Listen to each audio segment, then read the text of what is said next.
Yeah, we're obviously very excited to have the Welsh public come in tomorrow. We've been playing some good stuff, and it'll be nice for them to see what kind of brand of cricket we've been playing. How much difference does that make to the players? Yeah, I think it makes a bit of a difference. And yeah, just to have, however many couple hundred we have in will be great, and hopefully the pilot goes well, and we can have a few more in for the T20 Blast starting next week. And it looks as though the weather will be better than it was in Kent when you did have a few spectators hiding from the elements. Yeah, a few brave souls were out there in Kent, and look, we've had a bit of an unlucky run with the weather, and as you say, the weather looks set fair for the next couple of weeks and into the few games of the T20, so we're just excited to get out now. As for the game itself, what about Lancashire's opponents? Well, look, they're top of the log in our group for a reason. They're obviously a very good unit from front to back. But yeah, we played well against them up at Lancs, and yeah, we went toe to toe with them for a few days, I thought. So another good test. We've had a decent block 4-day wise. We've done some good stuff, but now it's pulling down the curtain as well as we can on this block, and then we can get to whacking some white balls. Fourth at the moment with 3 to play. How high realistically are your ambitions within this system of Division 1, 2 and 3 being roped off in 3 matches time, if you like? Yeah, we'll have to just take it one game at a time. Obviously we want to get into the second group as a minimum, but we've got a big game here over the next 4 days, and if we can finish well, then we can really give those last 2 games in the middle of the T20 block a go and see where we finish. And without Tim van der Ochten, what's the plans there? Yeah, Timmy's obviously a big loss. He's with the Dutch this week, but we've had some guys running really well in the second team, and Lucas comes in and James to the squad. So yeah, we've got some good depth with our C bowlers at the moment, and I'm sure whoever gets picked will step up.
New contract.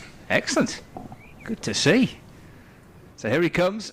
And the ball went to Keaton Jennings, who just leads forward, but the ball angled past him through to Chris Cook, and there is no run.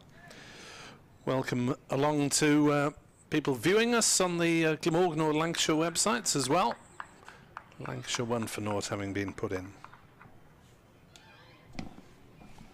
Yes, got Keaton Jennings on strike and Michael Hogan bowling for Glamorgan under cloudy conditions, but the forecast is dry for the day. In fact, it's good for the 4 days, isn't it, here in Cardiff? So, and the temperatures have increased as well. As Jennings clips this next delivery from Hogan up towards mid-on, and there is no run. Jennings on 1 and Lancashire 1 without loss. The pitch looks like it's got a little green tinge to the surface, so perhaps not too much of a surprise. Or that Glamorgan won the toss and bowl first, or not, Nick?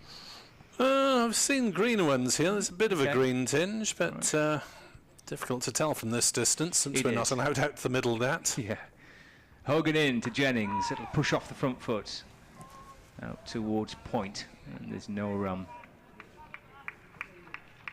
Both sides with spinning options in their team as well. But as Nick mentioned, from where we're broadcasting from in this media centre, terrific view up on the 3rd floor. And the pitch out towards the right as we look from the Cathedral Road end. Of course, which is the side of the ground where the spectators are in, and there's plenty in already, just socially distanced in the stand to our right. Here's Hogan bowling, and Jennings just tucks the bat inside the line through to Chris Cook, and again there's no run. Yes, out in the open air, probably 300 or so expected during the course of the day, and it's good to have them in. But of course, being a weekday and having a fairly strict testing regime would have put a lot of people off, I guess. They were allowed up to 1,000 under the government terms. Hogan to Jennings, just eased off his hip down towards backward square leg for a single. He gets his second run of the morning. Lancashire's second as well, 2 without loss. So it was a full test, wasn't it? It wasn't just a lateral flow test for the spectators. Yeah, there was a PCR test, I understand, was sent out. Problem was the Welsh Government only agreed the terms for this pilot event, I believe, 7 days ago. It may have been on the Wednesday evening. And the test had to be sent out pretty promptly and returned. Right. So it was a very tight time scale involved. And it's just 1 day, isn't it? Hogan to complete his first over of the morning. Davis with a little shuffle across his stumps, and he defends and rather frantically just looks behind him to see where the ball was disappearing to, but it just popped out into the offside, picked up by Andrew Salter, who came up from extra cover to field. And there's no run, so Michael Hogan's first over of the day is done. It's gone for the 1 run, and Lancashire 2 without loss. So if you want to contact us, NickWeb 2017, and you're on the official ones, aren't you, Scott? Yeah, at BBC Lancs Cricket. And the email? I don't have one. Oh, no. Well, I've got my personal one. I can get that one out if you want. No, so I've been working with a couple of people recently who have used email, so you'll have to stick to Twitter for this one. As Neser is in to bowl to Jennings, full length ball and worked away on the leg side down towards fine leg. Single taken. Lancashire just ticking along in singles, 3 of them all to Keaton Jennings so far. Furry Animal on Twitter says, seems the testing regime predictably put people off.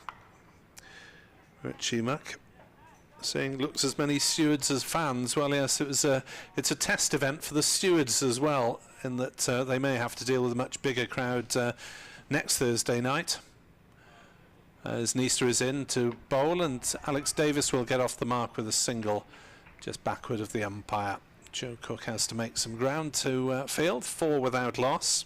So that's the start of the T20, isn't it? T20, yes. Thursday night here next week against Gloucestershire. And all being well, there's a game here a week Sunday against Essex, which you would imagine would be popular on a Sunday afternoon. Friday night is always the most popular, as it is in most places, apart from London, I think. As Neser is into bowl to left-handed Jennings, and that's through outside off stump, keeping fairly low, going through to Chris Cook. London, they seem to prefer Thursday nights. Wonder why that is. Well, apparently there's a theory that a lot of the potential demographic tend to get away outside London for the weekend. Yeah, get that. Fair enough.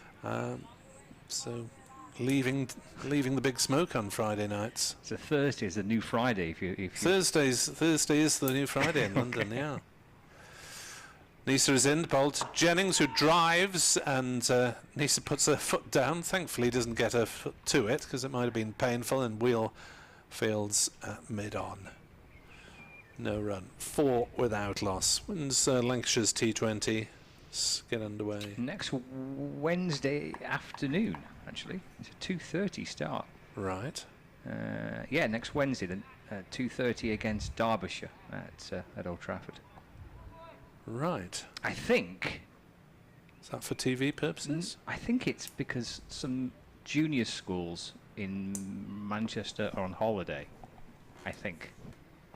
There's Neser bowls and Jennings pops forward, defending out to mid-off. At least that was the reason that was given to me, that it was school holidays. But we had this conversation last week on the Yorkshire, during the Yorkshire game, and from what we could establish, school holidays were finished by then.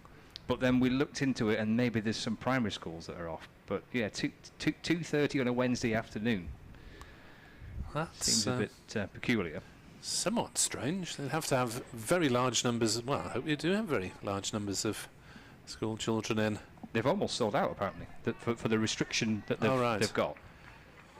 Gosh. Which I guess is somewhere in the region of 4,500, something like that. As Neser bowls and Jennings drives on the offside, but doesn't beat Carlson at cover. No run. 4 without loss. Sedate start here then at Sophia Gardens. We're through the first 3 overs, and nothing so far for a couple of hundred spectators to get too excited about. They'll be excited, Nick, just to be back in the ground. Absolutely. That's enough to be excited about. Just to be back watching some cricket. Sure, they'll be enjoying it. Chris Manring said would have loved to be there, but Jab 2 gets priority for today. Yes, yeah. Paul Rees, shame the testing kit didn't arrive for his daughter to attend. Stephen Hedges, lovely to be here. Watching Michael Hogan coming and bowling to Alex Davis, up onto his toes. Davis, the right-hand batsman, just easing the ball safely into the offside, no run. Player Pompey asks, why is Lucas Carey not playing? Well, Lucas Carey was not in the squad for the last game against Kent because of a shin injury. He is back in the squad, but James Wheel was preferred on the basis of, well, very limited performances in the second 11 because they've played very little. Hogan for Glamorgan bowls, left by Davis. Ball travels through to Chris Cook, about thigh height, and there's no run. So yeah, the second 11 have managed to play some T20 cricket, but their 4-day games in recent weeks have been pretty much a washout, despite the best efforts of the staff and volunteers at Newport Cricket Club. The game up in Worcestershire was abandoned without a ball being bowled. Hogan bowls to Davis. It'll clip off the hip behind square leg for a single. Davis moves up to 2. Lancashire moved to 5 without loss. We're just through the May, these games were abandoned because May was quite wet, wasn't it? Yes. April was been pretty dry, but May's been a bit soggy.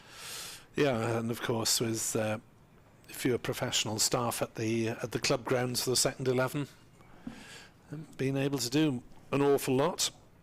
Some T20 games in recent days in Newport. Jennings on strike. 3 slips waiting. Oh, he's bowled in! And Hogan peels away in celebration, right arm aloft. And Jennings has to depart 4-3.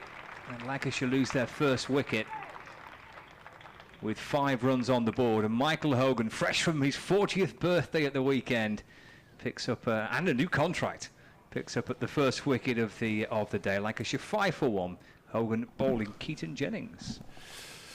Yes, it was just a defensive prod from Jennings. He hasn't looked in any previous trouble, but that one got through the defences somehow. And it's a long walk back, and now the departing player has the displeasure of a very loud public address announcement from Dr. Hignell as well. So Glamorgan making the breakthrough, and Jennings is the man gone.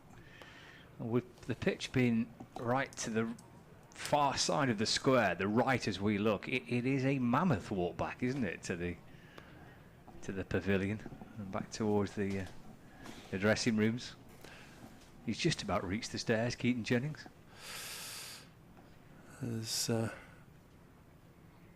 Presumably this is Luke Wells, is it? It will be, yeah. Wells at 3 for Lancashire. One left-hander replacing another, but well, the Lancashire openers, as you say, have been really in decent nick, averaging 52 and 47. There's some pretty impressive batting averages in this Lancashire lineup. Wells 36, Bohannon 64, Vilas 50, Wood 37, Lamb 47.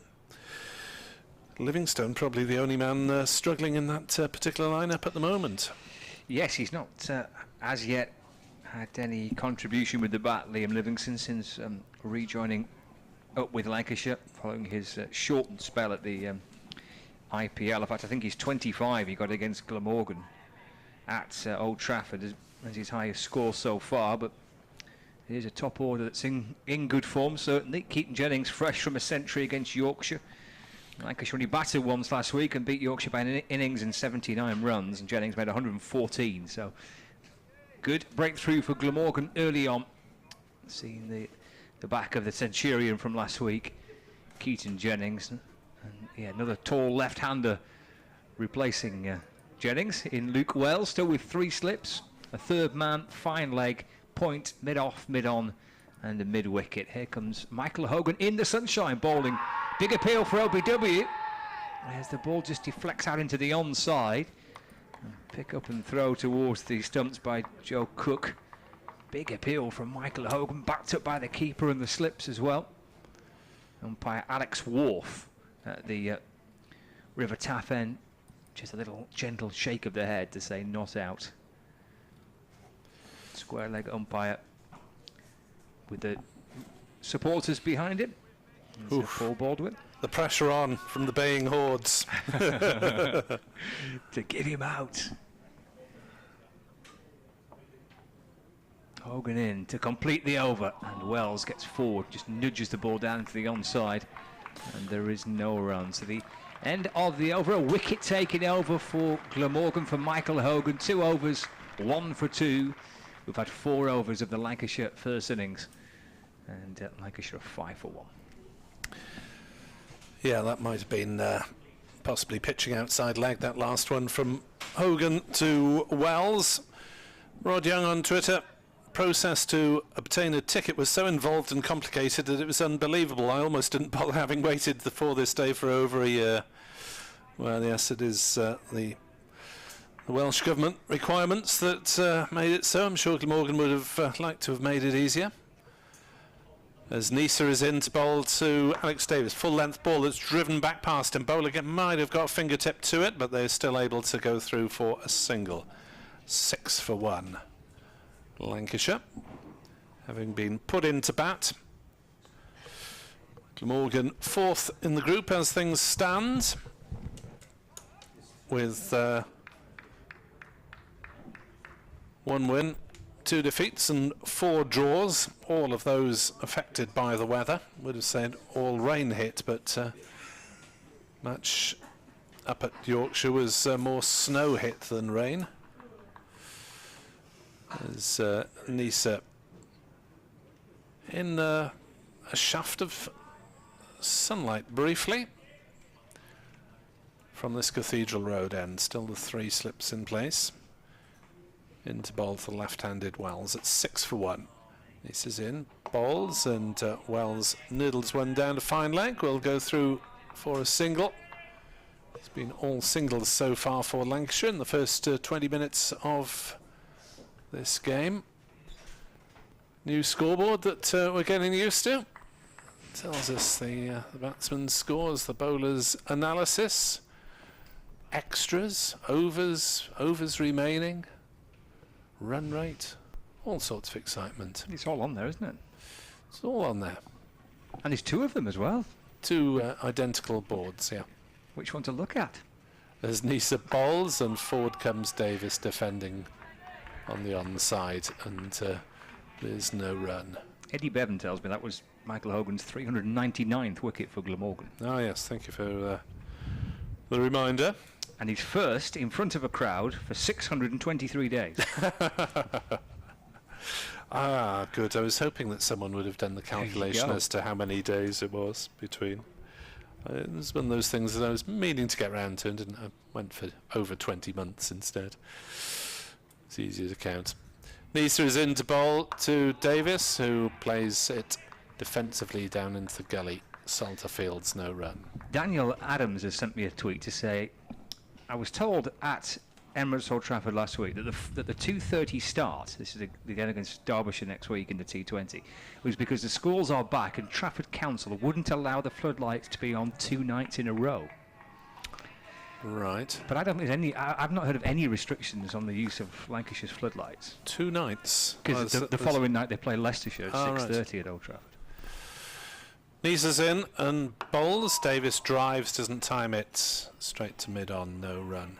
But in all the years that Lancashire have had floodlights at Old Trafford, I've never been aware of a restriction being placed on them by the council in terms of how often they can use them. Yeah, the T20 this year is maybe not the ideal scheduling, is it? Being pushed earlier in the season, away from the school holidays, unless it's half term. As Neser into Davis in the sun, and Davis drives slightly uppishly, a couple of bounces to mid-on.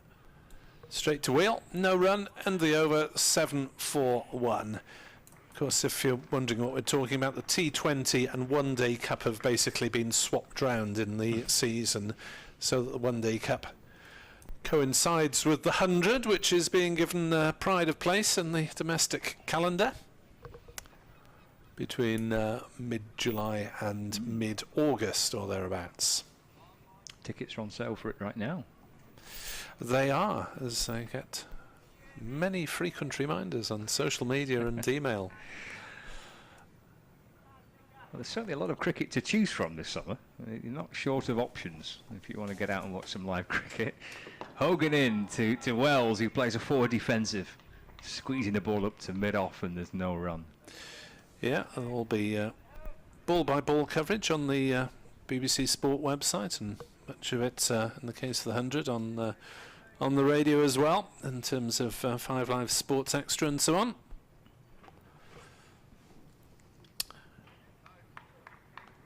Latest from the Test match, New Zealand 269 for 3. Nichols has reached his 50. It's Hogan to Wells. It's punched down the ground for a straight mid off. We get a couple for that. I suspect it will be Carlson to get to it and scoop the ball up. He does. And Wells does come back for a second. So he moves up to 3. And Lancashire to 9 for 1. Devon Conway has just reached his 150. Not out. So the England attack struggling.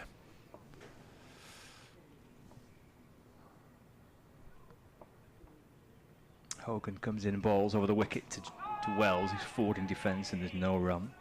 They struggled all day yesterday, didn't they? And what looks like sounded like listening to TMS on their way down to Cardiff last night to be a pretty good pitch. Yeah, they were certainly untroubled in the evening session, which I followed. 2 wickets for Ollie Robinson, but of course his debut overshadowed really by the emergence of some pretty unfortunate social media posts from him. Hogan bowls and Wells nudges away into the onside. Ball just shakes back in a fraction to Wells. Steers it up to mid-on, and there's no run. Albeit at the age of 18, when many of us say and do stupid things. But you'd have thought that he, on becoming a professional, might have thought to erase those. Not wishing to condone him. No, it was all a bit grim, that, wasn't it, yesterday? Hogan to Wells, left, and through to Cook, and there's no run. Good start by Hogan here. 1 ball left of his 3rd over. He's picked up the wicket of Keaton Jennings. Out for 3, bowled by Hogan. Lancashire 9 for 1. Wells on 3 and Davis on 3. And with the tennis controversy hitting the news, with Naomi Osaka deciding not to do interviews and withdrawing herself from the French Open as a result, seems that we're more talking about people talking about sport than talking about the sport itself. Hogan to Wells, shuffles back into his crease and content to allow that ball just to be pushed across his off stump and into the gloves of Chris Cook. And that completes the over. Lancashire 9 for 1, Wells 3 and Davis on 3. I mean, having done many thousands of sports interviews over the years, I'm still surprised that people get so worked up about doing them, to be honest, and that some sports people just seem to get petrified by them, and I don't know why. It's very easy to do a very bland sports interview, isn't it? And many people have done those over the years. Yeah, I don't know, it's difficult, isn't it? I mean, I don't mind asking the questions. I'm not very fond of being the person that's been asked the questions. As Neser turns and runs away from us, bowling to Davis, who drives nicely, will get runs here, just eludes the left-hander diving Carlson. It'll run up towards the deep extra cover boundary. They've taken 2, they've turned, and as Wheel provides the throw, he'll come back for a very comfortable 3 runs, and Lancashire ticking on to 12 for 1 here on BBC Sport Online, where Scott's off to do some more radio, and Edward Bevan will slot in alongside me here on BBC Sport Online. Lancashire 12 for 1. If you are just joining us, Keaton Jennings, the man who's gone, bowled by Michael Hogan for 3. As Wells is not ready. He's been distracted by something. Won't be a moving spectator because the spectators are all in the grandstand away to our right. As Neser bowls Jennings and to Wells. That's a short ball that time, and Wells ducks underneath it, and through it goes to Chris Cook. Probably the first short pitch delivery that we've seen. Some 28 minutes into the game. Morning, Edward. Morning, Nick. Good morning, everybody, especially my good friends up in Lancashire. On a cloudy morning, but the forecast is for the sun to break through lunchtime, and then we're going to have a nice day at last. Yes, it'll be a pleasant change to have 4 days uninterrupted by the weather, as Neser is in bowl, and that's a beautiful shot from Wells. Hit through the offside shortish boundary on that side, on the grandstand side of the ground, and away it goes for 16 for 1. First boundary of the day, nearly half an hour in. Lovely shot, wasn't it? But there's been some impressive bowling from Neser and also Hogan, especially Hogan. And the batsmen have to be watchful. Alex Davis, as we know, is a very free-scoring batsman, but he has reined himself in and just trying to get on top of the bowlers after the first hour. I'm just wondering why Glamorgan inserted the opposition. It looks a very good pitch and probably will only get better. And hoping Glamorgan, I suppose, it would do something in the first hour or so. As Neser comes round the wicket to Wells, who is tempted by that one. Just about got his bat away in time. Through to Chris Cook. Quickest ball of the morning, I think, Nick. Cook had to take it around face high. Thudded into his gloves, and Wells goes down, does a little bit of gardening. So welcome along wherever you're listening on the various BBC online and app offerings, or via the Glamorgan or Lancashire websites. Neser right arm around the wicket to Wells, who gets that one off thick inside edge down towards fine leg. They'll go through for a single, but cause some excitement. Almost thought they'd got through on that occasion. 17 for 1, Lancashire. 8 runs coming off that over. 3, 4 and a single. Oh, it's just the change round. Sorry, it's done me again. The change round for right and left-handers rather than the end of the over. There's 1 ball remaining from Michael Neser to Alex Davis, who's on 6 not out. Wells on 8. As Neser bowls full length ball, Davis drives and gets a thick edge down towards third man. Single taken again. 18 for 1, and Davis certainly looking to play his shots here, despite the early stage of the game. 18 for 1 after 7. Luke Wells, and I watched him in the Roses match the other day, and he looks a very good, compact player. I remember him getting a big 100 against Glamorgan for Sussex, of course, a few years ago. I think I heard one of the commentators say, Nick, I don't know why, but why on earth did Sussex leave such a batsman as good? It might have been something internal, we don't know, but a very, very good signing for Lancashire, I would have thought. It will be Hogan to continue from the river end. He's in and bowls to Davis now, and Davis tries to play it off his legs down towards square leg, and a stifled appeal. He might have just had a nick on it. But Hogan, very, very impressive. I'm trying to get to terms with the new scoreboard. Like, we haven't had a scoreboard here all season. I think I've got it all going. I can't see I can see last wicket, but what did it fall at? Tell me where that is. It's in my notepad. It was 5. I got it off my computer. It's 5 as Hogan is in and bowls to Davis. Davis comes down the pitch. It's very attacking gesture, coming down the pitch to a quickish, well, not quick, he is a quick bowler, is Michael Hogan, probably trying to nullify any movement off the pitch. Yeah, and a sharpish single as well, despite a half stop from Joe Cook. Yeah. Nipped through on it wasn't a misfield, it was a good stop, to be honest, but still had to hurry through for the single there. 18 for 1, Lancashire having been put in by Glamorgan. As Hogan comes over the wicket, bowls to the left-handed Wells, who's forward to a good length ball, plays it up to mid-on, and there's no run. The other matches in this group, Yorkshire against Sussex. Sussex 24 for 1. Haynes, the man out, caught off Willie for 2.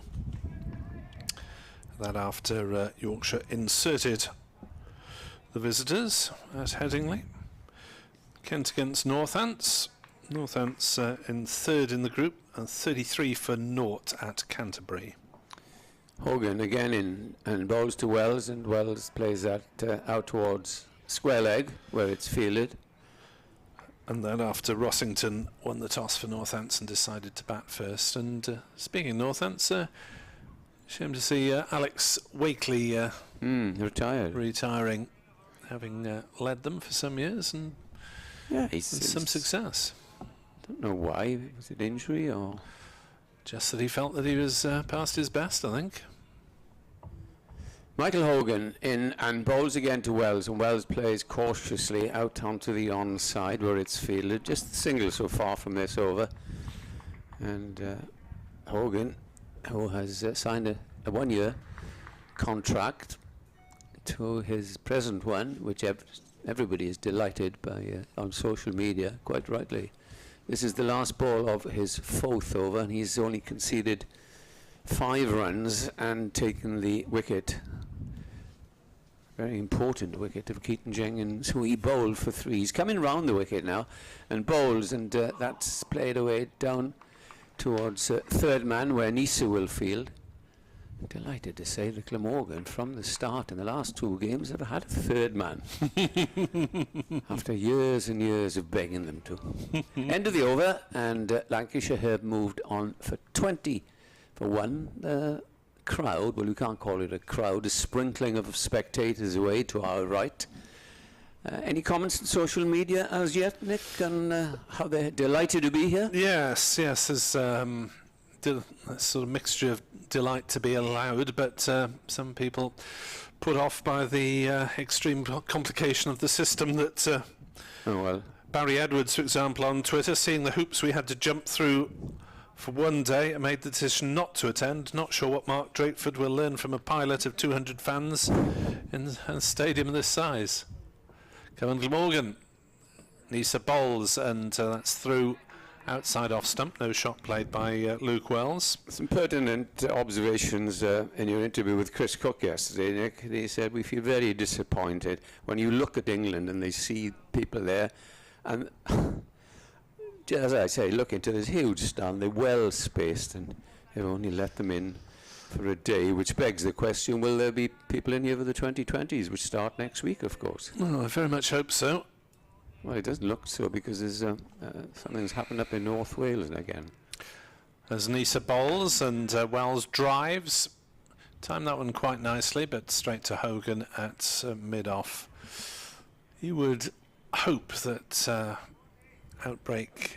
virus outbreak, sad as it is for those involved in Llandudno, would it's 200 miles away. Not affect those 4 hours travel away, and well, Glamorgan welcome North Wales supporters. I'm sure there wouldn't be any travelling down for a championship match in particular. Neser around the wicket. Bowls, full length ball, slightly over pitched, but the drive from Wells was off the bottom of the bat, not really timed, as he rehearses the shot, aiming to smack it through the covers, but it was a dot ball. Mark Harry said the wicket taken by Michael Hogan made me smile. The applause for it made me truly happy. Great to hear.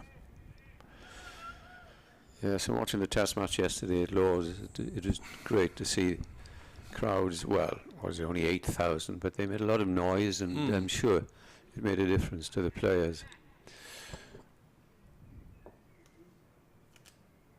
As Neser into bowl, outside off stump, no shot played by Wells. As Hiraeth on Twitter says the crowd, loosely translating, looks like a spot on an elephant's bottom. Very few of them on a large area, in other words. Yeah. They're all spread out away to our right. 250 of them, apparently. Did you enjoy taking your test as I did yesterday? Oh, gosh. As Wells pushes forward, defending out on the offside. No run. Yeah, I had to do one the other week, actually, before the game in Canterbury. And such were the unpleasant sounds emanating from the bathroom. My wife ran along the corridor and said, "Are you all right?" Well, I had to go with my daughter. I didn't understand what you had to do. And to touch your tonsils 8 times nearly got the better of me. It's a very unpleasant experience. Even my daughter walked out of the room. "You do it yourself." "I'm not doing that," she said. And I can't blame her. As Neser does not deliver this time, lost his footing somewhat, and Wells takes a step forward to say, "Where's the ball?" 20 for 1 Lancashire, having been put into bat, just the one boundary so far. And the 1 wicket, Keaton Jennings bowled by Michael Hogan for 3. Yes, and don't know what the PCR tests were like. As Neser bowls and forward comes Wells, exaggerated care as he defends to Hogan at mid-off, and there's no run. Lateral flow tests are unpleasant enough. What is the other one? PCR tests. I don't know what those involve. What are they for? Well, those are the first ones that were sent out. I mean, we only had the one test to do for the media. The spectators had to do a PCR test several days ago, and then a lateral flow test within 24 hours of the game. Well, there's no wonder people are saying, "Well, I'd rather listen to BBC Wales and BBC Lancashire rather than go through that.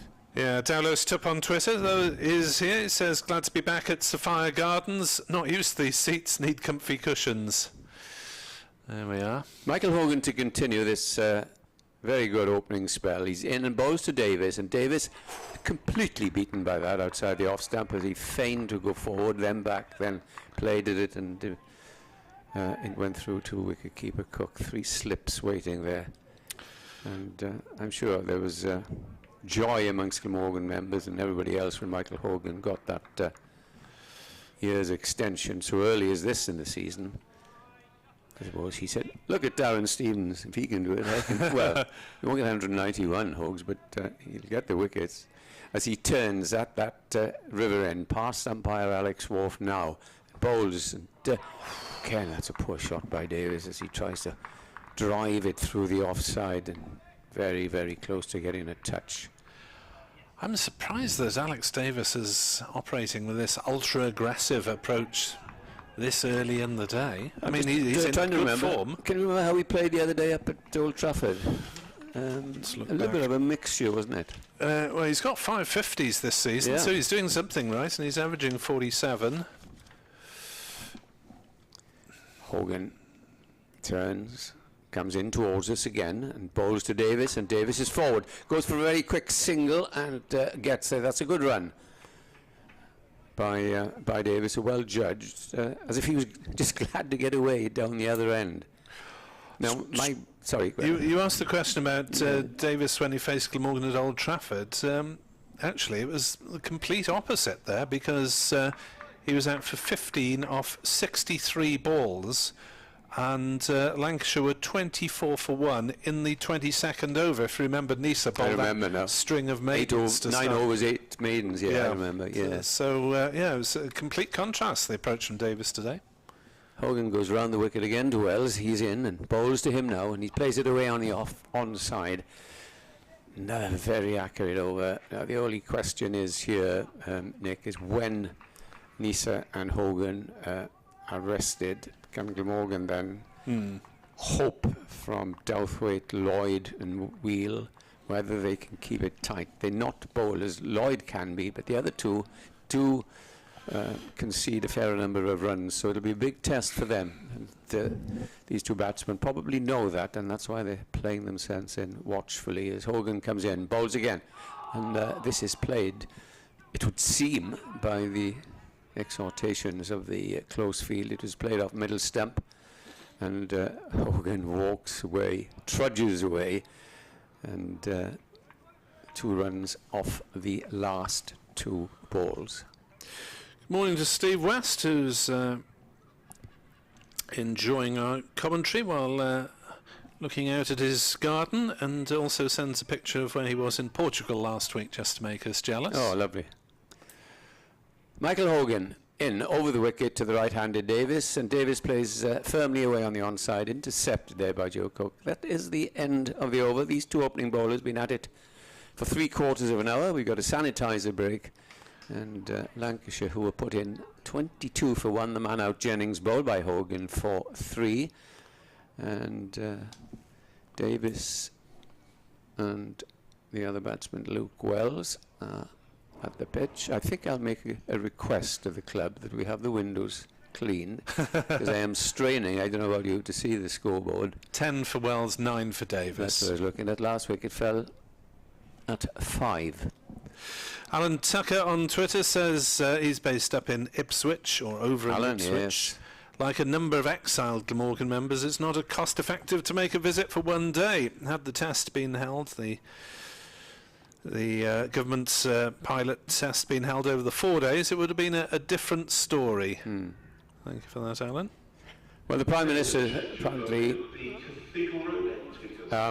is talking to Nicola Sturgeon and Mark Dreyford today. There's a sort of meeting, a powwow, to see how things are going. So I think there's something coming out around 12:30 today. We shall see. Back to the cricket. James Wheel is in the attack at the Cathedral Road end. Rod Young reckons there's 150 odd people here. 150, is that all? At the moment. Well, let's see what he claims. Not sure Presume his counting skills are up to the mark as Wheel bowls and Wells drives, but gently straight to Hogan at mid-on. Ridiculously complicated and involved procedure for securing admission was no doubt a huge factor. IT expertise essential. Sellouts at Edgbaston next week for England against New Zealand. Well, as you say, Good luck. address these comments to your political representatives. Should you have feelings about whether it's Nothing to do with Glamorgan. proportionate or not.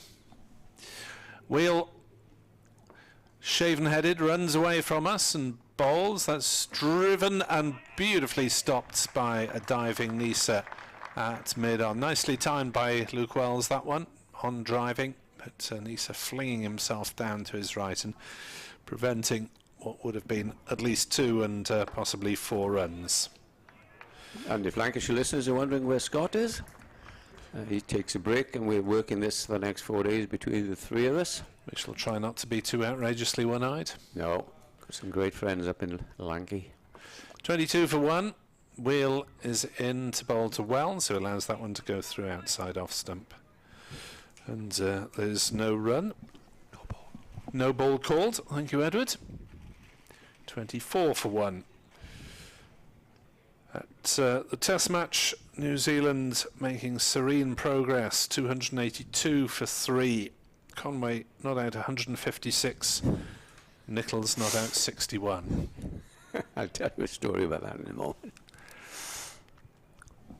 As Wheel bowls to Wells, who's back on his stumps. Better delivery, forcing the tall left-hander to defend. My reason, Nick, for chuckling there was that one of the commentators yesterday on the Test match, not to be named, kept on calling him Dean Conway. Oh.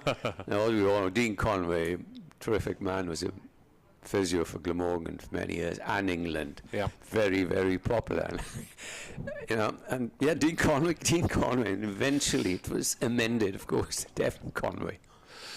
Wheel is in to bowl and has played on the leg side by Wells. No run. Yeah, I'm sure Dean Conway played a big part in the efforts from Glamorgan and England, but maybe not with the bat, more the magic sponge or whatever. And he was a very fine prop forward. Played a right. couple of games for Cardiff in the years gone by. And one of his first games was against Pontypool front row. Oof. Dean, yeah, I heard from him the other day, and he's in good nick. As Wheel is into bowl to Wells, who's forward.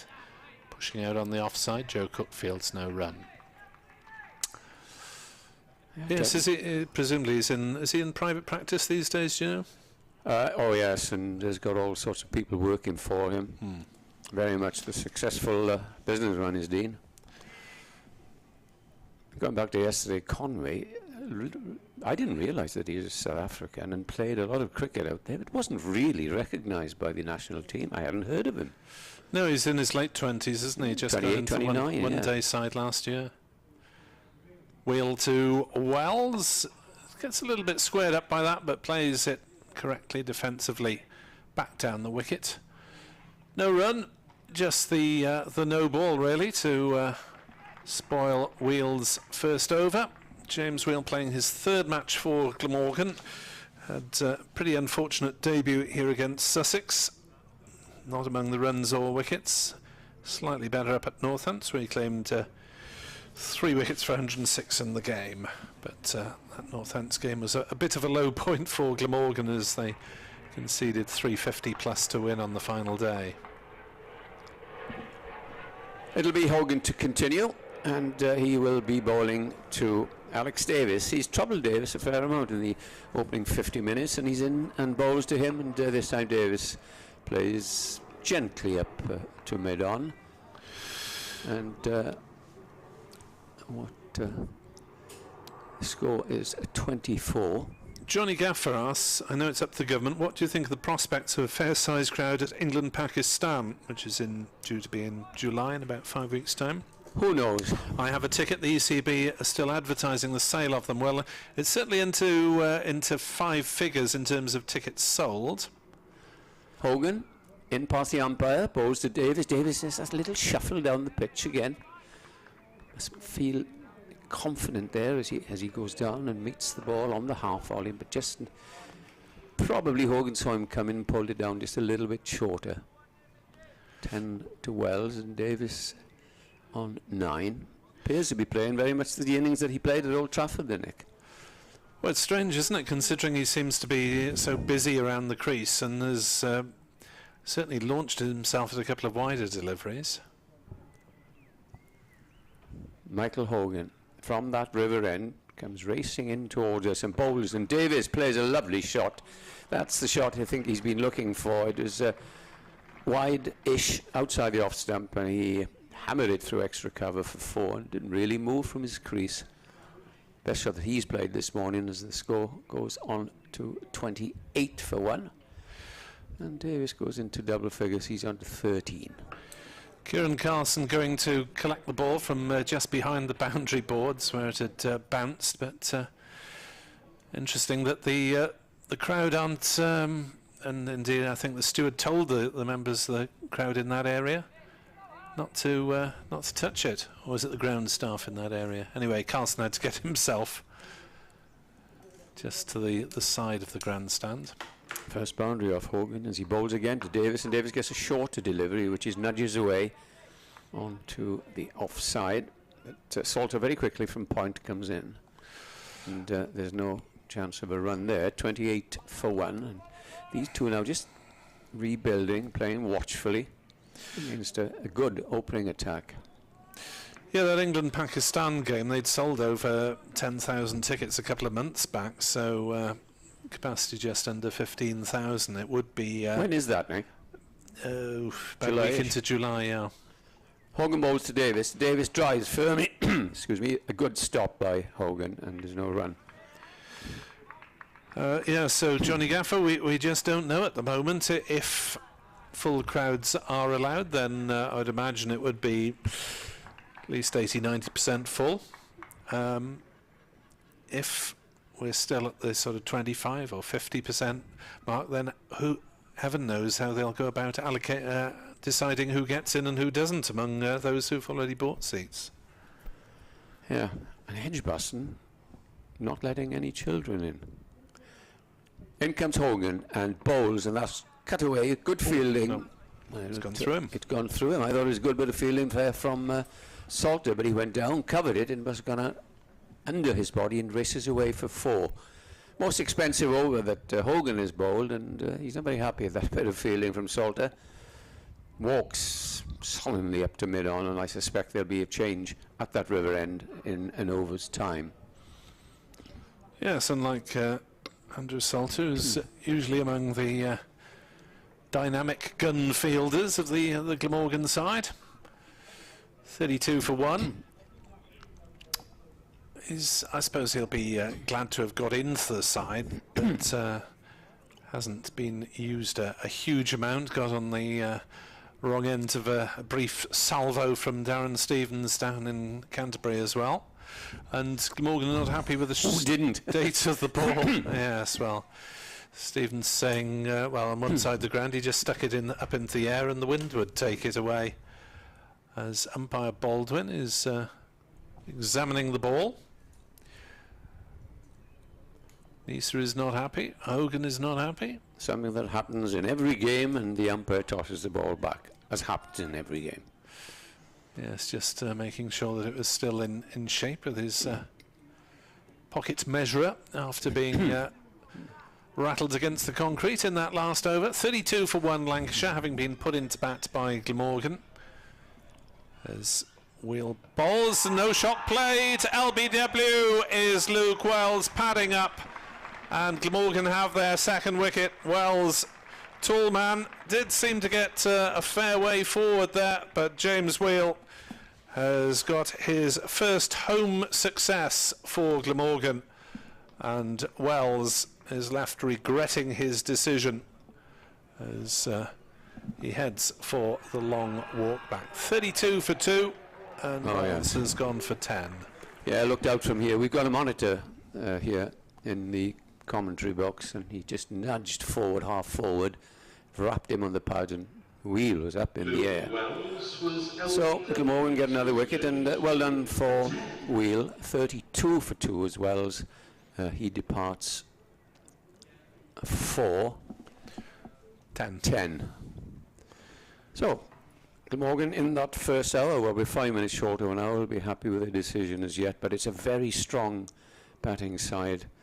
As watched, as I say, in the Roses match, Bohannon got an excellent 100, and he was backed up. They got a mammoth total of 500. And you look at their all-round strength, Bailey, Mahmood, and of course, so they probably won't see Jimmy Anderson for the rest of the season. And very, very well. Do we call him promising now, Parkinson, the leg spinner? Hardly bowled a bad ball. That was a fantastic game of cricket, and just goes back to say what an excellent all-round side. It's so good to see a lot of them are homegrown, Nick. Yep. Good contest between these two sides up at Old Trafford, or good half a contest really, because they only got one innings in. Glamorgan 344, Lancashire 301 for 9, and that's all we managed to get in, with the final day being taken up with a battle of bonus points after it absolutely sluiced it down on the Saturday of the previous match between these two sides. Wheel will bowl to the new batsman Bohannon. 3 slips in. Wheel bowls on leg stump, played to mid-wicket. Cook fields Joe Cook, and there's no run. As the replay on the big screen shows the dismissal of Luke Wells, as we all getting to grips with new technology every week. 32 for 2 as Wheel into bowl. Bohannon on the back foot chops it down into the gully. Salter races in, no run. Alex Davis on 17 not out at the non-striking end. It's been a busy little innings from Alex Davis, who's looked to get on the offensive, but hasn't always succeeded. We're a long way away from here, so there must have been something in this pitch for the bowlers, hence the decision by Chris Cook to insert Lancashire. Glamorgan keeping things fairly tight so far. There's Wheel in to bowl, and Bohannon plays it down to square leg. They thought about taking a quick single, but Cook was quickly round from mid-wicket. I suppose having inserted, Glamorgan would hope for at least one more wicket in the next hour. Three down by lunch is the sort of par, isn't it, if you bowl first? Yeah. It's always a bit of a gamble, but it certainly has done a fair amount in the first 3 games we've had here this season. As Wheel steams in, bowls, and Bohannon on the back foot plays to cover, no run.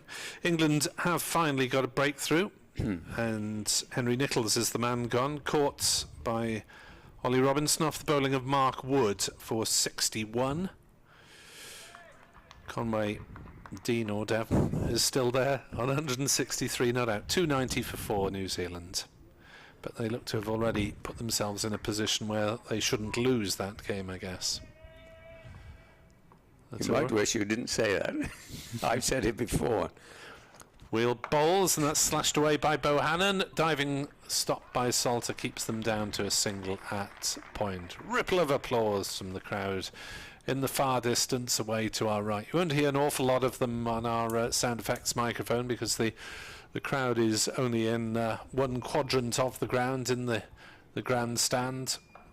We're up in the media centre at the Cathedral Road end, so it's a different quarter of the ground from us. There's a change of bowling as well at the river end, because coming on to bowl for Glamorgan is Dan Douthwaite. Douthwaite then is the other change bowler. Well, Lancashire 33 for 2.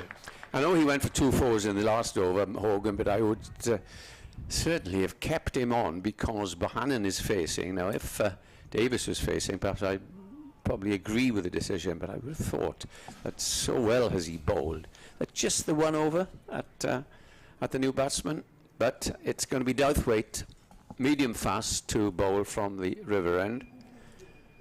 And he will be bowling to Bohannon, who is off the mark with a single, with Lancashire 33 for 2. As Douthwaite in the first ball, and Bohannon appeal for LBW, not out, says umpire Alex Wolf, and it's a huge appeal. And Douthwaite holds his head. Don't want too much of that, young Douthwaite. Walk back to your mark. He's a bit of a fan of the Stuart Broad celeb appeal, isn't he? From the shot played by Bohannon there, he was looking to work it on the leg side. Yeah. So you would presume that... Once you get rid of that, Nick, I agree with you. And he's not a celeb, Stuart Broad is.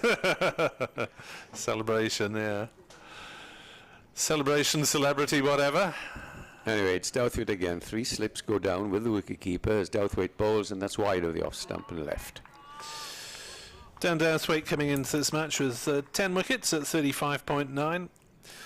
Michael Hogan has taken his 21st of the season when he bowled Keaton Jennings. It was 400 for Glamorgan, was it? That was 399, wasn't it? Was it 399? I told Scott that stat. Did you get it? Yeah. 600.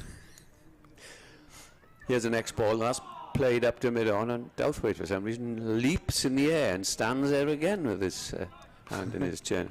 He's excitable, Dan Douthwaite, isn't he? Yeah. I think it's the 623 days gone since the crowd watched a wicket fall at Sophia Gardens. Something like that. I think it's 623 days, whatever. I was hoping that someone else would do that stat. I just said more than 20 months. I didn't do it. I picked it up from somebody. Douthwaite, medium fast, is in and bowls, and that's played off leg stump. And there's another appeal, and that surely is going down the leg side. Yeah. And a theatrical gesture from Douthwaite. You think that the bowlers are maybe trying to turn up the pressure on the umpire, but you suspect that umpires are only human, and if people make too many speculative appeals, then they might just be inclined to turn down the more definite ones. Douthwaite, nevertheless an impressive opening over, is in again and bowls to the right-handed Bohannon, who plays it firmly up to mid-on. I can think of a few umpires in the past who would probably already had a word with him. Mr. Peter Willey, for one. And wouldn't stand any nonsense. Yeah, that was Hogan's 399th for Glamorgan in first-class cricket. One short of his 400th. That's great. It's good effort. A lot of birthdays around this week for Glamorgan. Douthwaite in bowls. And that's very, very close to his body for cutting, but he does cut out towards cover. That is the end of an eventful over. And at the end of it, and we have had just over an hour's play on this opening day at Sophia Gardens. Lancashire 33 for 2. Jennings went for 3, bowled by Hogan, and Wells now LBW wheel for 10. Alex Davis been there since the start, and Bohannon is the other batsman, and it will be wheeled to continue his third over from this, the media end, or the Cathedral Road end, or the Llandaff Cathedral end, whatever you'd like to call it. It was interesting that actually 4 Glamorgan players have had birthdays since the last match. Mentioned Michael Hogan, turning 40. Is this you now, or have you picked this up? This is wheel into bowl, full length ball, almost gets one through as it hits bat and pad and dribbles out down towards the slips. 33 for 2. No, you haven't been spending your days off for the last couple of days looking to see whose birthdays it is. No. Well, I do try and check ages every now and again through the course of the season, but they've been announced on the Glamorgan social media. Hogan turning 40 and his contract announcement on the same day. I got that, yes. As the big one. As wheel is into bowl to Bohannon, who pushes defensively on the offside, no run. Chris Cook and Joe Cook, the Cook brothers, no, they're not brothers, actually share a birthday. Chris Cook on 35 and Joe Cook 24. And Andrew Salter as well turned 28 a couple of days ago. Scott Reed had a birthday recently. So 4 birthdays out of the 11 have had four players out of the 11 have had birthdays in last week. There we are. What are the odds on that? Oh, I've got to work with this chap, Scott. Wheel is in. It's all right. I'll give way after this over. It's Sure. driven by Bohannon nicely. He's penetrated the offside there. Davis rather, and that's away for 4 through extra cover. Well batted, Alex Davis. He's been looking to get on the front foot and looking to play the aggressor, and got that one between cover and mid-off. Raced away for 4. 37 for 2. Yes, and you often see Alex Davis, of course, opening the batting in limited overs cricket for Lancashire. And he is a dasher, but he's now developed into a very, very good opening batsman. I'm sure Scott will be back with us in a moment, will confirm, and making this position his own. And a wicketkeeper, of course, isn't he? Or was, or still is, or Can whatever. be, yes, when required. Wheel is in to bowl to Davis, who drives and misses through to Cook. No, after building him up, he's played a couple of shots that he'd want to look at. Yes, that was a bit airy outside off stump, that one, wasn't it, from Alex Davis. Certainly throwing the kitchen sink at 1 or 2 deliveries. So it's been a good contest between bat and ball. 37 for 2. Davis has 21 of them, and Wheel bowls, and that's cut and caught. Well, that was a poor shot from Alex Davis. Just steered it away and steered it straight to point.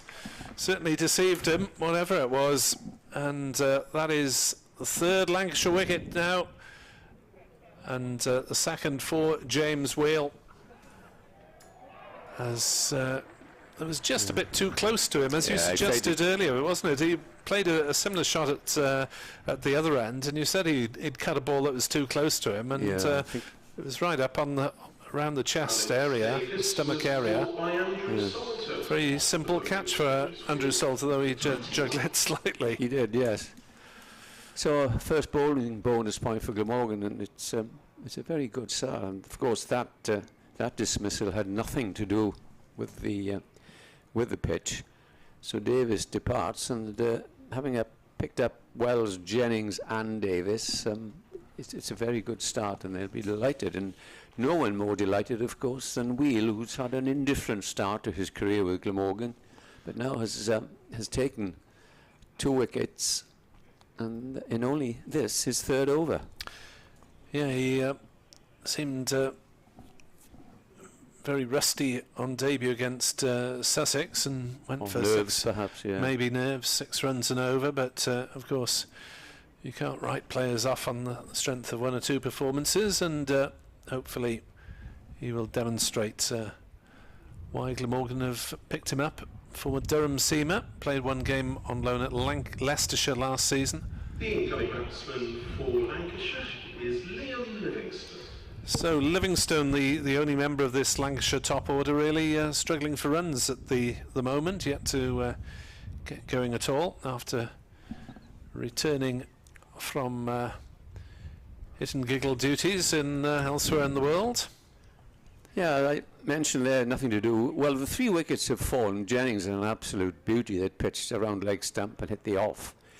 But the last 2 wickets, Wells was padding up to what looked like a straight ball, and that was a shot that Davis couldn't really control. So, not that I'm saying Glamorgan have had a bit of luck, but they've stuck to their task well and justified the decision to insert.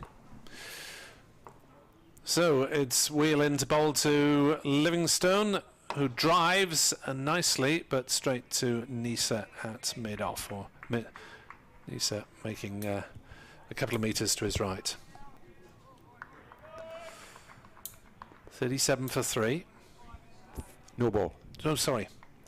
2nd overstep from James Wheel. Umpire Bolden obviously isn't signalling these demonstratively enough for my liking anyway. Scorers are in a little box down to our left as Wheel bowls, and that is allowed to go through by Livingston. No shot played. End of the overtime for commentary change. Edward Bevan will be accompanied by Scott Reed. Yeah, well bowled James Wheel, and this will do him his confidence a huge amount of good, having been signed on a 2-year contract. As somebody has passed, is that Scott's telling me? 1 media meal voucher. We brought this down from Old Trafford. Applause then for Wheels. He walked back to his mark, and an absolute delight to welcome Scott back into the commentary box. We haven't seen each other for a couple of years, and it really is good. As Douthwaite starts in the over and bowls, and that's just outside the off stump, and it is taken by the wicket-keeper. Yes, lovely to be working alongside you again, Eddie. I was just thinking, actually, when Lancashire don't often play here, do they, in Cardiff? It tends to be kind of cold wind play, doesn't it? Your first visit? It's my first visit with Lancashire, yeah, to Sophia Gardens. Yeah, of course you've been with the others. Yeah, great to see you as Douthwaite from that river in comes charging in. Bowls to Bohannon. Bohannon is edging this down towards third man. The third man is a little bit squarish, but they'll come back for a second. As I mentioned to you earlier, and I really want to mention this, Scott, and a bit of messy play there. The ball goes for overthrow, 1 overthrow, 3 to pick up. Of course, I refer to my very dear friend John Gwynn, who I worked with for many years, and public address announcer at Old Trafford. We all know him. Terrific commentator on snooker and cricket, who hasn't been at all well the last couple of months. And if you're watching or you're listening, Gwynny, we're thinking of you, and get better soon. Lovely to see you again. And I hope to be in touch as soon as. Douthwaite in. Bowls the first ball to Livingston, who gets one that bounces, but it's played well by the tall Livingston. Yes, let's hope we hear his voice booming around Old Trafford yes. in the not too distant future again. It's been missed. That is for certain. Yeah, great character. Always want to burst into your commentary box with a story. He's got a story for every single circumstance, Marvellous. hasn't he? In comes the next delivery, which is left by a Livingston through to Cook. When we worked together, because he was a terrific snooker commentator, and I used to say to him, right, John, 91, and he'd go, double top 16, 12, 3. You know, It's ridiculous. yeah. And we used to have some great fun. Here is Dan Douthwaite in, bowls to Livingston. Livingston on the back foot, pushes it out into the covers, and there's no run. 42 for 3, then Lancashire, who were put in. They lost Jennings bowled by Hogan for 3, Wells LBW to Wheel for 10, and Alex Davis caught at point by Salter off Wheel for 21. The wickets falling at 5, 32 and 37 as the 3 slips go down, and in comes the next delivery, wide of the off stump. Livingston has nothing at all to do with it. Quite rightly, end of the over, and it's 42 for 3, Scott. Has it been a bit of a mixed start then for James Wheel since his Yes, it has. When he made his first appearance here, I think it was against Sussex, he went for a lot of runs, got a first baller, and a rather dejected figure. So he went back in the second team and started to take some wickets.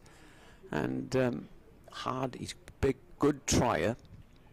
And we've seen that perhaps tries to a little bit too much, 2 no balls bowled this morning, but nevertheless 2 wickets in his first, how many overs has he bowled? 3. Will do him a world of good. Yeah, 3 overs, 2 for 9. So he's in the game, isn't he? He's in bowling, and this is left alone by Josh Bohannon through to Cook, and there is no run. Always comes across as being a kind of wholehearted player. I've watched him play against Lancashire a few times for Durham. Yeah. I think he'll offer some stuff in white ball cricket as well. Obviously will boost to the seam department for Glamorgan. I think he's just a very solid cricketer from the bits and pieces I've seen from him playing for. Bats a bit as well, doesn't he? He does. We haven't really seen him down here. Seem to recall him actually having a kind of half-decent record against Lancashire for Durham. He's right on over the wicket, bowling. That's flicked away into the onside. At least the attempt was by Bohannon, just deflects off his thigh pad. It's picked up at mid-wicket and there is no run. 42 for 3. So we're an hour and 15 minutes into the opening day. Fascinating, isn't it, so far? It is, yeah, really good. I was talking to Nick and saying, just trying to work out the reason for inserting. I can't see much green. It might just be a little bit of residual dampness there, because there was heavy rain yesterday, or most of the day in Cardiff. Wheel in, left alone by Bohannon through to the keeper. Good leave. Good, yeah, good leave and a good line. Well, I say that because we had some torrential. I got soaked in Swansea yesterday, having got out in a pair of shorts and a t-shirt, and the heavens open. I had to walk to my car through the town centre like a drowned rat. So I assume it rained in Cardiff. Yes, says Nick. So it just goes back to the residual dampness. Might have just thought, well, right, it's freshened up and it's been under cover. There is a little tinge of green to the surface. Little, yeah. Wheeling and bowling to Bohannon, shapes to kind of flick it away through the onside. The ball just deflects back down the pitch and there's no run. Don't you think that's a good thing, though, Scott, to have something which helps the bowlers? Absolutely. You know, we had that horrendous match here 2 years ago against Northants, where 570 plays 400 and whatever it was. I don't know what his score was. I'd gone to sleep by then. But an absolutely shocking game. And since the pitches here have helped the bowlers this year, which is good. Yeah, that's just not what you want, is it? I mean, that's a pretty grim 4 days. Yeah. Wheel balls, a foolish ball on off stump, and Bohannon just leans into it and squeezes the ball down towards gully, and there's no run. I watched Bohannon in the Roses match, and he started very, very slowly. Then, when it was a terrific innings, I thought, for a 4-day game. He got 100. His second 100, wasn't it, for the season? Yes, he really has impressed at the very start of his, well, relatively start of his first-class career. What's this, game number 29 of his first-class career? His first-class debut came back in 2018, so he's played a lot since he came into the team. Started at 6 or 7 for Lancashire. His Wheel comes in and bowls. Then Bohannon plays a forward defensive and there's no run. Then slowly creeped up the batting lineup. Played the last season or two at number 3 and just dropped down to 4 with the signing of Luke Wells. But his record in first-class cricket, that's the end of the over as well, 43 for 3. Approaching 1,500 first-class runs at an average of 46. Yeah. 2 centuries, 9 50s. And of course, a local lad coming through the system, the pathway as they call it these days. Yeah, he's a Bolton lad, and actually Lancashire have got quite a few that have come through the system. It's so good to see. Is Mark Chilton still involved? Yeah, he's assistant to Glenn Chappell. Yeah, Chappie. Anyway, it's Douthwaite coming in to bowl to Livingston. He had to get off the mark. Bowls to him now, and he is. I thought he was off the mark, but he hit a firm shot back to the bowler. Hit Douthwaite on the boot, ricocheted him mid-off in the end. So he is at. There was no run. 43 for 3 it remains. Wheels figures, I don't think they've been completed. It's got, what have you got up there? Ah, no, it is. And he's taken 3 for 9, or 2 for 9 rather. Yeah, the wicket taker Hogan. This has worked out nicely, so Neser and Hogan can have a break now up to lunch and bowl thereafter. In comes Douthwaite and bowls, and Livingston, flick of the wrists, plays it firmly up to mid-on. Hogan feels. Again, there's no run. It's been rather slow going, but don't forget this is a 4-day match and plenty of time. And the bowling has been accurate.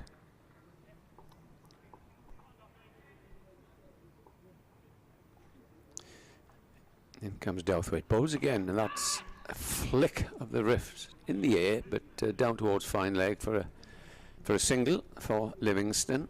quiet start to the championship season, Liam Livingston? Yeah, he joined with Lancashire maybe 3 games into the campaign. He spent the winter firstly in Australia at the Big Bash, and then moved to India to join up with England, made his one-day international debut, and then onto the IPL, where he left early before the competition was suspended.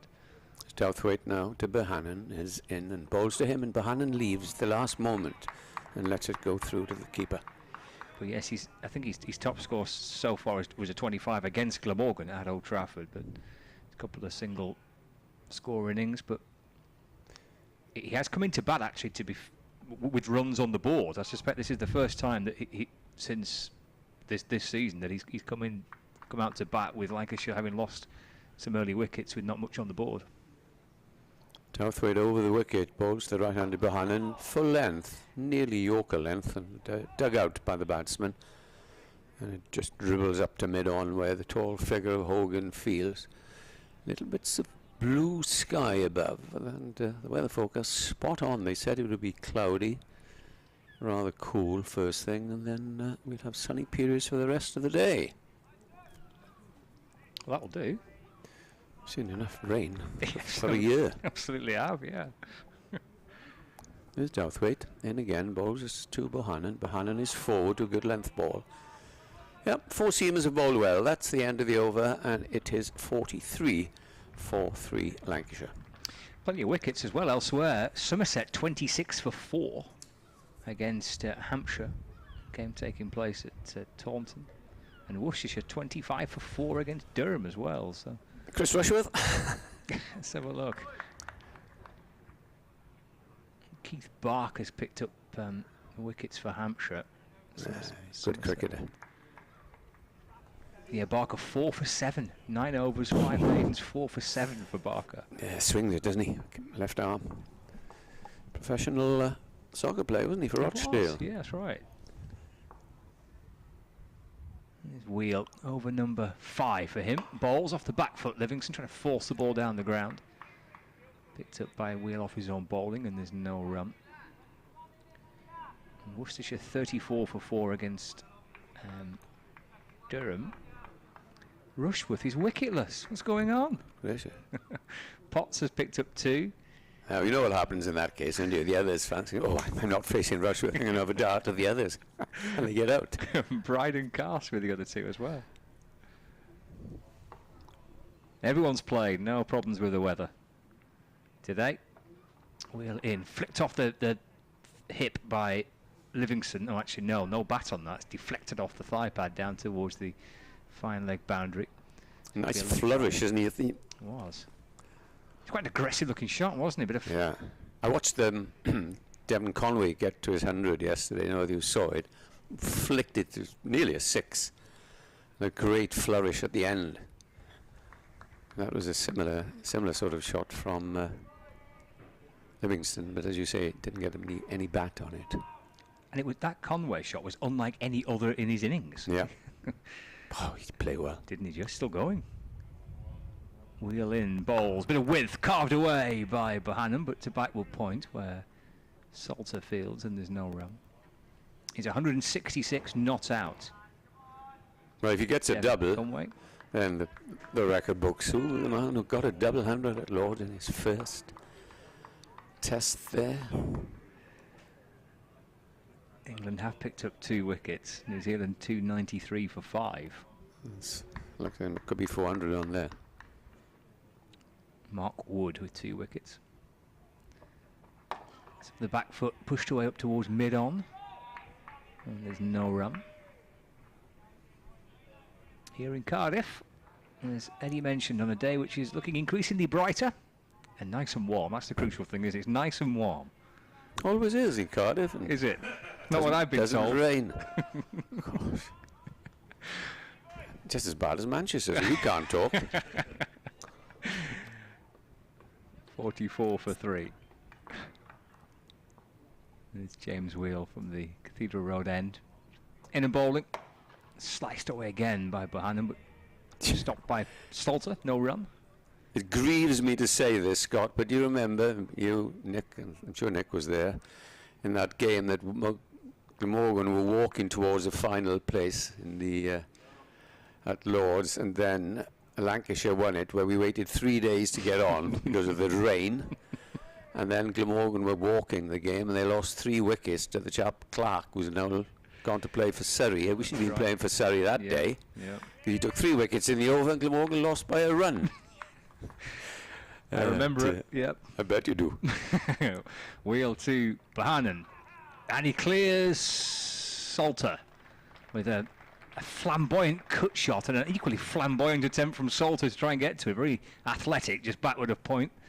But he's got run through it. It's the end of the over. Blahannon moves to 8, and Lancashire move on to 48 for 3. Well, that was a well-timed shot. Blahannon has been trying to play that shot, and eventually it went sailing over Salter's head at cover. Still, Glamorgan will be quite happy with the score, 48 for 3 in what is it, nearly an hour and a half's batting. As Douthwaite, he's been economical. Let's see, bowled 5.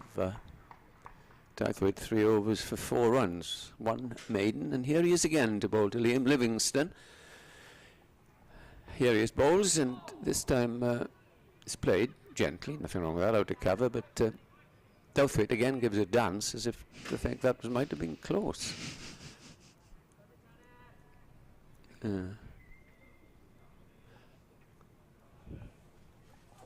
Knots have been reduced to 54 for 3 against Essex.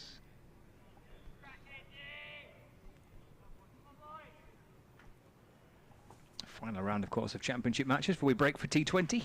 Yeah. In comes Douthwaite and bowls, forces Livingstone onto the back foot. Yet to score, has he, Livingstone? Just got 1. He has got 1, has he? Right, just playing himself out. Is he one who can wait and hang about, or does he like to play shots? He gives me that impression, to play shots from the start. Yeah. Can't really do that, can you, with a score at 37 for 3 when he came out? Douthwaite over the wicket, bowls to Livingstone, who's trying to flick it down the fine leg boundary, doesn't get a touch, and it goes through to a diving Chris Cook. Still the 3 slips, Glamorgan attacking, as they've done all morning really.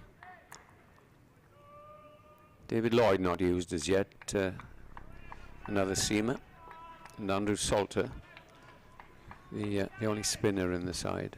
Well, Labuschagne, you can say, is the spinner, of course.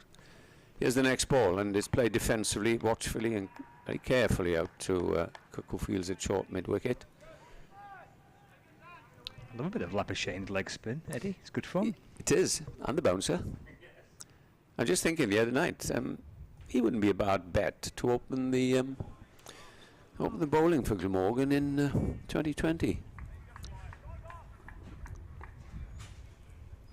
There's going to be a quick change around at the end of this over as Douthwaite comes in and bowls Livingstone, who's on the back foot again, and again he plays it out to short mid-on.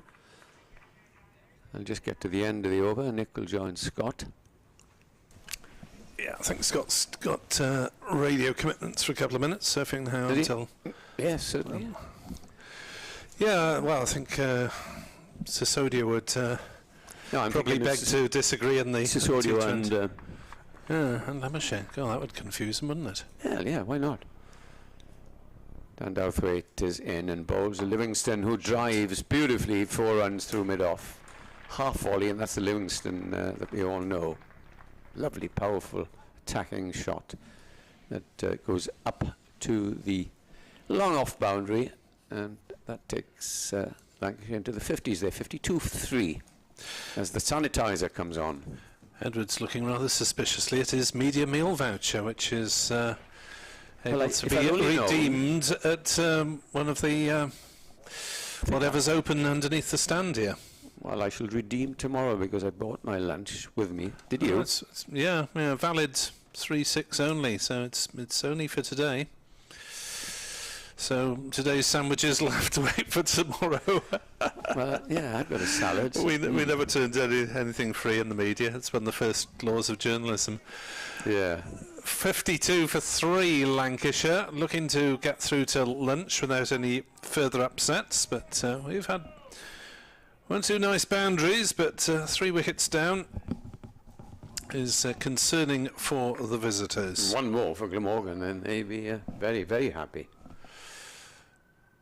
Bohannon is on 8, Livingston on 5, as Wheel bowls to Bohannon, who plays defensively on the offside, and there's no run. So the batsman out. Jennings bowled by Hogan for 3. Wells leg before to Wheel, playing no shot for 10, and Alex Davis caught by Salter at point off the bowling of Wheel for 21, trying to cut a ball that was probably too close to his body to do so. Wheel 2 for 13 in his 6th over, as he's into bowl. Another no ball, his 3rd so far, so that's been the blemish on his performance, really. 2 runs, 2 for 15.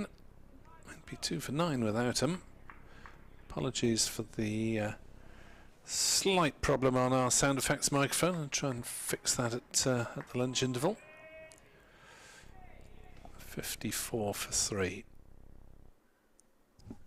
I thought it was a helicopter then.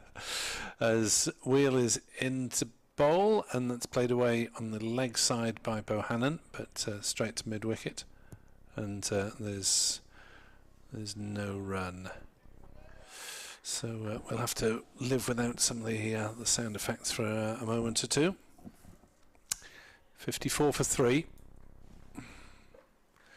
You were telling me earlier, Nick, you went to the or heard about the AGM or Zoom or whatever, and some news about the overseas. Yes, they're due to leave on 22nd of July. Our Labuschagne and Neser, as Wheel bowls, and that's defended up to mid-off, and there's no run, so that gets them through the championship and the group stage of T20, which I suppose we must be relatively grateful for in terms of overseas players. I'm not aware of exactly why they're going at the moment. It's a bit early for their season to get prepared.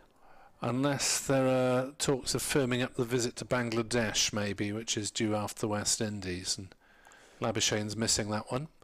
Wheeler's into bowl, and inside edge onto pad, flicks out on the offside, and Bohannon was hurried into his shot there. 54 for 3. So, excuse me, interrupting. I read this morning that Melbourne has been locked down. Again, yeah, dear. And already I think there will be no English spectators for the Ashes, which is a bit early, but it's still with us. And now I find in China they've discovered what is it, this disease they used to have?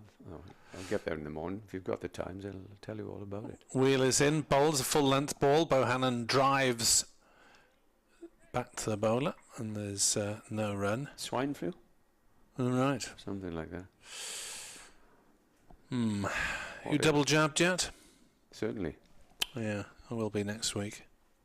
Yeah. That's why I made a request. Do I have to have this wretched thing yesterday?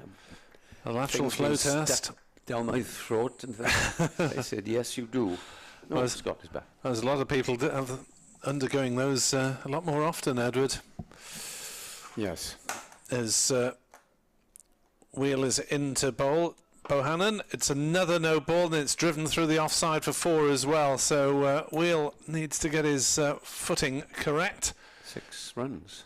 And 6 onto the Lancashire score as they move up to 60 for 3, and Edward will be replaced by Scott Reed here on BBC Sport Online. 60 for 3 from BBC Sport Wales and BBC Radio Lancashire. 60 for 3. Bohannon on to 12. Livingston has 5. And there is a no ball problem for Wheel. Spelled 4 of them. As Bohannon defends his next ball back down the pitch. That is the end of disappointing over from Wheel. 60 for 3, and Lancashire, well, they're not playing for lunch as yet, but certainly as the batsmen meet from mid-wicket chat, they will have that as their first objective, to get through to lunch and give the visitors a chance to regroup. Yes, definitely. I think it's been a good morning with the ball, hasn't it? 3 down, you win the toss, you put opposition into bat.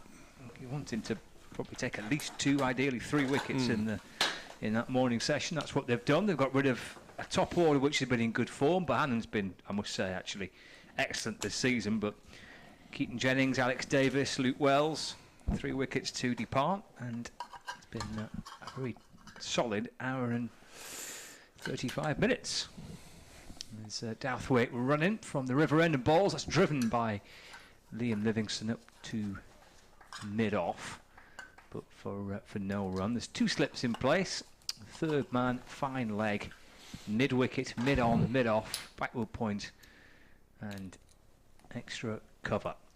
Livingston has 5, and his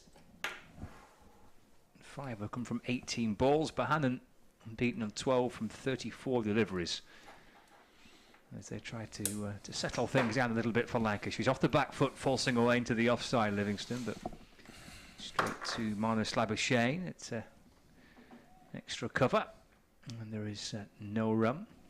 Yeah, I haven't seen as much of him as usual today. I suppose he's been in the slips most of the time and not called into the action. He's usually bouncing around Labuschagne, trying to make things happen. At least it's warmed up for him, because it was pretty chilly in Manchester a few weeks ago. He's flicked away onto the onside by Livingston, getting onto that front foot, back foot off the ground, kind of Caribbean style flick through mid-wicket, but without any timing. Scooped up by Joe Clark, and there's no run. That was his first game, wasn't it, for Glamorgan? Yes. The odd comments by Jimmy Anderson about trying to impress a cool girl at a disco or something. That was right, yeah. Douthwaite to Livingston. That's played off the back foot, just to the left of Labuschagne. He'll escort it towards the boundary, but get there before it reaches the rope, and Livingston comes back for 2, so he moves up to 9, and Lancashire move on to 60. Correction, the scoreboard's beating me to it, hasn't it? Livingston to 7 and Lancashire 62 for 3. Yeah, and Labuschagne was subsequently asked about those comments from Anderson, and he was slightly baffled by the mention of the Stone Roses, who are obviously not on his playlist. Yeah. Douthwaite to Livingston, flick down towards fine leg. It will be cut off, but can come back for 2 runs. Just a little thin edge of Livingston's bat. Stone Roses, who spent quite a lot of time trying to record their second album in Monmouth, I believe. Oh, okay. Good knowledge of the Stone Roses. I'm impressed, Nicholas. Final ball of the over. Livingston on 9, 64 for 3. He defends back down the pitch, and there's no run. End of the over, 64 for 3. Yeah, he described it. This was on the Tail Enders podcast, wasn't it? As when it was something on the lines of when you're out in a nightclub and the Stone Roses are playing and the dance floor's a bit sticky, but you're trying to just get a little bit of movement and a bit of a dance going, and you're trying to impress a girl. That's how he felt when he came out to bowl to Marnus Labuschagne, because it was the first time that they'd faced each other. Their paths did not cross during the Ashes of 2019. Yes, it was I quite like the analogy from Jimmy Anderson, but you're right. Marnus Labuschagne was completely baffled by it. Yeah.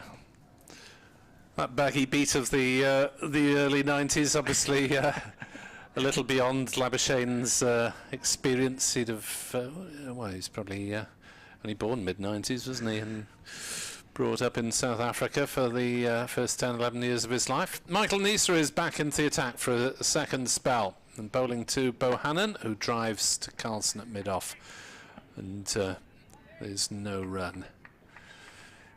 My dancing would have been poor enough without a sticky dance floor. Actually, a sticky dance floor would have been a good excuse. I could have really pulled off some good moves, but you reckon? There's too much beer on the... yeah, classic excuse. I remember one bar in central Cardiff we used to frequent after work quite a few years back, where the You could barely walk at times, so sticky was the carpet. As Bohannon is pushing that one on the offside, Salterfield's at point, and there's no run. Me and Jimmy both brought up in Burnley, so we went to the same nightclubs. We went to Smackwater Jack's in Burnley, where the floor was always sticky, and there wasn't much room to move. New Zealand have lost a 6th wicket, 294 for 6. It's de Grandhomme, man out. Another wicket for Ollie Robinson, 3 for 61, but Conway still going, 167 not out. As Neser is in to bowl, a short delivery that ducks does Bohannon and through to Chris Cook.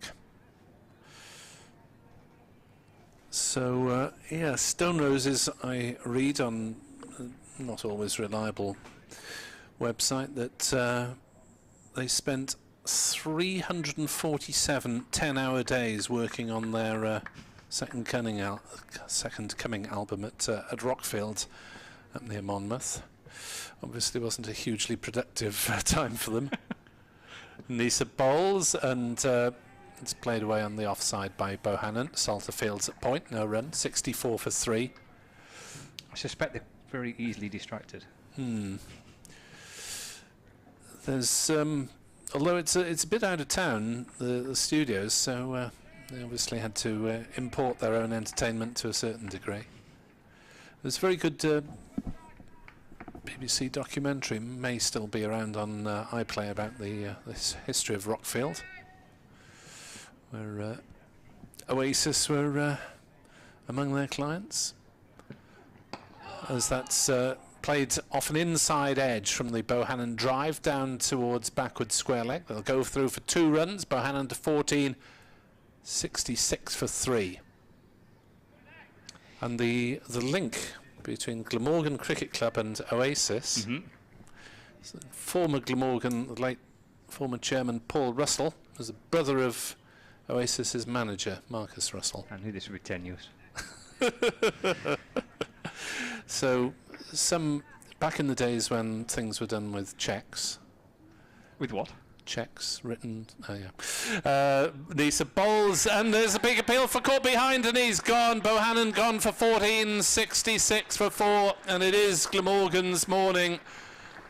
A little skinny edge through to Chris Cook, and he makes the long walk back towards the pavilion away to our left, something for the crowd to applaud. Now, is that off the outside edge or is that inside, Nick? I'm waiting for the replay to come up.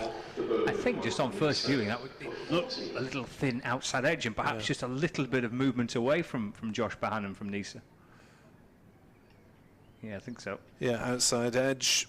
That's very thin one. Ball. Yep, well bowled Michael Neser. He's joined the wicket-taking crew. 1 to Neser, 1 to Hogan, and 2 to James Wheel. His first wickets for Glamorgan in Cardiff. 66 for 4.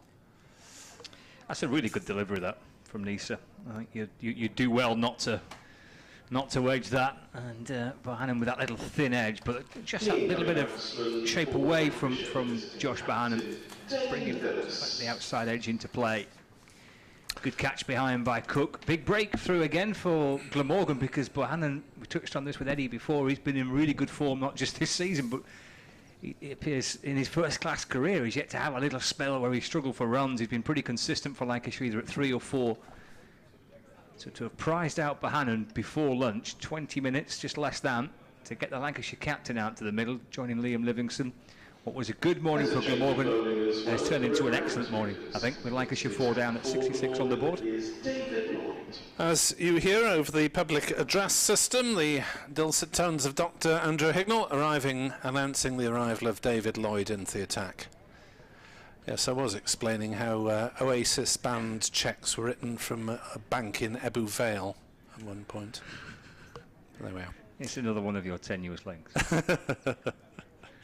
With Marcus Russell being from that area. Brother of the former Glamorgan chairman, whose vision it was to build this stadium, Paul Russell. Said we'll have the first Ashes test here in 2009, and frankly, many of us laughed. And it happened. Superb. Here is Lloyd into the attack, bowling to Liam Livingston. That's steered up to mid-on. There's no run. Yes, I'm grateful for Ken, who's listening to us. I think he's under his green brolly in the back garden, watching and listening to our coverage, providing me with some stats that Lancashire's last win in Cardiff was 1981 by 66 runs, but only 2 matches at Cardiff since then, one in 1984 and one in 1996.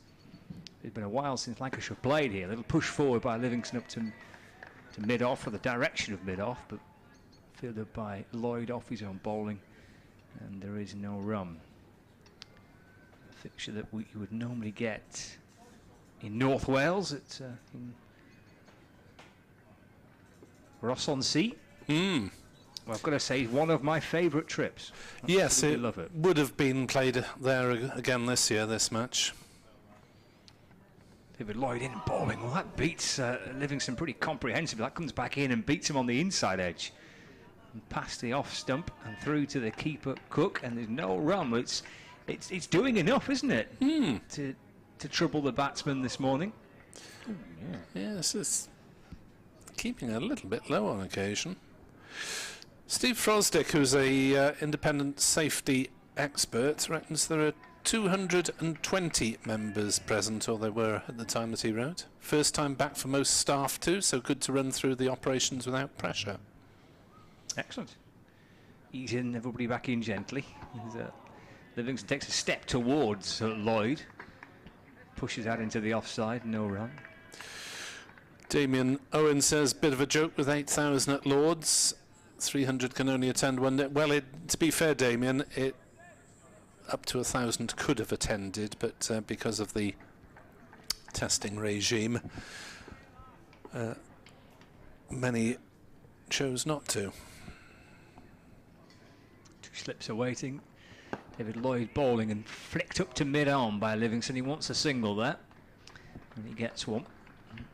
Takes his total up to 10. Lancashire move on to 67 for 4.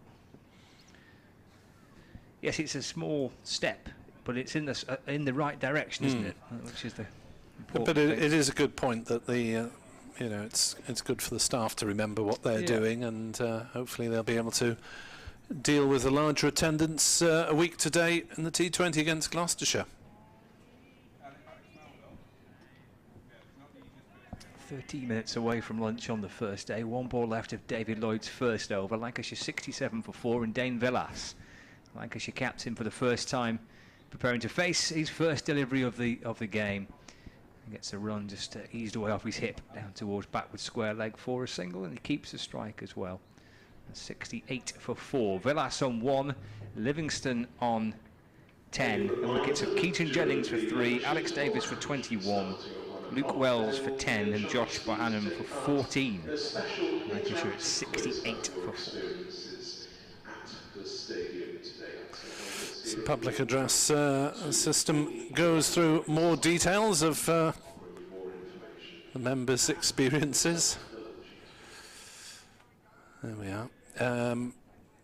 Give you scores elsewhere in the Test match. New Zealand 297 for 7 now. Conway is still there on 170 not out, holding it all together, but after the dismissal of Nichols for 60, New Zealand have lost Watling for 1, to Grandom without scoring, and Santner without scoring. Mark Wood has 3 for 59. Ollie Robinson 3 for 62 now. Here's Neser into bowl to Vilas, short ball that Vilas sways away from. So England fighting back effectively. Other matches in this group in the county championship at Canterbury, Northants won the toss, decided to bat and enjoying themselves. 135 without loss after 25 overs. More than 5 and over. That's ridiculous at the start of your championship match. Vasconcelos and Gay are the men enjoying themselves there. As Neser bowls and beats the defensive prod of the Lancashire skipper Vilas through to his opposite number, Chris Cook. At Headingley, Sussex have been reduced to 46 for 3 by Yorkshire. Wicket apiece for Brooke Willie and Thompson there. But Lancashire now with a significant gap ahead of Yorkshire of 24 points with 3 rounds to play, including this one. Neser in to bowl. Vilas drives straight to Hogan at mid-off, no run. And we are back to the start really of white ball cricket with T20 over the next few weeks, and then rather strangely 2 rounds of county championship in July before we finish off the T20 group stages. And then it's on to 50 overs and the 100. Indeed. And then Super September, Nick. And Super September. 68 for 4. That's driven nicely by Vilas, but doesn't get any runs for it. Straight to mid-on. There's no run. It's a trip to Scarborough in those championship fixtures in the middle of July for Lancashire. All right. To play Yorkshire. That'll be busy, circumstances permitting. Yeah.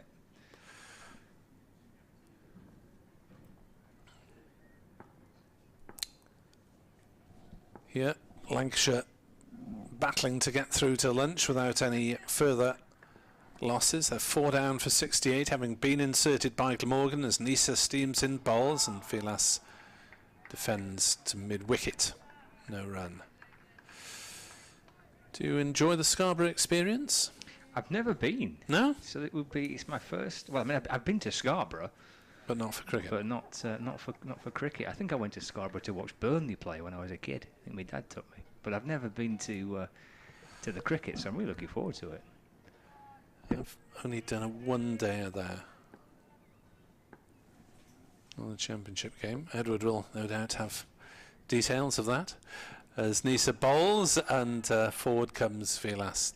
Defends to cover. No run. 68 for 4. With 9 minutes to go to the lunch interval. Vilas is 1 and Livingston has 10. You say it will be popular.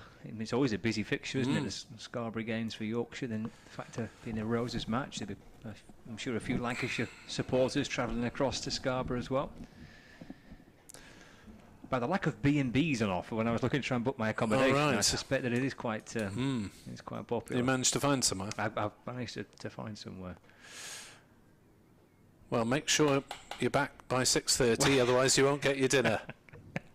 I've been told about this. I didn't realise. Edward will testify to it. Yeah, the crowds all pack up and go about 6 o'clock, no matter the state of the match. Or it was. I mean, that may no longer be the case, and B&Bs may be more flexible. I hope not. I hope they still have their times.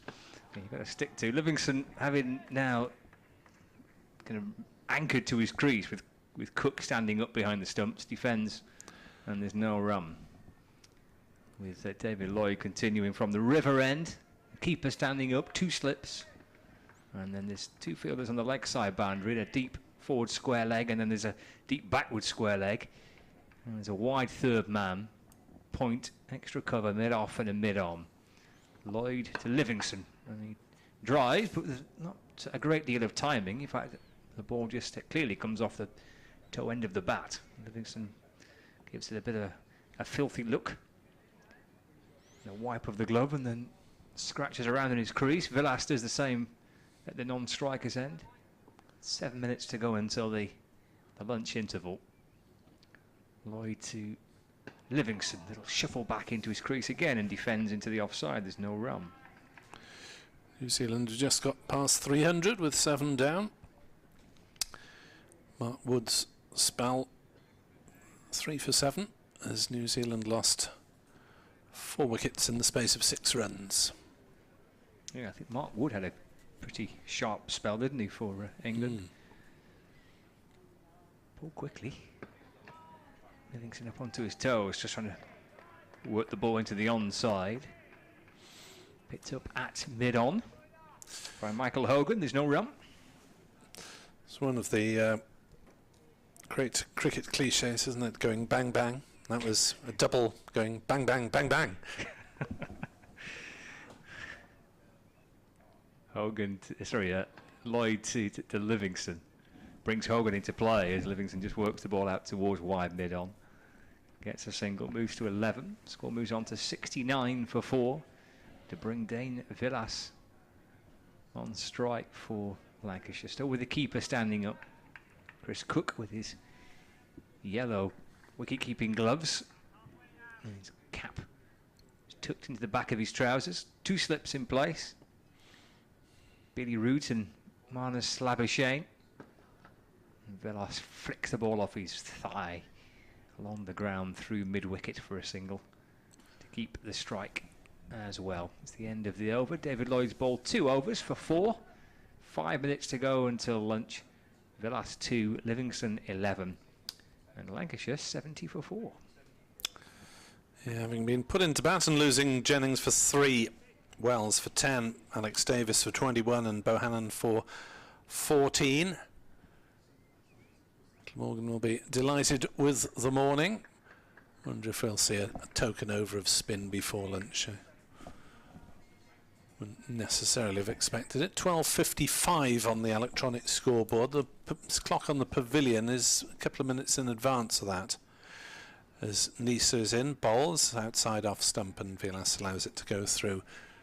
So, if they're going on the pavilion clock, this may be the last over.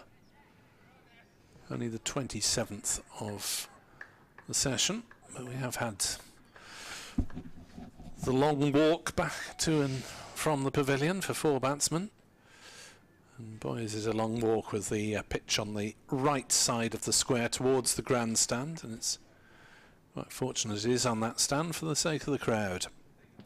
Neser bowls, and Villas gets forward, slightly squared up, but got a firm enough bat on it, playing it to Carlson at cover. A couple of hundred spectators scattered round the grandstand away to our right in this test event. Only crowd here on 1 out of 4 days, despite what's happening in England. Things in Wales proceeding as they have done quite often, rather more cautiously. Neser bowls and flicked on the leg side, and Villas thought about a single, but it was a good diving stop by Joe Cook at short mid-wicket. And he quickly turned and went back to where he started from.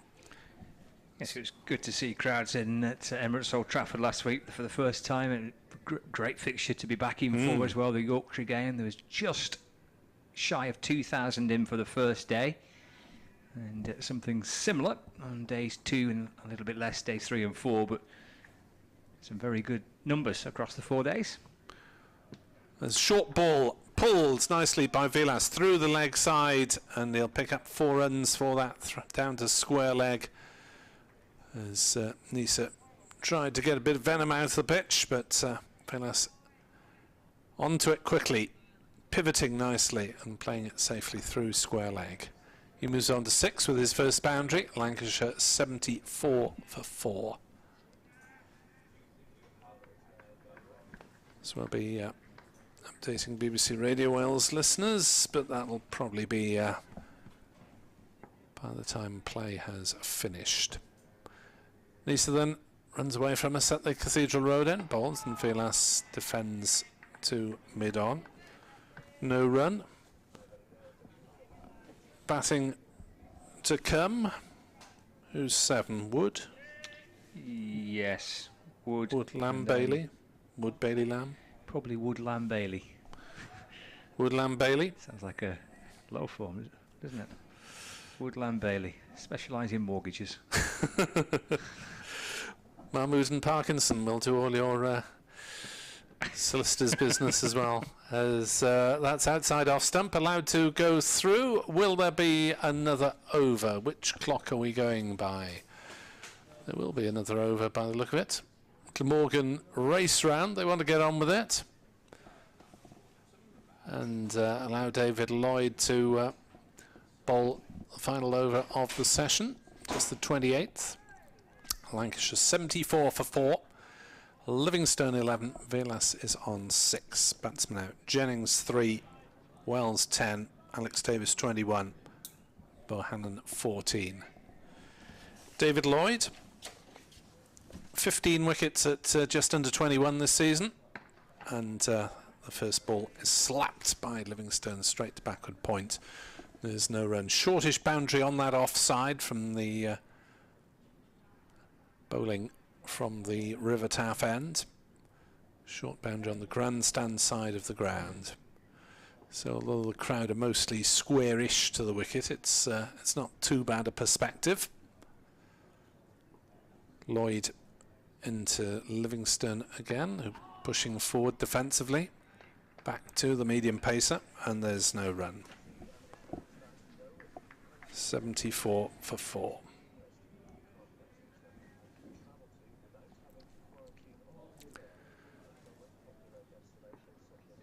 Ball going back round the offside cordon.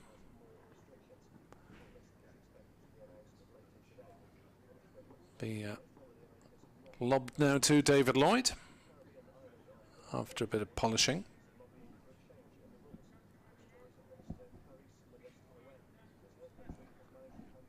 As Chris Cook brings in deep square leg to mid-wicket. Fine leg moves round towards backward square. Lloyd into Livingstone, who steers it away on the offside, well fielded by Salter, making ground to his left at backward point, and there's no run. So just 3 balls to come until the lunch interval here on BBC Sport Online. Be back, of course, at 1:40, straight after lunch.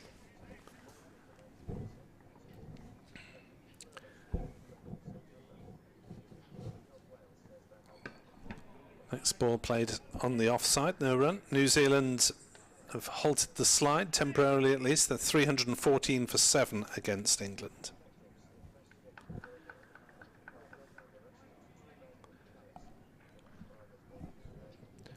Bowling figures here. Michael Neser, 8 overs, 2 maidens, 1 for 20. Michael Hogan, 6 overs, 1 for 16. James Will, 6 overs, 2 maidens, 2 for 21. As Lloyd bowls and forward comes Livingstone to defend, to cover, and there's no run. Dan Douthwaite, 5 overs, 1 maiden, 0 for 12, and David Lloyd, 0 for 4, with the last ball to come of his 3rd over. Lloyd is in to bowl to Livingstone, who's hit on the pad as he looks on to work on the leg side, and there is no run. 74 for 4 then at lunch, with Vilas on 6 and Livingstone on 11. 2 wickets to Wheel, 1 apiece to Hogan and Neser. Update for BBC Radio Wales listeners to come in a moment, and then we'll be back with commentary with Scott Reed, Edward Bevan and myself from BBC Sport Online at 1:40. Thanks for your company.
I'm Graham Winterburn. I'm the lead coach at Colwyn Bay Cricket Club Mixed Ability Cricket Section in North Wales. We offer opportunities for young people and adults to play cricket in a fun, safe, accessible and inclusive environment. Our aim is to encourage and coach those who thought they would never have the opportunity to play cricket within a club setting. We welcome all, regardless of physical or learning ability. Our focus is on coaching and improving not just cricket, but social and life skills, building and developing player confidence along the way. We've been successful in providing a pathway for players to move into mainstream club cricket at all junior, ladies and senior categories, and encourage players to move into coaching in order to provide a sustainable future for both the Max and club as a whole.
For Lancashire, after the lunch interval, Dane Villas and Liam Livingston.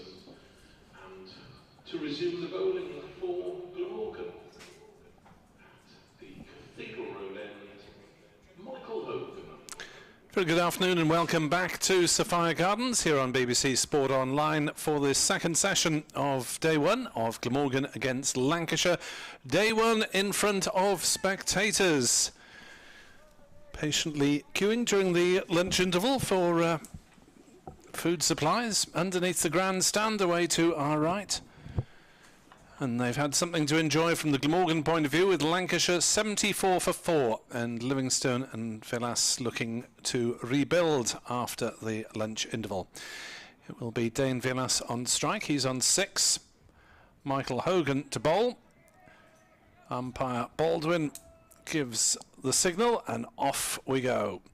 Hogan loping in to bowl full length outside off stump and no shot played by the Lancashire skipper. 74 for 4 then. Glamorgan enjoying the morning session after deciding to bowl first. Keaton Jennings went for 3, Luke Wells for 10, Alex Davis for 21 and Josh Bohannon for 14. 2 wickets to James Wheel. His first wickets for Glamorgan in Cardiff, and 1 apiece to Michael Hogan early on and Michael Neser in his second spell. Hogan in his second spell finds Villas stretching forward and defending out on the offside, and there is no run. I'm Nick Webb from BBC Sport Wales. Alongside me Scott Reid of BBC Radio Lancashire. Edward Bevan is the third member of our commentary team for this 4-day game, assuming it goes the distance. Certainly we're hoping not to have weather interruptions this week, as Hogan is in to bowl and Villas allows that to go through outside off stump. And a bit of work to do for Lancashire with the bat in the afternoon session. Dane Villas and Liam Livingston resuming for Lancashire then. 4 wickets this morning for Glamorgan. A good morning for the home side. And for Lancashire, who are unbeaten heading into this fixture, top of Group 3. Bit of work this afternoon with the bat to do. Reminder, if you want to contact us on Twitter, BBC Lancs Cricket for Scott. As Hogan bowls for length on leg stump and clipped away through mid-wicket nicely by Villas to get the afternoon scoring underway with 4 runs. A ripple of applause just about reaches us from the far distance, the grandstand a long way away to our right. Villas moves up to 10, 78 for 4. Hogan just straying a little bit down leg side. It's a glorious looking shot, wasn't it, from Dane Villas? Held the pose as well. It was a beautiful shot. Helped himself, firmly struck. Hogan into Villas again. Hits him on the thigh pad, I think. Ball just trickling out on the offside, and there's no run. So elsewhere in the Test match, latest, as New Zealand try and rebuild after losing 4 wickets for 6 runs at one point in late morning. 317 for 7. Conway 179 not out. Hogan bowls, forward comes Villas playing on the leg side. Joe Cookfield's at mid-wicket. There's no run. 78 for 4. Villas 10. Livingstone 11. And umpire Baldwin didn't move for about 30 seconds there. Everyone else on the field was moving around for the change of overs. Umpire Baldwin seems to be stuck to the spot, but he was making some notes on an old-fashioned notepad of some sort. Now he moves away to square leg. See, I'm a big fan of that. You still need a little notebook, don't you? I quite like a little paper diary as well. I can't, it's not all about digital, is it? No. Putting things on your tablet and your mobile phone and this, that and the other. Can't be just scribbling a few bits and pieces down. He took his time as well. There was no rushing his notes. He made sure that everything looked properly in the book. Now he's at square leg. So David Lloyd from the River End after lunch. to continue. This was the spell he had just prior to lunch. He bowled 3 overs for 4 runs. And he has Liam Livingston defending that first delivery, and there is no run. In this group, Northants 141 for 1 at Canterbury. Vasconcelos out for 66. Caught behind off Quinn. He's been in good form, hasn't he, Vasconcelos, for Northants? So Livingston just presses forward in defence, ball squirts out to Salter at backward point, and there's no run. There's quite a few good players in good form when that Glamorgan played up in Northampton. Very dispiriting final day as Northampton skated to 357 for 3, and Vasconcelos got a mere 185 of them. Livingston from the crease, it'll turn up the pads into the onside. Out to Labuschagne at mid-wicket, and there's no run. Yeah, it's probably the low point of Glamorgan's season so far, but they've been certainly pretty competitive. Played well. It's an even affair what we were allowed at Old Trafford. David Lloyd bowls back of a length, forced away into the offside. That's it. It is scooped up. That's it. Extra cover is a good stop. Kieran Carlson. Thank you. And there's no run. And still in with a chance, Glamorgan of sneaking into the top 2. I think they'd need to win at least 2 of the remaining 3. Ooh, this spits a little bit of Livingston, who's up onto his toes and taking his bottom hand off the bat. He's played it well, Liam Livingston. But appeared just to have a little extra bounce that Livingston wasn't necessarily expecting. Yeah, you don't necessarily expect them to get up off David Lloyd because he's a not the tallest of chaps, skiddy sort of delivery. Doesn't often get up. Lloyd into Livingston. The way he played that would suggest that one maybe was a little lower than he expected. He kind of bent his knees and brought his back down on that and just squirts the ball down through gully for a single. Keeps the strike as well. He moves up to 12. And Lancashire 79 for 4. Northamptonshire just behind Yorkshire. 2 and 3 in the table. And Yorkshire's bowlers has started well at Headingley with Sussex 68 for 4 just after lunch. Second wicket for Jordan Thompson there. Yeah, with Yorkshire playing Sussex this week, and Sussex have had a pretty rough run of it. Yorkshire looking to respond on the back of a defeat against Lancashire. If Yorkshire were to win that game at Headingley this week, then I guess Glamorgan are going to match it here, haven't they, and beat Lancashire. Michael Hogan then to start a new over to Liam Livingston, 79 for 4. Hogan in bowls. Livingston defensive shot off the back foot, just rolls past the bowler and up to wheel at mid-off. I asked Chris Cook about realistic expectations and he said, well, as a minimum we want to be in the 2nd division, just do our best in this game and see what happens. Yep. I mean, Yorkshire's still got Northamptonshire to play and Lancashire to play again, so the final 2 games for Yorkshire against the teams that are just above them and just behind them at the minute. Hogan in, bowls full length ball, clipped through the leg side. Hogan over pitching on Midland leg again, and Livingston taking advantage, playing it away to the mid-wicket boundary. 4 more runs. Hogan just not strayed off his length a couple of times. 83 for 4. Hogan 1 for 24 now in this 8th over. He's strong through there, Liam Livingston. That's a favourite shot of his. Bit of flair to it, isn't there, as he flicks it through mid-wicket. Hogan to Livingston again, drives to mid-on, no run. Neser is everything behind it, 83 for 4.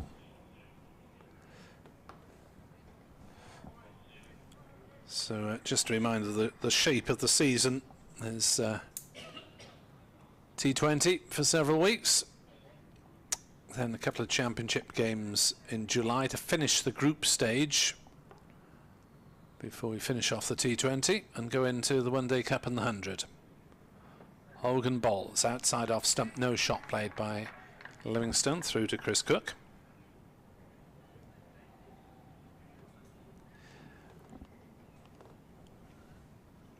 One of the spectators tweets me. I did put a quick snap of the queue for the food fans. Thank you for capturing me in the photo. You didn't get my good side. Sorry, sir. There's Hogan bowls, and that one hits Livingstone on the pad. Maybe in a little bit of bat involved as well. Ball rolls down into the slips, and there's no run. It's good to see people bobbing around during the course of the lunch interval. 1 or 2 different food outlets were open. Get yourself a little pie, as you and I did. Sandwiches and burgers, teas and coffee. The bar was doing a decent trade as well. Very nice. Didn't notice the bar. I did. Hogan is in to bowl, and it's chopped down by Livingstone. I thought for a moment that it might roll backwards, but it'll just trickle forward out on the offside. No run, 5 off, 83 for 4. Michael tweets to draw our attention to the fact that Finn Allen is making his Lancashire debut today for the second 11 against Notts at Old Trafford. Yes, he is. I've just spotted that, but in fact, I think actually there's a live feed of that game on Lancashire's website, so you could watch the first team and the second team if you want. I think they've got the live feed from Old Trafford. Finn Allen, the New Zealander, who's landed in Manchester last week, but I think he arrived after the first day of the Roses match, I think. So he's done his quarantining and staying in the ground in the hotel at the ground rather. Yeah. David Lloyd bowling. It's just short and it's pulled. Paul Baldwin at square leg, having to hop out the way of that one. Up towards deep backward square leg, and Villas gets a single, so he moves to 11, 84 for 4. And if you missed this news a little bit earlier on, certainly one of interest to Lancashire supporters, that Joss Butler will be available for the first 6 T20 Blast games for Lancashire. Well, that's really good to hear, isn't it?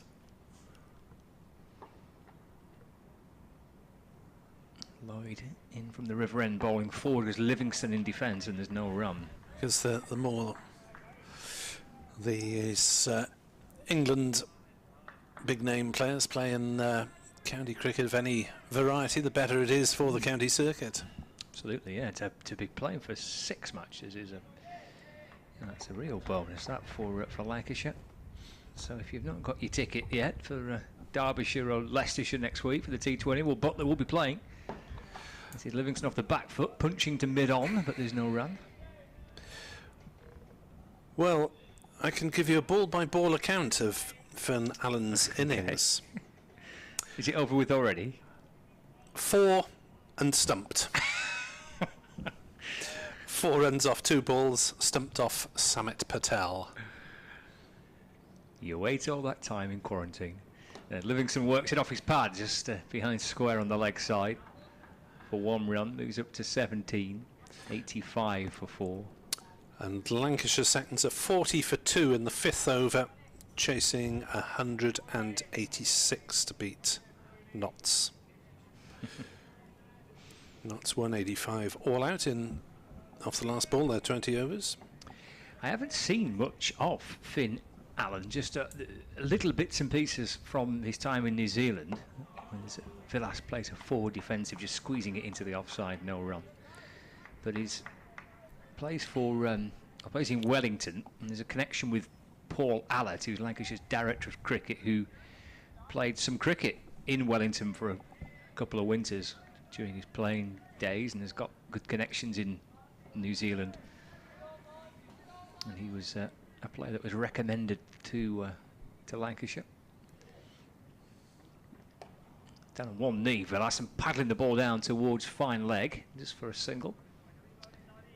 Villas moves up to 12. That's the end of another David Lloyd over. He gets to them pretty quickly, doesn't he? 86 for 4, Lancashire. Villas 12, and Livingstone on 17. Yeah, although Glamorgan have only bowled 32 overs, they are level on the over rate according to the board. Lancashire seconds wicket takers, 3 for Burrows, 2 apiece for Hurt and Hartley, 1 apiece for Morley and Jones. But Finn Allen out in the first over, stumped for 4, second ball off. Samit Patel, who had a brief spell with Glamorgan on loan, I think played against Lancashire at Colwyn Bay, if memory serves me right, a couple of years back. Here comes Hogan in to bowl to Vilas. Again, slightly over pitching Hogan, gets away with that one. As Vilas plays to cover and there's no run. Hogan bowling from different end for his first spell. Saw him bowl from the River Taff end to open the bowling. Michael Neser started off from this Cathedral Road end. Neser had a couple of overs back before lunch. Hogan a couple of overs back after lunch as this one steered away on the offside by Vilas. No run. Down into the gully area where Glamorgan have got a gully and a point at the moment. Just down to the 2 slips in the afternoon sunshine here in Cardiff. Well, we've got a crowd in, but we can certainly still hear the players. The shout echoing round Sophia Gardens. Just a couple of hundred people in the vast grandstand away to our right. As Hogan bowls and no shot played by Vilas. Left foot thrust forward, bat in the air. One of the best walks in cricket, I'm told, into Sophia Gardens. I've not yet done it. I've only been here twice before. They were both international games, so I've not yet enjoyed the walk through. Yeah, Sophia through Boot Gardens. Park and either over the river or along the Taff Trail here. I shall do it tomorrow morning. I shall walk from the hotel. Very pleasant. As Hogan is in to bowl to Vilas, who's driving out into the offside. Good scrambling stop by Wheel at mid-off prevents a single from being taken. 86 for 4 it remains. Certainly for the odd international that have attended as a spectator, if you're walking through the park, you're virtually love-bombed by the stewards who are, hello, place to sit you, do you need any help getting to the ground? No, it's all right, thanks. Thank you, though. 86 for 4. As Hogan is in to bowl, outside off stump, Vilas shoulders arms again. As opposed to the food bombing that experienced here for the test match against Sri Lanka 10 years ago, where some cricket correspondents and TV broadcasters were somewhat sceptical of Glamorgan's right to hold test matches. I've never had so much food shoved in me as my life. It was raining every morning, so they were desperately providing croissants and bacon rolls and heaven knows what as Hogan bowls. And oh, there's big appeal for LBW. That's close. It's out. Vilas got in a right tangle there, playing right across that one. And Michael Hogan has his 400th first-class wicket for Glamorgan. It's a good one as well. Lancashire, 86 for 5. Michael Hogan for 12, and congratulations to Michael Hogan, his 400th first-class wicket for Glamorgan. There we are, it's official if Dr. Hignell says so. And Vilas, having looked quite composed and content at the wicket, just got in a terrible tangle there, playing all round a straight one. And he is on the long walk back. 86 for 5. Michael Hogan has 2 for 24. So should get a replay on my laptop any moment. And that one, yeah, struck Vilas fairly low down, around about shin level. It was angled in from Hogan, but I think would probably have crashed into middle and leg. 86 for 5, and the visitors, Edward Bevan, in a bit of a muddle. Yes, with his strong batting order. I think the pitch is giving some assistance, because there's one from David Lloyd, I noticed, Nick, and you probably did after lunch, jumped off a length. Now, with the bowling unit that Lancashire have, Glamorgan won't want to see much of that. The likes of Mahmood, Bailey, etc. So it's been good bowling, don't get me wrong, by Glamorgan. Every one of the bowlers has kept, you know, the virtues of bowling a good length. And it has been a little bit of assistance, but at the moment I think it's a good pitch. But yeah, they are struggling, and I don't suppose they've struggled like this all season. In the Test match, Ollie Robinson has got his 4th wicket. Jameson has gone for 9 in the battle of the tall man. Conway is still there, 183 not out, and within 2 wickets now of batting through the innings. 326 for 8 New Zealand. At Lords. David Lloyd for you, Edward.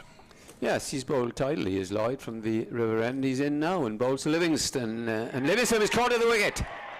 2 in 2. He drove at a ball that was just outside, and a very good catch by Cook standing up.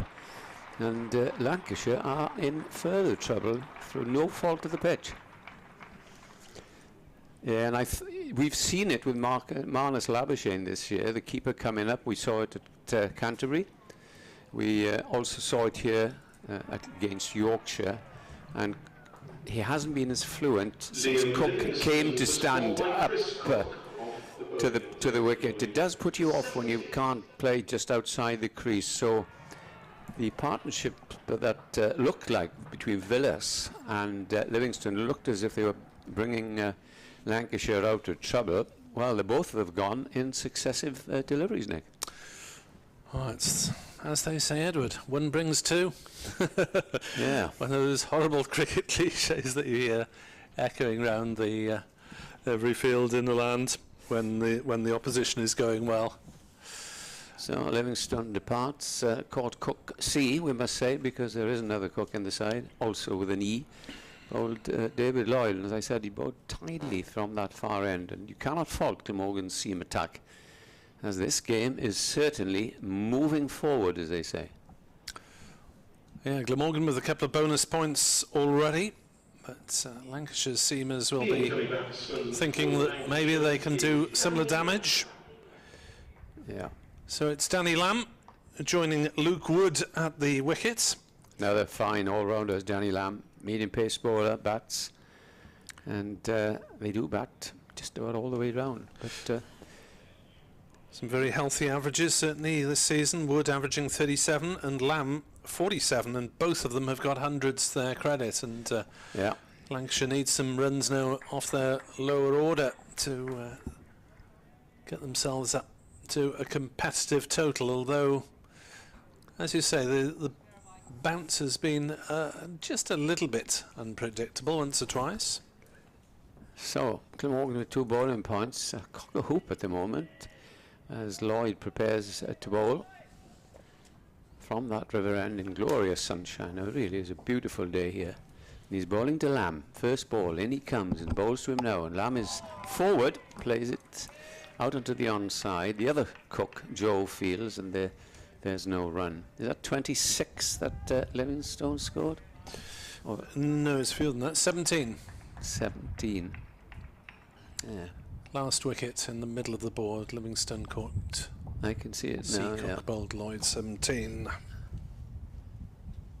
Here's Lloyd in again, bowls, and this is beaten the batsman outside the off stump into Cook's gloves.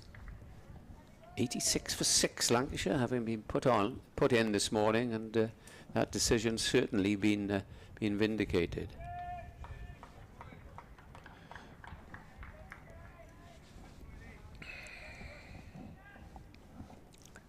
Lamb waits as in comes Lloyd and bowls, and this is tucked away on the onside for a single. As Cook again fields, so he is off the mark. The score moves on to 87 for 6, and talk of coming here on Sunday. At the moment, anyhow, Nick looks rather distant.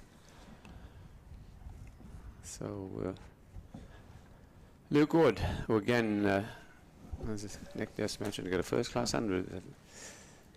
He is left-handed. I think the first, yes, we've had Jennings and Wells. 2 slips. As in comes Lloyd. Bowls his first book, and that's left outside the off stump by Wood, and a nice take standing up. I do like to see wicket-keepers standing up to medium paces, and the way that they take them so cleanly. Jack Russell was a master of that. Used to stand up in those successful days for Gloucester. Ian Harvey, Smith, the other left armour. In comes the next ball, and that's pulled away out towards mid-wicket, and a very, very good piece of fielding there. It was pulled just short of a length. That's Kieran Carlson, was it? Yep. Yeah. Who other? End of the over.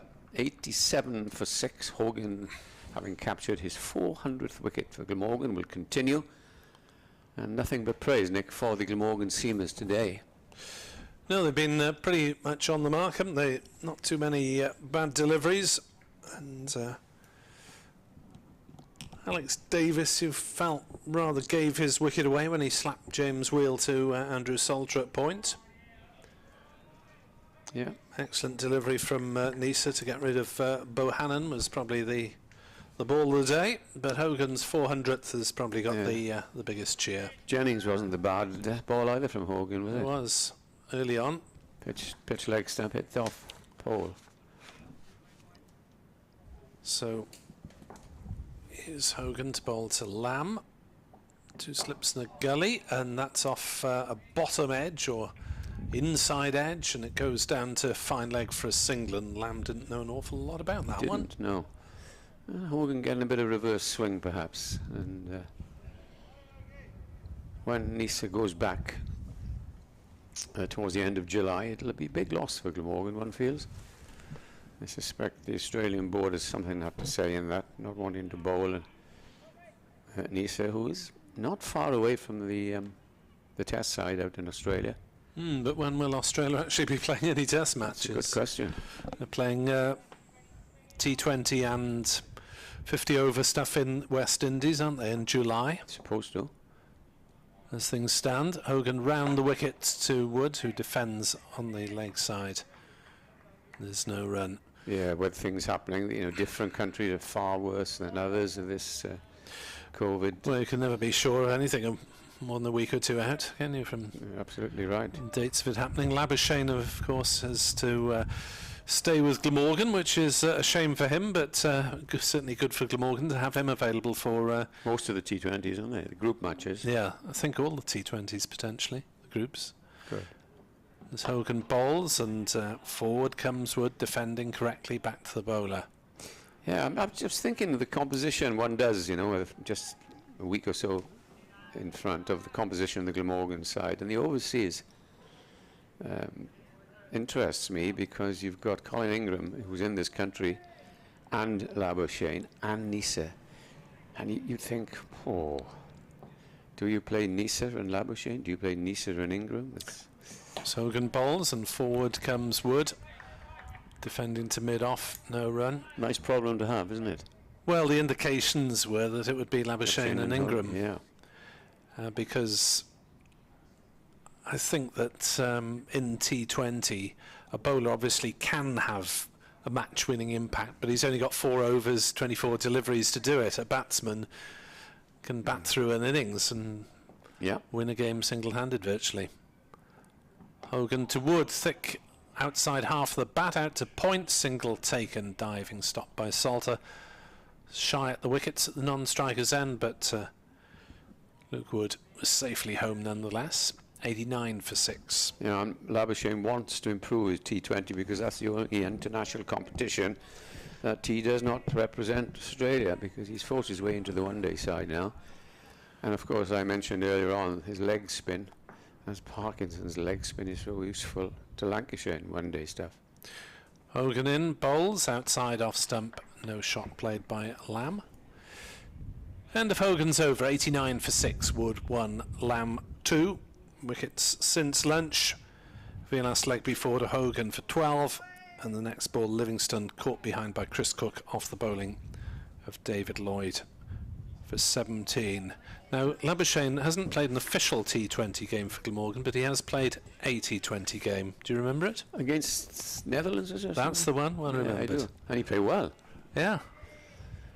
But it's his leg spin that I'd be very interested in.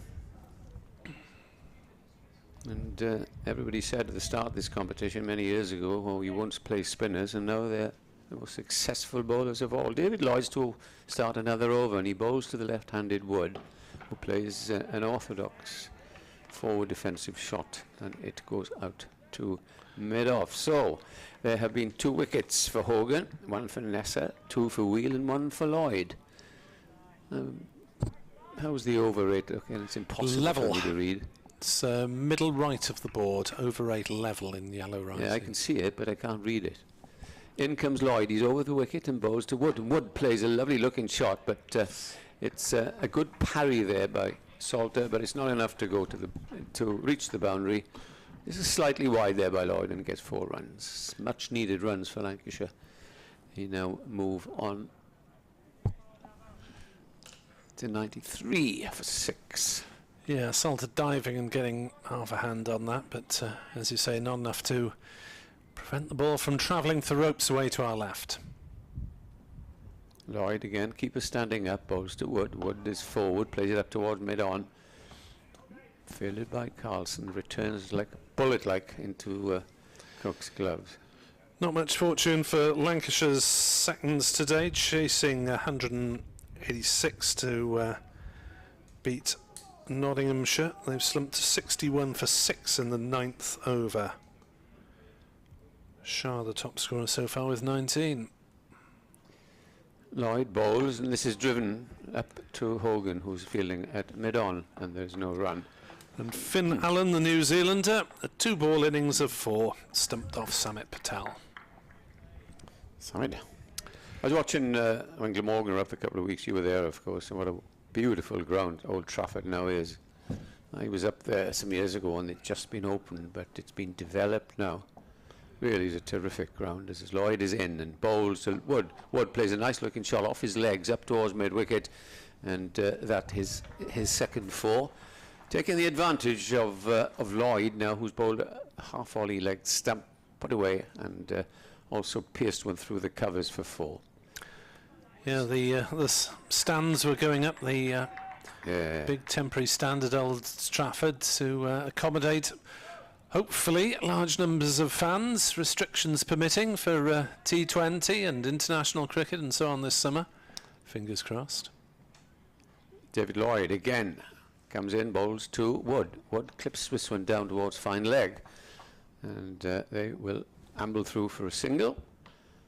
And that is the end of the over. 98 for 6, and Wood very quickly has moved on to 10, and Lamb is on 2. New Zealand 336 for 8. Conway still keeping them going. Devon Conway, that is. 186 not out. Tim Southey's on 7. Southey can bat. Neil Wagner, the batsman to come. 4 wickets. Ollie Robinson. 3 for Mark Woods. Just the one so far for Jimmy Anderson, whose figures are 27 overs, 7 maidens, 1 for 77. Here's Hogan into bowl to the left-handed Wood, who drives but doesn't get it past Wheel at mid-on. Well, Ollie Robinson taking 4 wickets, and it couldn't have been easy for him this morning, walking out to Lords with all that controversy yesterday. But he has to try and put that behind him. And he's a much older person when all this thing happened. See, the PCA have put out a statement that they'll help as much as they can. As Hogan is in to bowl, outside off stump, Wood plays no shot.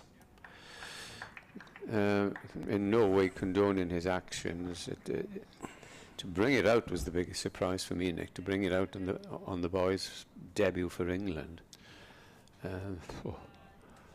He must have been devastated beyond.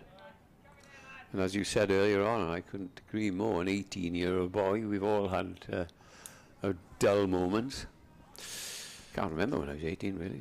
So far. Hogan is into bowl, and forward comes Wood, playing to mid-wicket. And there's no run. Yeah, don't condone his racist remarks there. Certainly not. Extremely offensive. But Yeah. there we are. We've probably all done things we'd regret some years later. 98 for 6, Lancashire. Approaching 3 figures, but Glamorgan with 2 bonus points already.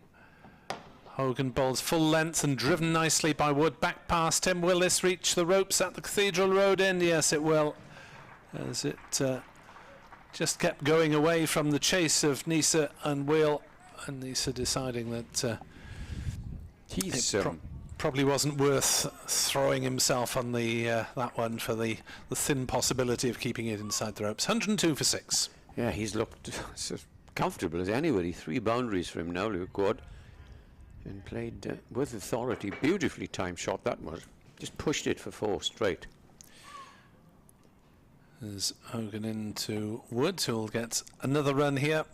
Just turning it off his hip down to fine leg. Oh no, no bat involved, says umpire Baldwin. I thought that was a leg glance myself, but it was off the pad, says umpire Baldwin. 103 for 6. Strong pads, you see they wear these days. Huh? Yes, must be. New Zealand 9 down. Southie has got the curse of Edward Bevan. Good bat, he may be, but he's been caught behind off Lancashire's Jimmy Anderson for 8. As Hogan to bowl, up in the block hole. Lamb drives to mid-on, no run. Yeah, it'll be a race now for Conway's double 100 and getting New Zealand all out. Yeah, Neil Wagner, the last man, has just come to the wicket. Conway on 186, not out. Here, Lancashire 103 for 6. Top scorer so far, Alex Davis, with a mere 21, and 4 other batsmen got into double figures, but failed to reach 20. So, it will be, I presume it'll be David Lloyd. Yeah, he runs at the end of each over, before he bowls, to take his cap down to the boundary. Because you can't give it to the umpire. So he didn't want to stuff it in his back pocket, as some people do. We have an adjustment in the field, just the one slip, and a man now out on the mid-wicket boundary for the left-handed Wood. Lloyd comes in and bowls the first ball, and it's driven, and a diving stop there by Lloyd, parries it to mid-off, and the score remains on 103. For the loss of 6 wickets. Yes, I've seen the very low level of cricket that I turn out at. The caps just sort of stored behind the stumps together with the bottles of sanitising stuff. Here's Lloyd, comes in at a slight angle, gets close to the stumps now and bowls, and that's a good delivery really, because Wood was trying to push it away onto the offside and ended up at short mid-wicket. The alternative, of course, is when the fielder's wearing 2 caps. Yeah. Which you see sometimes even at this level. I was down watching one of my grandsons play the other night, and I was standing on the boundary and the ball was hit up to long on-ish. And I went to stop it, and the next thing I said was this yell, "Don't touch!" I'd forgotten all about it. Don't touch it. Here's Lloyd, in and bowls, and this is again, comes in a little bit off the pitch and played out to mid-on. Yeah, one would hope that such restrictions are not with us for too much longer.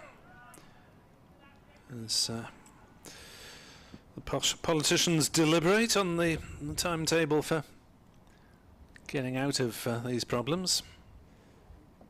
We can but wait. Lloyd comes in again as Wood waits, driven forcibly out towards mid-wicket. That is picked up just inside the boundary, and it's only a single. We keep on saying this, think that it's the short boundary, because every game we've had here this season, it's been to the right and near, those of you that know Sophia Gardens, to the big stand. And they seem to be keeping the middle and to the left of for the latter parts of the T20s. Yeah, T20 international cricket and the 100, of course, a lot of which will be televised. So they tend to stick to the middle for those games for the benefit of the cameras. Second slip comes in now as Lamb clips this off his legs down towards mid-wicket. And in comes Hogan. Again, it's just the single. Doing a good holding job here, isn't he, David Lloyd, as well as taking the important wicket of Livingston. It's the ideal ploy to have, as the likes of Neser and Hogan eventually will have an afternoon rest. Or perhaps we might see Salter have a ball. But it's Lloyd, just the one slip, as he bowls now. That's again drifting down leg. That's going to be 4 runs. So another boundary to Wood is really getting on. Doesn't really had a look at it, but has played some very pleasing shots. And doing a little bit of a recovery act now for Lancashire as they move on to 109 for 6. But had you given 109 for 6 to Glamorgan this morning when they walked out at 5 to 11, they would have bitten your hand off, I suspect. Talking about various restrictions on the international front, it seems it's being reported that Portugal is being removed off the green list for travellers from England. What's on the amber now? It'll be moved to amber, which means that people coming back from Portugal after next week are going to have to quarantine. Oh, I bet they are paying people who booked to go out. So, it's a nightmare, isn't it? All down to Trabanos for your summer holidays. No, I won't. Don't think it'll be quite that night. Bevan's bed and breakfast. Well, thankfully I'm only half an hour or less away from the Goa, which is delightful. But so many other people like it.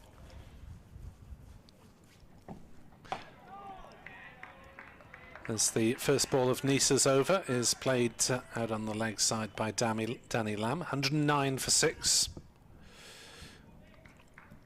And sadly for Wales, a bit of a virus hotspot in the Llandudno area, which is, of course, favourite holiday destination for many people in the northwest of England. Not only that's bang on where Glamorgan play, or did used to play, Penryn Bay there, just over the road. Neser is in to bowl to Lamb, who's forward defensively. Lamb's on 3 not out, the passive partner in this partnership. Yeah, I mean, this game in normal times would have been played at the Royal Swansea ground, wouldn't it, Colwyn Bay Cricket Club? And Lancashire supporters know it so well, because often you get more Lancashire supporters, because it's only an hour away from Manchester or so, supporting their side, and the place is packed in a wonderful, wonderful atmosphere. One of my favourite grounds.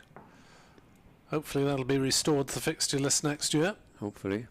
As Neser bowls and Lamb defends. No joy for Lancashire's second 11 by the look of it. They've slumped to 77 for 8 in 11 overs, needing 186 to beat Nottinghamshire. And no one really getting going at all. No one reaching 20 even for Lancashire seconds. Patel 2 for 8. Dan Christian's playing for Notts there. He's got 2 for 1. So he's come over from Oz. Neser steams away from us and bowls, and Lamb drives but gently to cover, no run.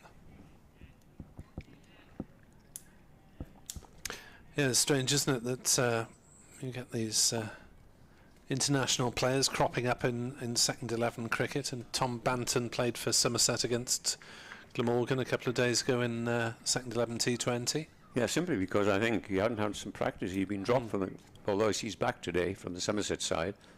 Martin DeLange is also back after being dropped for a couple of games. But they're struggling, Somerset today. Neser bowls, clipped off his legs, through the leg side for 4 by Danny Lamb. His first boundary. Something of a gibby as Neser strayed onto leg stump. Back in the attack instead of Hogan. So Glamorgan rotating their opening bowlers at the moment from the Cathedral Road end. Mahmood, Bailey and Parkinson are the 3 batsmen left for Lancashire, but they'll want these to carry on now, get them as far as they can. They've added 27 already as Neser bowls, and Lamb defends this one to mid-off. Yeah, you mentioned Somerset toiling at Taunton. They're 113 for 7, and Keith Barker of Hampshire has got 6 for 23. Former Warwickshire left-arm seamer. Swing he relies on, and anything that resembles a swinging day, well, you can see Barker will take wickets. So Wheel, having had a couple of wickets in the morning for Glamorgan, is into the attack at the River Taff end, and I think 3 of the bowlers so far have bowled their second spell from the opposite end. I was just going to bring that up. And Wheel.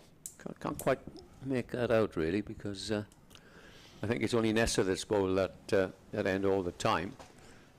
Because Wheel, apart from his 3 no balls, has there's another little complaint about the ball, and umpires go in to change it. They look and see the batsman, tell them there's going to be a change. Box of balls being brought out by the Glamorgan 12th man, and there'll be ructions in the Lancashire camp before all of a sudden you see a couple of wickets falling very quickly. It all depends on the batch you get. If you get a good batch, they're fine, and then if you get a naughty batch that isn't right up to standard, you've got to play with them for some time. Alex Wharf now and Paul Baldwin looking at every ball. How much has it been used? What's the shine like? It's got to be comparable to the ball that they have been using. And now then, another thing I haven't looked on this posh scoreboard is how many overs have been bowled. 39. Where do you see that then? Top right underneath the time. Got the time on the top right in the yellow writing, and the Yes. overs in white. Overs remaining Got it. 57, just So we're not just below halfway that. through. They have decided which ball. Alex Wharf, former Glamorgan, Notts and Yorkshire, of course, medium pacer, well, all-rounder really. Making a big examination of it, decides all is well. Don't know if he'd be like to be described as a medium pacer, Edward. Yeah, he was about medium pace, wasn't he, Wharfie, first change? Fast medium. Yeah. He was about twice the width in those days. He's very lean these days, isn't he? And I remember his first one day. Tendulkar, Ganguly, he took 4 wickets, all the top batsmen. Played for England. He's very, very good umpire, is Wharfie these days. Well, he always has been. Very studious and going up the ladder. James Wheel then to bowl from the rear end, and as Nick just said, not the end that he's captured his 2 wickets, and he's bowling to Luke Wood. In he comes for his first ball and bowls, and Wood plays it away on the onside to mid-on, where it's well fielded by Carlson. Lancashire have gone hard. I feel the batsmen have gone hard at it, haven't they? Alex Davis, although he was in for quite a while, did go at a few wide ones, didn't hit too many of them. But there was a lot of footwork from Alex Davis, and now Wood has not hung around before getting going. Wheel turns, and he comes and bowls to Wood again. Wood drives, very well stopped by the ball. I suspect that might have been 4 runs. I think they might try and get Wood and play off the back foot, because he's very good on that front foot. There are 3 St John ambulance gentlemen just in front of us or below us in a stand which is inhabited. Nobody at all there. And I don't blame them. They're watching the cricket. I don't think they had anybody who's not at all well, but I wouldn't say that they're in the right place if somebody is taken ill. Wheel is in, bowls to Wood again. Wood leaves from ball just short of a length, and it's a good leave and good pace here from James Wheel. New Zealand's last man, Neil Wagner, is having a thrash. He's 20 not out off 12 balls. Well, you're not helping. 359 for 9, New Zealand. He's not helping Conway then by blocking. Well, all runs for the tourists, whoever scores them. Wheel turns. Short little steps that he takes. Now he's up to the wickets and bowls, and again that's left outside the off stump. A good line there. Just to keep in touch, if you've just come in, Lancashire were put into bat this morning. They lost Jennings for 3, Davis for 21, Wells for 10, Bohannon for 14, Livingston for 17, and Villas for 12. And the score is 113 for 6. the two batsmen, Luke Wood and Danny Lamb. In comes the next ball. What a good shot that was. Picked up on the half volley, and it's gone for 6. I thought with the crack that he gave that, it looked a useful shot. And my word, isn't Luke Wood played well since he came in. He's made up his mind, right, if anything's on offer, it's got to go, because we've lost 6 wickets and only the tail to come. It's already top scorer. Yeah. With that blow. 119 for 6. Wood has 25 for them, overtaking Alex Davis. Wheel in again and bowls to Wood. Wood, who has a liking, it seems, for the onside, turns that off his middle stump with a lot of bottom hand, and he gets a single, keeps the bowling, and these two have taken the score from 86 to 120 for 6. Here we had a partnership of 27 for the second wicket and 29 for the fourth wicket. But this is the biggest partnership as well. Yeah. So Lancashire fighting back, largely through the agency of Luke Wood. Danny Lamb, 2 batsmen with healthy averages this season, 37 and 47 respectively. It's comforting, isn't it? Men coming in at 7 and 8 who have those averages, because even you think you've got rid of the top order, but you've still got some very good players on hand. So Michael Neser into the left-handed Wood, who drives to Carlston mid-on, who's forced to backpedal and manages just about to field cleanly. So square leg has been pushed back to the boundary. Joe Cook away to our left on the pavilion side of the ground. I wonder if Neser's thought of taking a slip away and having him just as whether he hit that 6 in the previous over, sort of straightish mid-wicket. Try and block that shot, because he scored freely in that area. Yes, he's got 2 back on the leg side as it is, as well as a third man as Neser in. Bowls short pitch delivery that Wood ducks underneath so effectively that he falls over. Well, there's no chance of him being hit by that one, even though it didn't get up very far. And he should put a bit into that, didn't he? A bit of oomph from Glamorgan's Queenslander, one of several Glamorgan Queenslanders in recent years, along with Labuschagne, of course, as well as Kawaja, Charlie Hemphrey, the Englishman, and briefly Joe Burns. Neser bowls, short pitch delivery, ducks underneath, rather more sedately that time, does Luke Wood. And not to forget, Nick, that wonderful opening bowler Michael Kasperovich. Yeah, a few more years ago, yeah. Jimmy Marr. Yeah. Seemed to like the Queenslanders, do Glamorgan. I suppose once you get a connection, as Scott was talking about earlier with Paul Allerton, New Zealand, make the most of it. 120 for 6. Neser to Wood, who will get runs down to fine leg. It'll be cut off. In fact, it's just a singular run. The throw was not the greatest from Dowthwaite, but at least it was heading back towards the middle pretty quickly. Lancashire 121 for 6. Wood is 27 and Lamb is on 7. Scott will come and join Edward for the next spell.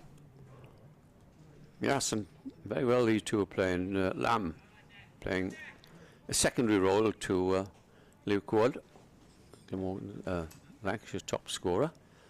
As Neser, with a little jump at the start of his run, comes racing in and bowls, forces Lamb on the back foot, who plays defensively up to mid-on. As Scott Reed is back alongside me.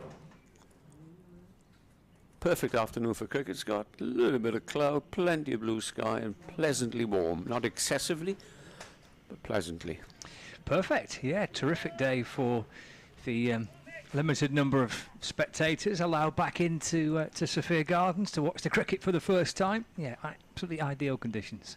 Here's Neser is in and bowls to Lamb. Lamb leaves a ball outside the off stump, goes through a rather low down to Chris Cook, end of the over, And Lancashire, who've had their problems today, now looking for a recovery from these two. The 7th wicket pair. They're 121 for 6. Put together a big partnership in the game at Kent. Second match, I think, of the season, a third match of the season, Lancashire's first away game. Both scoring centuries. Luke Wood making 119. It's his second first-class ton, but he's first for Lancashire. And Daniel Lamb with his first first-class century. He made 125.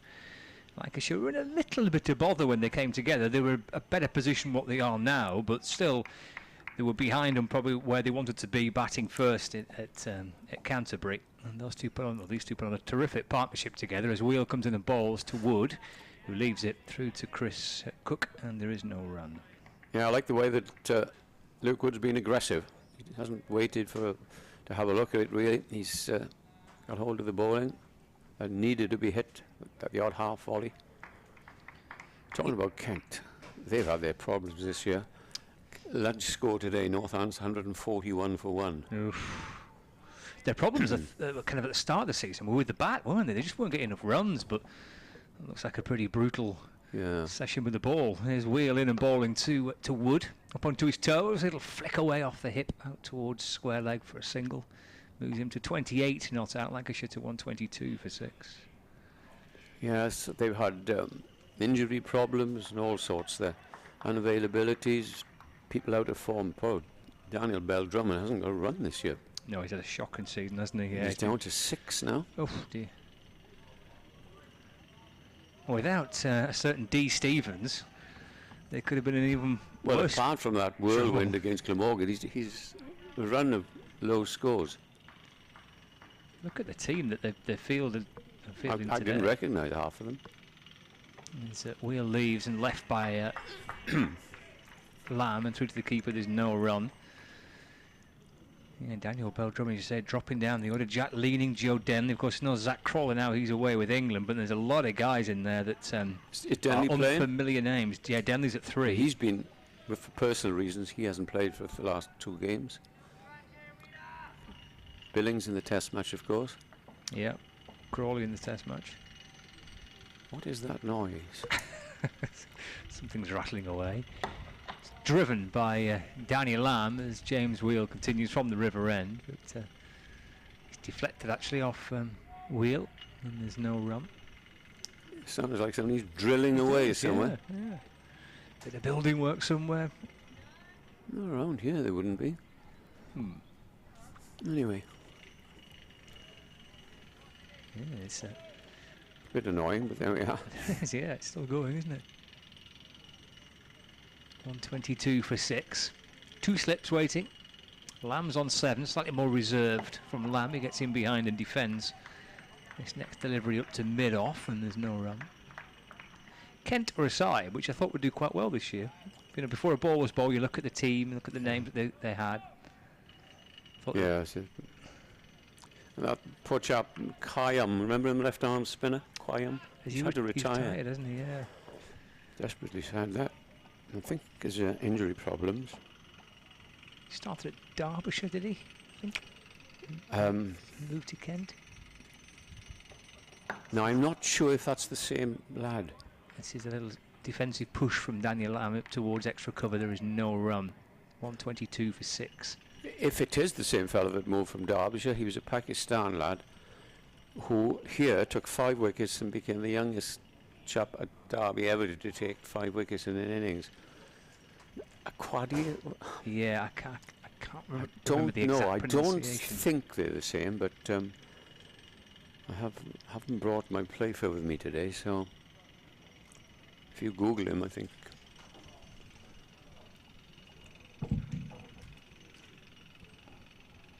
With the runs today for Northamptonshire, Ricardo Vasconcelos 66, current batsman. Good player.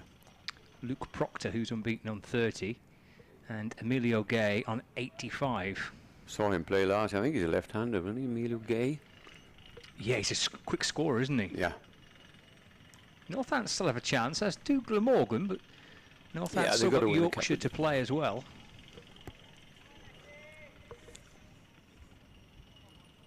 Neser to continue then, at the Cathedral Road end. 2 slips, a third man, a cover, an extra cover, a mid-off. 6 men on the offside as he comes in to start the over. Balls to Wood, and Wood drives nicely but straight to Hogan at mid-off. And then there's a mid-on, a deep fine leg and a deep mid-wicket for that pickup shot that Wood has played so well today. 122 for 6 is the Lancashire total.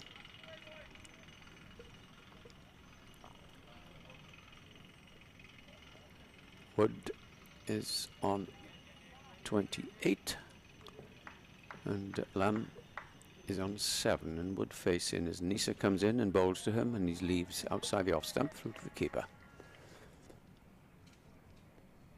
The pitch must be doing something, because every bowler's had there has been the odd wicket that's fallen. It has been no fault of the pitch, but then the odd one has been just a little unpredictable bounce. The drilling, as you can probably hear, goes on. Is there a dentist around, you think? Don't want to go to that dentist. Neser turns, runs away from us, comes in, bowls to the left-handed Wood, who gets a leading edge there, looking to push it away on the onside, but ends up at cover where Carlson fields. Second highest run scorer in the country is Kieran Carlson. He's second in the averages. I must check whether he's the second highest run scorer. He's had a splendid season so far. Although Glamorgan, of course, missed the last game, so he might have been overtaken now. Michael Neser, in pass umpire Paul Baldwin, and bowls, and this is met with a defensive response from the batsman, who plays it out to mid-off. All very quiet and serene here, and I bet those couple of hundred spectators away to our right, that's so good to see them there. I thoroughly enjoyed this, having been cooped up for 14 months or whatever it is, and out in the fresh air watching some cricket.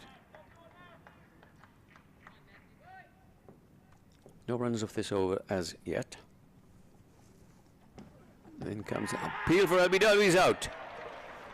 So towards the end of the over, he looked to shove it away on the onside. I said that he was very, very fond of that shot, and he walked across. We have the benefit of a replay here, but that's the third LBW. Oh yeah, he walked across. I don't know if you saw it,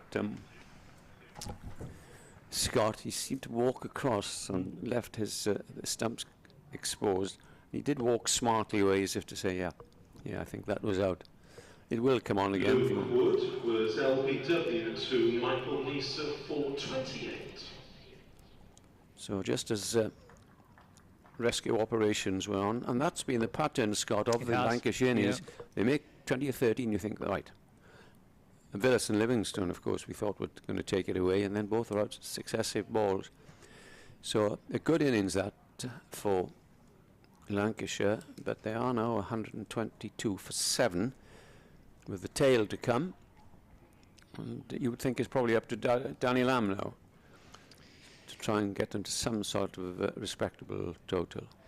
Yes, expect Tom Bailey to come out next for Lancashire, but much will depend on Lamb, but he was actually the more reserved of the two. Because Wood was scoring freely, I suspect. He might just have to change, perhaps, the way he's gone about it. But you're right, I agree. It's been a case of where you just start to think there's a little partnership developing. They've just settled things down, and then the partnership is quickly broken. It would be interesting, Scott, to analyse the dismissals. I reckon Jennings got an absolute perler from Hogan. Davis played a poor shot. Wells didn't play a shot. Bohannon looked as if he had a good one from Neser. Livingstone was wide of the off stump, trying to hit it through. And Villas got a dreadful mess, LBW to Hogan, and that was exposing walking across. So you might say, okay, yeah, there is a little bit in it, but there have been some careless shots, or maybe a bit too cruel. I think there has been a bit in it, hasn't there, throughout the course of the day. You have to exploit it, and I'm sure that Lancashire seamers, because they're very, very fine seamers, will try and exploit it as well as the Glamorgan attack have done. Whether with Livingston perhaps something just played on his mind a little bit, because Keeper was up. Keeper was up. He had a couple that, well, one in particular that got quite big on him, which he had to defend. One kept a little low on him. The keeper's up, so that kind of plays in your mind a little bit. Yeah. But I agree. I don't think it's been unplayable. But it's not a track. I don't think so. No. Yeah, we shall see. It is Tom Bailey. He's coming in at. You're going to tell me he's got a first-class 100 as most counties these days, don't they? They have. I actually don't think he can bat. Yeah, he can bat. Yeah, he's got a few 50s to his name, but he's never. They all have. Neser, Glamorgan's Hogan, rather. He's got a couple of 50s. Anyway, Neser is in, bowls to Bailey. Bailey, yes, plays it nicely into the covers. For some reason, thinks of a run, but you've got one of the best fielders in the country there. End of the over, and it's 122 for 7. Applause from the crowd that's here. And it looks as if Glamorgan have put on a bit of a show for them by taking 7 Lancashire wickets, who, in my mind, are the best side in the country at the moment, the best well-balanced outfit. But there we are. Other people might argue and say, look at Gloucester, look at Durham, look at Notts. But without you being one-sided and biased, I think you've got to agree with that, Scott. They are such a well-balanced side. Well, they're playing some very good cricket, Eddie, this year. I'll be honest, they've not been behind too often in games. This is a test for them here. I'm just pushing the ball a little uppishly, but safe enough up to mid-on as James Wheel continues, and there's no run. They've not been behind too many times in games. No. Had too many bad sessions of cricket, really, so far. You look at this lineup, don't you, and think, oh, that's not bad. There might be a little bit of pressure on today's Labuschagne, because he had an awful decision down in Kent in the last game. Okay. Which didn't help him. Wheel comes in and bowls to Lamb, edged and taken Good terrifically by Root at first slip. Well, the umpires have a little not out conversation. Yet. Oh, he's giving it not out. And they're saying that didn't carry then? I presume so. Well, he looked a clean catch from here. Let's have a look at the camera from the other end, if they've got another camera. Well, the two umpires look to each other, so which would... If you're not sure... Absolutely. You can't give it out. And Danny Lamb wasn't... so difficult to say. Well, the little glance between umpire Wharf and Baldwin was a look that would be, did that carry? Do you think that carried? If you're not sure, you have to say, I'm afraid, not out, I would have thought. You can't, Wheel back into Lamb.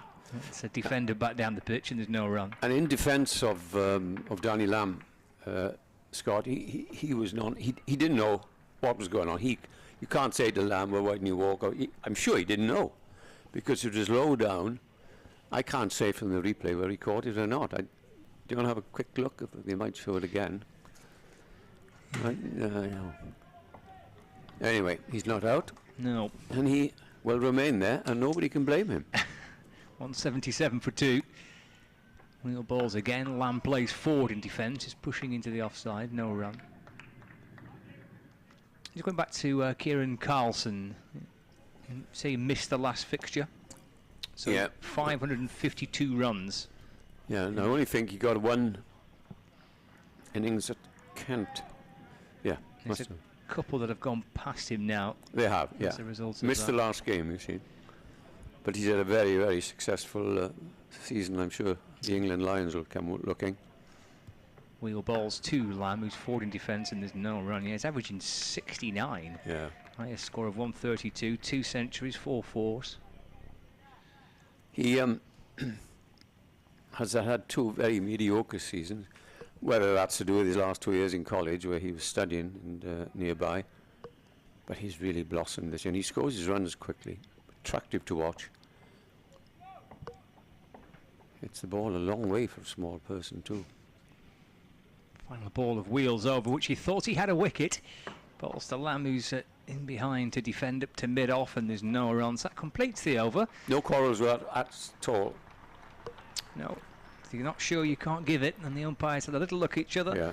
And there wasn't enough between them to decide that that was out. So umpire Alex Wharf just in conversation there with Billy Root, actually, as they cross paths, perhaps just to explain the reason behind it. But it's the end of the over. 177 for 2.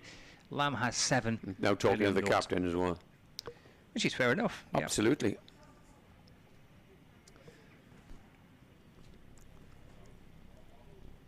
Little incident which has passed. Michael Neser to bowl now to Tom Bailey, and Glamorgan are both 3 slips back in attendance.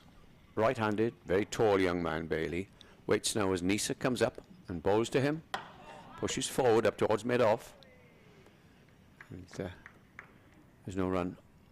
And the score remains at 122 for 7. Just looking around the country at some of the other games, mentioned that Northants game, the piling on the runs against Kent at 218 for 1. Tough old. I think that was an insertion as well, Scott.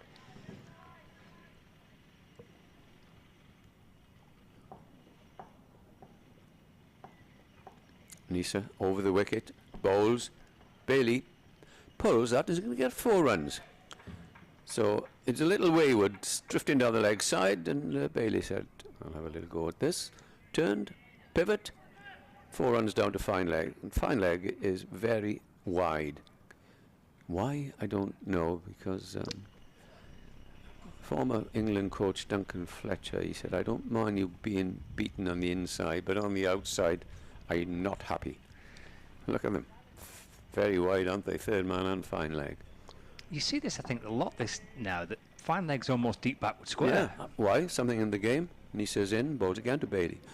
Bailey's beaten. And that certainly did a little off the pitch. And Bailey won't be too unhappy at that. No.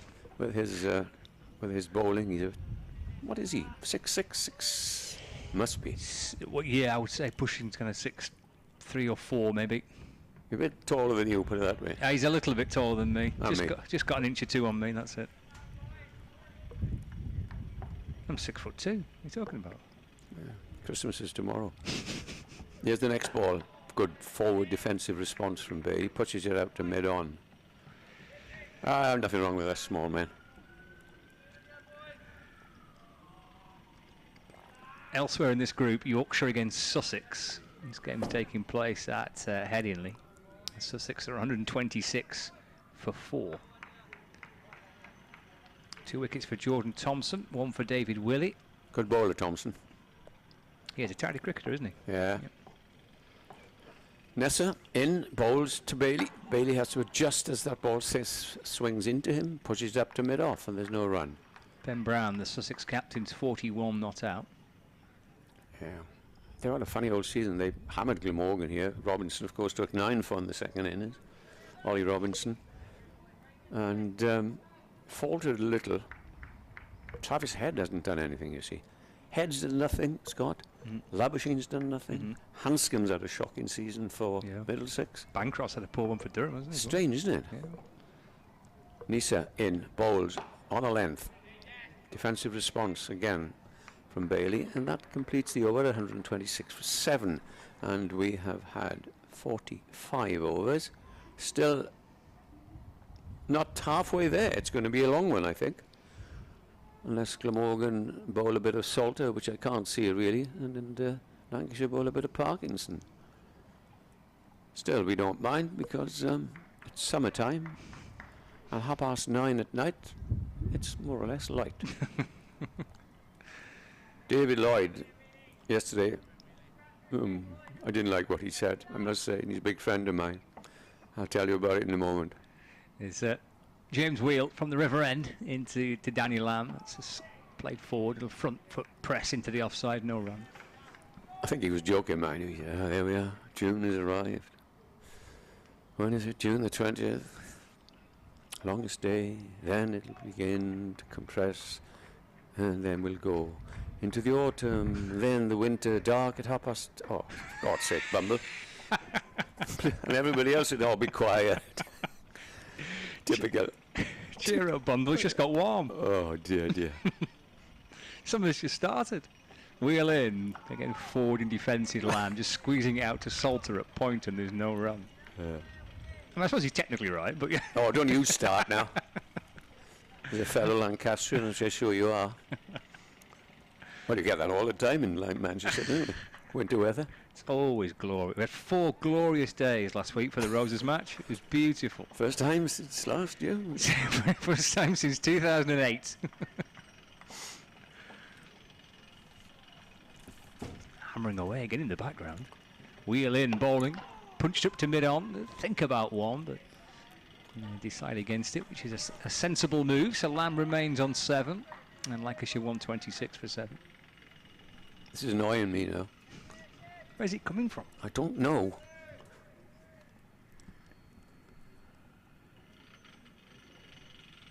Oh, I've got an idea. Oh. Yeah, I think I have.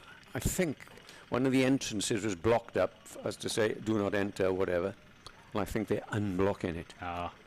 Saw something going on. I wish they wouldn't do it in play, though. Lamb waits. Full of length. It's on his leg stump. He clips it off his toes up to mid-wicket, where it's fielded, and there's no run. Elsewhere around the country, Somerset 7 down, 156 for 7. Delanger in yet? Or out? No.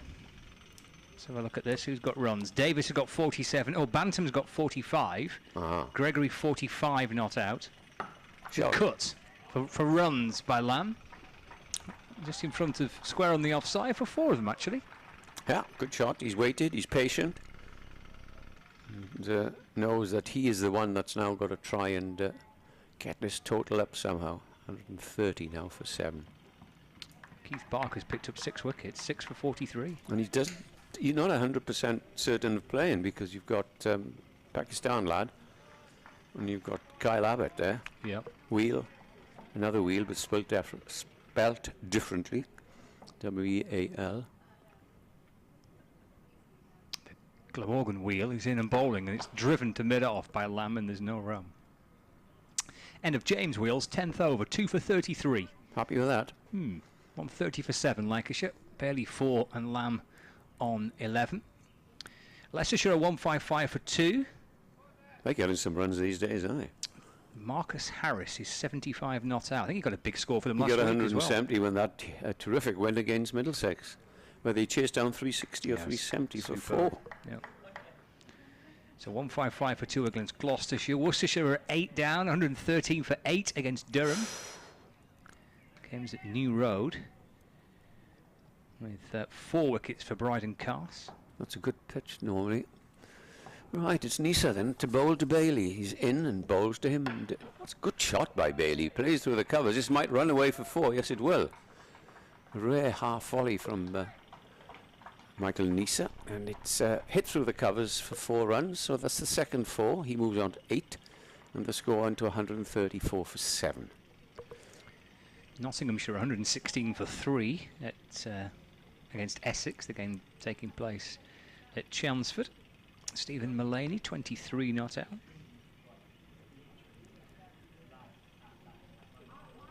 And the final score to bring you is Derbyshire Warwickshire. Game in Derby, and Warwickshire are 142 for 4 with Sam Hain 67 not out. 4 wickets for Sam Connors. Neser bowls to Bailey. Bailey is forward, plays defensively back down the pitch, and there's no run. Who? Sam Connors. Never heard of him. Yeah, I've watched him bowl a little bit. Have you? I think he may have made his debut against Lancashire in a game a couple of years ago. Tall, slim, right arm seamer. Just moves the ball away a little. Haven't been to Derby for a couple of years. Must be 2 or 3 years. Well, last year, of course, we didn't have hardly any cricket. A slip has been taken out to reinforce our offside, which suspects the ball now is getting quite soft. As Neser comes in, bowls to Bailey. Bailey drives in the same vicinity, and this is going to run away up towards the boundary. It's not going to go for 4, but they will get a couple. And it looks as if Bailey does favour the front foot. He's a tall young man, gets right over the ball, so Glamorgan seamers might think of just pulling their length back a little. Score moves on to 136 for 7.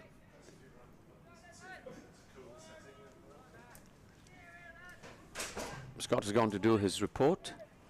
Nick is back alongside me. And the game in Glamorgan's favour at the moment as in comes the next ball. Played down in front of his nose there by Danny Lamb. By Bailey, rather. Yeah, and he's bending his back into that one, digging it in a little bit shorter. Doesn't like a number 9 driving through the covers for 4. Did you see that? I didn't think it was contentious. Couldn't say really. I saw the playback a couple of times and you just couldn't say. No, the slip catch to root. Yeah. He claims it, and usually they go on the player's word, don't they? Not these days. Neser in, bowls to Bailey. Bailey tries to pull a short delivery, and that was quick. An athletic stop by wicketkeeper Chris Cook there, high above his head. Yeah, thought that was going to fly away for 4 byes potentially there. Neser's taking 2 wickets, 2 for Wheel, 2 for Hogan, 1 for David Lloyd. So they've been shared. On a pitch, we reckon, Scott and I, that's doing a little bit, Nick. Neser in, bowls. It's, hit him on the pad, but drifting down the leg side. Morgan won't mind that too much because that is the last ball of the over, which for the first time brings Tom Bailey up to face James Wheel, presumably, because he's bowled a useful little spell again and has cured his no ball problems, which he had 3 in his first spell. No doubt that he'll bowl another one now that I've said that. The score is 137 for 7. Commentator is Nick Webb. Yeah, a few fireworks in the test match as well, with Conway getting to his double 100 and then the innings ended by a run out. Wagner played a few shots apparently. Yeah. So what do they get? Where are we? 378. Less than they would have hoped, I thought. Yes. As Wheel steams in to bowl to Bailey, who's pushing forward defensively up to mid-off, no run. Wagner was 25 not out, including 3 4s and a 6. Conway exactly 200 run out by Ollie Pope. 3 7 8 all out. England in reply 4 for 0. Not moving along nicely. James Anderson's final figures. Lancashire listeners will be interested in 28 overs, 2 for 83. As Wheel bowls, and that's clipped down to fine leg. That'll run away for 4 runs to Tom Bailey. As it was fairly fine and beat the charge of Michael Neser around the fine leg boundary. 141 for 7, so Lancashire recovering from 86 for 6. Luke Wood, aggressive 28, and these two not looking in too much trouble at the moment. We would just say, Nick, that they get in the partnerships and all of a sudden a wicket falls. Yep, no one's gone on at all. Wheel into Bailey, who's pushes that defensively to cover. And no run. It's quite pleasant out there in the sunshine at the moment. It's just having it looks lovely. A brief breath of fresh air when I was off commentary. Certainly enjoyable for those spectators in the grandstand, a couple of hundred of them. Yeah, I was just commenting, and it must be thoroughly enjoying to be out here watching cricket in the fresh air in the sun after the misery of the last 14 months or so, or more. Making it worthwhile going through the tests. As Wheel is in to bowl and Bailey defends to mid-off, no run. 141 for 7. Yeah, every shot Bailey's played has been on the front foot, so I think he favours, just mentioned, that front foot. So whether Wheel can just adjust to get him on the back foot remains to be seen. Still, Glamorgan will be very, very happy with this position. We'll just wait for the end of the over. Scott is back amongst us. There's Wheel in the sunshine, is in to bowl to Bailey, who drives to mid-off. Meaty sound there, but straight to the fielder, and there's no run. Lancashire seconds were bowled out for just 92 to lose that game against Nottinghamshire seconds. Shaw top scorer with 19 for Lancashire. Notts had 77 from the Boudinger. Alex Hales was playing in that one. That's a strong top order, to be fair, for Notts. Hales, Trigo, Patel and Christian. And Jake Ball is playing as well. As Bailey has a dabble at that one. And doesn't make contact. Through it goes to Chris Cook. 141 for 7 as it's a brief sanitisation break, but Lancashire with just the makings of something respectable here, Scott. Yes, and not for the first time. The little partnership has just started to form. It's not much, but it's something to work with. 141 for 7. Looks like a tough afternoon or a tough day so far with the bat for Lancashire, and of course it is. It's been an excellent day for Glamorgan. Win the toss, you put the opposition into bat. Ideally, you want them bowled out by the first day, and there's every chance to be bowled out well before that. So, a good day for the home side, but I think it's there's something bits and pieces that we've seen today, unless something significantly changes. Let's assume that Lancashire are bowling at some point today. Where Messrs Bailey and Mahmood and Wood and Lamb might quite enjoy bowling on this pitch. We shall see. Here's a forward defensive from Danny Lamb, which is bouncing up towards mid-on, and there is no run. It's a strange-looking scorecard, isn't it? With everyone apart from Keaton Jennings getting into double figures, but no one's reached 30 as yet. Yeah, and Luke Wood's kind of 28, which is the highest score of the Lancashire innings. Was a bit of a kind of runner ball, wasn't he? Came out and tried to get on with it and hit 4 fours and a 6. Here's Michael Neser. It's a ball back of a length, and Lamb pulls the ball down towards fine leg for one. Just one, yeah. Thought he'd got more. Well, got more on that, but it just seemed to. Maybe go off the toe of the bat or a bottom edge or something.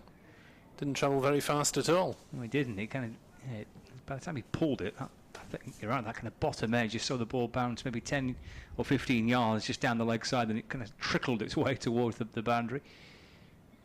Got through for 1.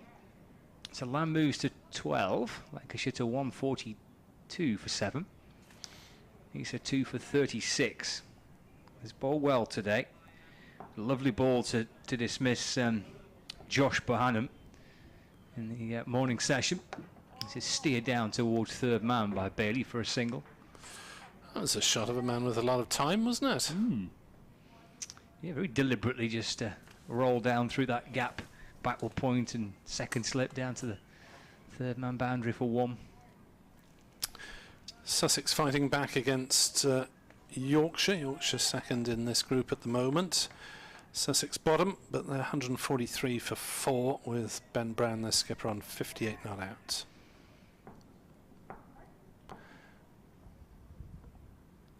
Neser comes right on all the wicket balls. Big appeal for LBW. Up goes the finger and Lamb departs. And Michael Neser picks up his 3rd wicket, 3 for 37. It's the 8th wicket of the Lancashire innings, 143 for 8. And Daniel Lamb goes LBW, and I think the 4th LBW of the innings. Yeah, we've been talking a lot about leg before wicket this season, haven't we? But Lamb didn't help his cause there by playing right across what umpire Baldwin judged to be a straight ball. 49th over, it's 8 for 143, and looking at the replay, I don't think Lamb can have any doubts about that one. I don't think there've been many doubts about the LBW so far in the game. No, I mean there have been a couple of games where I've been critical. The Sussex game, I think it was here, where there were 18 leg before wickets given, and certainly there were appeared to be a couple of highly questionable leg before wicket decisions in Glamorgan's last game at Canterbury, where Marnus Labuschagne was hit on the top of the pad and outside off stump, and didn't have much to commend it. But I think Sam Billings earlier in the day had got a very similar decision, so they even out, but they're not good for cricket. And then there was a match the other day, wasn't there, that broke the records for County Championship cricket, the 19 LBWs. Is it Durham, I think? Can't remember where the game was. I think it was at Durham. Glamorgan had equalled the record with 18 LBWs in a game, and it's been subsequently given. And I believe there's a feeling in dressing rooms that umpires seem to be quite willing to give decisions out this season that maybe they weren't in the past. Maybe it's the influence of international cricket on TV, where umpires have got that little bit of a safety margin, haven't they? If they give a decision out, then it can be overturned. And I just wonder whether umpires are tending towards more out decisions than in the past. Not much I can do to prove, or anyone can do to disprove that theory, to be honest. Well, I think you can certainly see it with spinners, can't you? Since the advent of television and the technology available. Saqib Mahmood, the new batsman, pushes forward at this next delivery, but through to the keeper, there's no run. It was Durham against Essex, where all these LBWs were falling. Lots and lots and lots of them. So that reprieve for Danny Lamb when the appeal for a slip catch route off bowling of Wheel was not upheld. But Lamb only added another 5 runs after that let off. 3 for 37. Neser, a short ball. Oh, and it's a terrific take actually by Cook. That's a wonderful leap. And Saqib Mahmood crouching down in his crease to get underneath it, and then from seemingly nowhere, Chris Cook took off, didn't he? What a wonderful leap, and took it with his, I think his right glove going up and across his body, up above his head. That's a terrific take from the Glamorgan wicketkeeper captain. Ended it over 143 for 8. Yeah, that would be heading for the top corner of the net, football style, wouldn't it? Yes. England have lost their first wicket. Sibley's fallen leg before to Jameson without scoring. They're 5 for 1. In reply to New Zealand's 3-7-8 all out. Devon Conway hit exactly 200. Here's James Wheel. 2 wickets to his credit, into bowl, and Bailey drives fluently, but to mid-on. And Douthwaite stops it and falls over in the same process. Bailey already with 3 boundaries to his credit. He's on 15 off 21 balls now. The 50th over of the innings, and Lancashire 8 down for 143. But we'll see how good or otherwise the pitch is once Glamorgan have had a turn, which looks likely to be this evening. As Wheel bowls. Wide ball smashed through the offside for 4 by Tom Bailey. No reason to chase that. You could hear the thud of the ball against the advertising hoardings on the grandstand as Wheel just dropped a bit short, and Bailey lashed into it. 147 for 8. Did he give that as a no ball as well? I think he did. In which case 149 for 8. Well spotted. It's a problem for James Wheel. He's given away now 10 runs in no balls.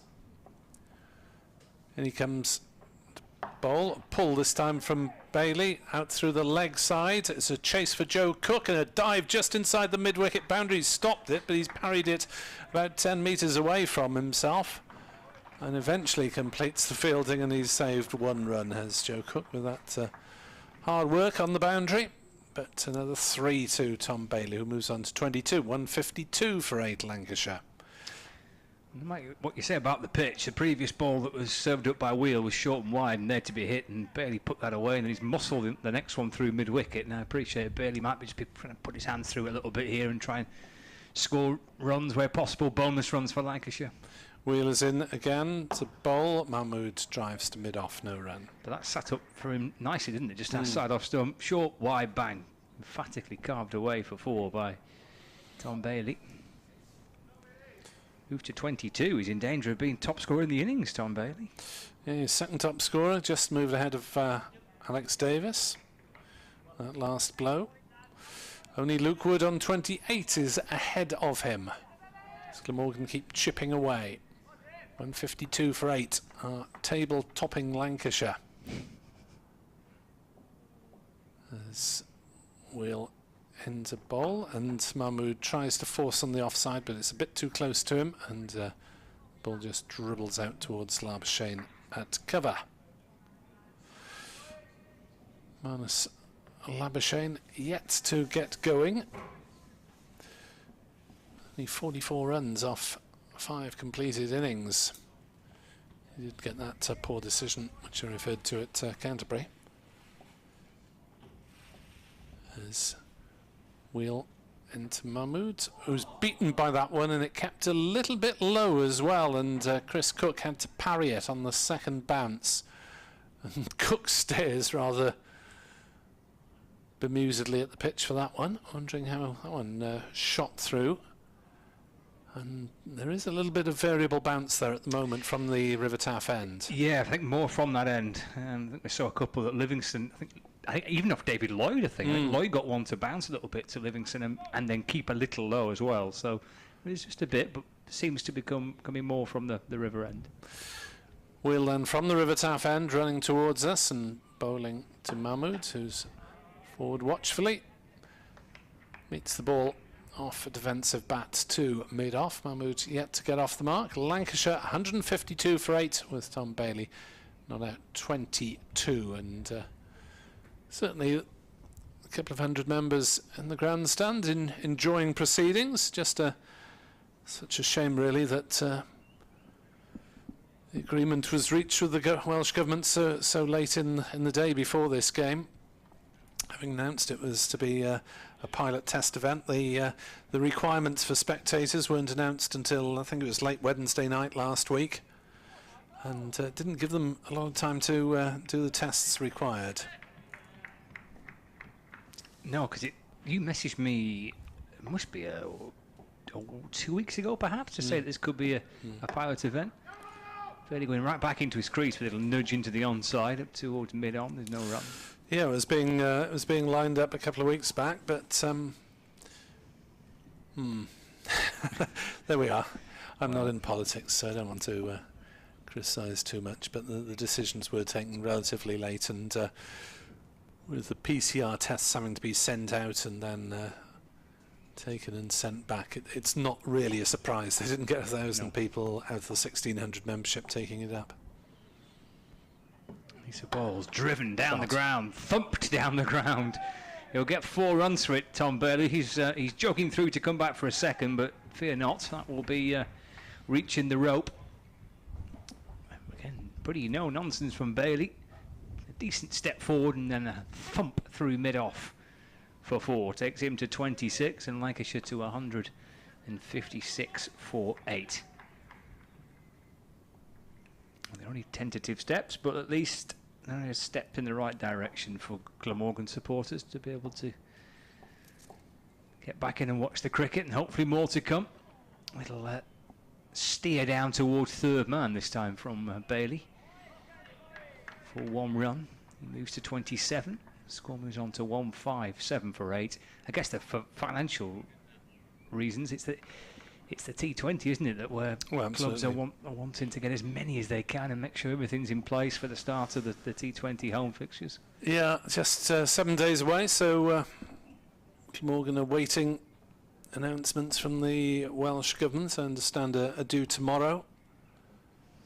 So they'll be hoping that Mr. Drakeford, who is a cricket enthusiast, smiles upon them. Yeah, that helps. Well, it hasn't so far. Oh, no, fair enough. Neser to Mahmood. It's a short ball and there's a short leg in place, and he plays it neat enough, just steering it down into the onside. There's no run. Is he not a T20 fan? Maybe he's not a T20 fan. Maybe he just likes the red ball game. 1-5-7 for 8. Well, hopefully. Is it Gloucestershire, isn't it, first up next Gloucestershire week? first up. And then there's a game on the Sunday as well. I think it's Essex. So it's Thursday and Sunday next weekend. Let's hope there's a few more in.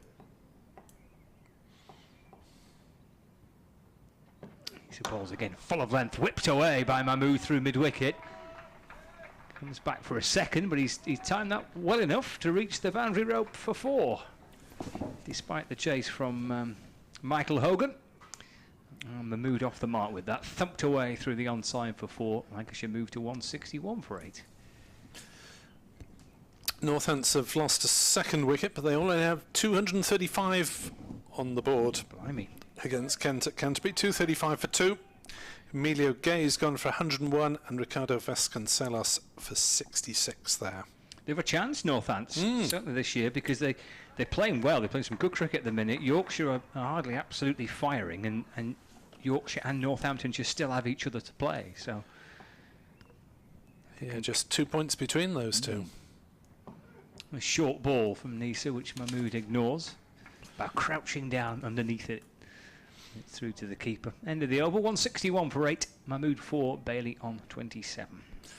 Yeah, some good contests shaping up for the top two, with Lancashire well on top in this group, but Yorkshire and Northants within 2 points of each other, and Glamorgan, well, about a win away. In Group 2, Gloucestershire and Somerset virtually level pegging at the top, and Surrey, although they've played a game more, also in with a shout, as are Hampshire. And Group 1, Essex on top, but have played a game more than Notts and Warwickshire. As we see the first spin of the day here at Sophia Gardens, as Glamorgan look to break this 9th wicket revival. Andrew Salter, 3 wickets at 34 so far this season. 2 overs that he'll want to forget at Canterbury, with Darren Stevens already in full flow by the time Salter came into the attack, and retired from the attack 2 overs later with 0 for 32 against his name. Oh dear. Stevens having launched himself at it. Some outrageous hitting though, wasn't it? My word. That must have been great to watch. It was huge fun for a bit. 190 was taking it a bit too far. In a howling gale. Dropped 3 times, once at slip, difficult chance, 2 on the boundary in the nervous 130s. Salter is in to bowl to Bailey, who defends to short mid-wicket, no run. 161 for 8, Lancashire recovering from 86 for 6 at one point. He lost a couple of wickets off successive balls just after lunch, as Bailey giving him the charge there, but had to halt in his tracks and just about got a pad and an inside edge onto it to avoid being stumped. Bailey on 27, 2 runs short of being top scorer. As Salter bowls, and Bailey stretches that long left leg forward and defends back to the off spinner Andrew Salter, who will be, you would have thought, playing a prominent role in the T20 campaign along with Prem Sisodia. Salter bowls, a little bit of flight, and Bailey just turns it out towards mid-wicket, ambles through for the single. 162 for 8. It's been great having this first block of fixtures as county championship games. I think it's been superb that they've all started on a Thursday through to Sunday. Everyone playing at the same time, I think, has really helped the build up a sense of a story about the season. And it'll feel quite odd leaving it to one side for the time being when the T20 starts. It's a bit strange. I mean, championship lovers will be delighted to have a couple of matches in July. Yep. In what should be better weather. As forward stretches Mahmood, defends back to Salter. But on the other hand, it's only just one home game for each side, isn't it? Yes, it is, yeah. So there won't be that much of red ball cricket to savour in high summer. Then red ball stuff starts again, I think, the last day of August. Salter bowls. There's an appeal for LPW. No response from umpire Warfers. Mahmood did get a decent stride in there. 162 for 8. Bailey is 28. Mahmood is 4 here on BBC Sport Online. If you want to tweet us at BBC Lancs Cricket or at Nick Webb 2017 2017. And then who knows what happens next year, whether we go back to Division 1 and Division 2, which seems likely to be the case, or whether the 3 conference system is continued. Yeah, I mean, Glamorgan have been, well, more competitive maybe than their ranking suggested on the back of last season's performance, which was certainly one to forget in red ball stuff. But you know, they've gone toe to toe with virtually every side. Strangely outfought by Sussex, who are at the bottom of the pile at the moment. Said to Chris Cook, "How come you save your better performances for the better sides?" He couldn't really explain it. See Douthwaite coming back into the attack from the Cathedral Road end. And Bailey's on strike, and he's playing a little forward defensive, Tom Bailey, just pushing the ball along the ground. Up to mid-on, and there is no run. A lot to like about the 3 conference system. But I also appreciate that for the teams that are in Division 2 and Division 3 in September, kind of apart from kind of pride to play for, Douthwaite's in, fired in wide of off stump, and it's actually been signalled as a wide. Good take again by Cook, the keeper. Well, it depends if anything comes of it, this year's rankings, whether they have any influence on who's where next season, doesn't it? That would put something on it, yeah. Put a bit of jeopardy in it if you want to finish as high on the table as possible to get the best possible seeding for next season. Douthwaite right over the wicket, balls off the back foot, Bailey goes, hopping into his crease and striking the ball cleanly.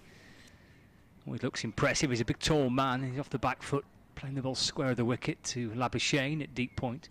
And he's now top scorer. That moves him on to 29. Yeah, just nudging ahead of Luke Wood. 164 for 8. But yes, we shall see what happens, whether they're going to stick with it or not. I mean, if someone like,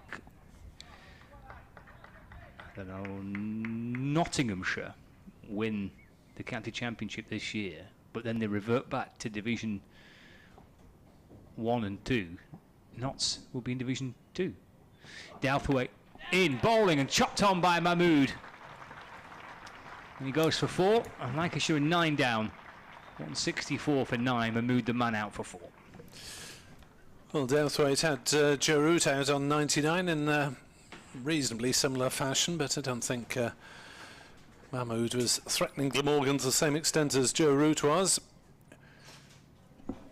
Mahmood looking to play on the offside, just got a thick inside edge and onto his stumps. So he's gone for 4. 164 for 9. The partnership was 21 for the 9th wicket, and Glamorgan keep on chipping away. Was bowled by Douthwaite for 4. And Matt Parkinson is the last batsman in for Lancashire. Parkinson having scored 40 runs for once out so far in the county championship this season. And looking back at the game at Old Trafford earlier in the season, Lancashire finished 9 down, didn't they? Because they got to 300 and then declared at about 5 o'clock on the Sunday night. Parkinson had 16 not out on that occasion and got Lancashire past the 300 mark in company with Jimmy Anderson, who of course is in action elsewhere. 164 for 9 here on BBC Sport Online. England are 2 down. Zach Crawley has gone, caught behind off Tim Southey for 2. England 18 for 2. Rory Burns has 15 not outs. And that's in reply to New Zealand's 3-7-8 all out, with Devon Conway last out, run out for exactly 200. Last man, Neil Wagner, was 25 not out. 4 for 75, Ollie Robinson. 3 for 81, Mark Wood. 2 for 83, Lancashire's Jimmy Anderson. Dan Douthwaite is in then too. Last man, Matt Parkinson. The sun comes out, and Douthwaite, I think, tried to bowl a short ball there, but the pitch didn't respond, and the ball just threw at normal height to keeper Chris Cook.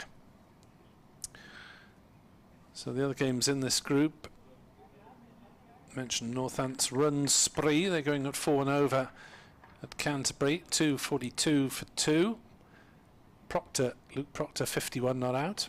Douthwaite bowls, and Parkinson will get a run here, or maybe it'll be a leg by. There's a shy at the wicket, but Bailey, I think, was just about home. Ball past the stumps anyway. Single was given as a leg by. 165 for 9. Last ball of the over. So Douthwaite won't want to concede a single off this one.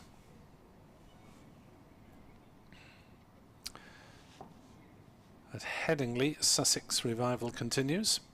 Douthwaite is into bowl, short delivery, sensible ball, down leg side. Bailey had little chance of hitting it, so Glamorgan keep the number 11 on strike. 165 for 9. Applause from the crowd. Isn't that wonderful to hear, even though it is just a 200-300 over in the grandstand away to our right, which is why you can't hear very much of them. Sussex 157 for 4 against Yorkshire. Sussex revival is good news for Lancashire supporters, with Yorkshire second in the group, albeit 24 points behind Lancashire with 3 to play. Andrew Salter to Matt Parkinson, spinner to spinner, short leg in place and short leg in the action as Parkinson defends to Carlson in that position. Wickets have been falling at New Road. Worcestershire bowled out for 131 by Durham. Salter bowls to Parkinson here in Cardiff, and driven to short mid-wickets, no run. So Worcestershire's 131 all out there. 4 wickets apiece for Potts and Cars. 2 for Rain and none at all for Rushworth. How often do you say that? Very rarely. Salter to Parkinson. Pushes forward, down, ball running down towards Root in the gully. And there's no run. Salter from the River Taff end. Bit of sunshine breaking through the clouds. Parkinson back on his stumps, playing back to the bowler, and there's no run. Must commend the efficiency of your radio broadcasters, Scott, and hardly noticed you're away by the time you're back. Salter to Parkinson, defends back to the bowler, no run. Leicestershire 200 for 2 against Gloucestershire, 204 for 2. Another century for Marcus Harris. 52 for Colin Ackerman after their heroics against Middlesex the other day. Chasing down a big 4th innings target to win. Salter bowls. Parkinson drives just past short leg, and they'll hustle through for a single. It's a shy at the stumps, and Glamorgan are interested, but the ball has shot away, and the most unfair of cricketing laws, it's gone away for overthrows. And that'll be 5, therefore, to Matt Parkinson, having nearly been run out. Glamorgan sounded quite keen on that appeal. It was a direct hit from backwards square leg. But it's another 5 runs on the Lancashire total, 170 for 9. And that is a law that could be pretty easily sorted out, isn't it? If a shy at the wickets hits, then it should be surely dead ball. Just looking through the scorebook here, some of Lancashire's first innings totals this season.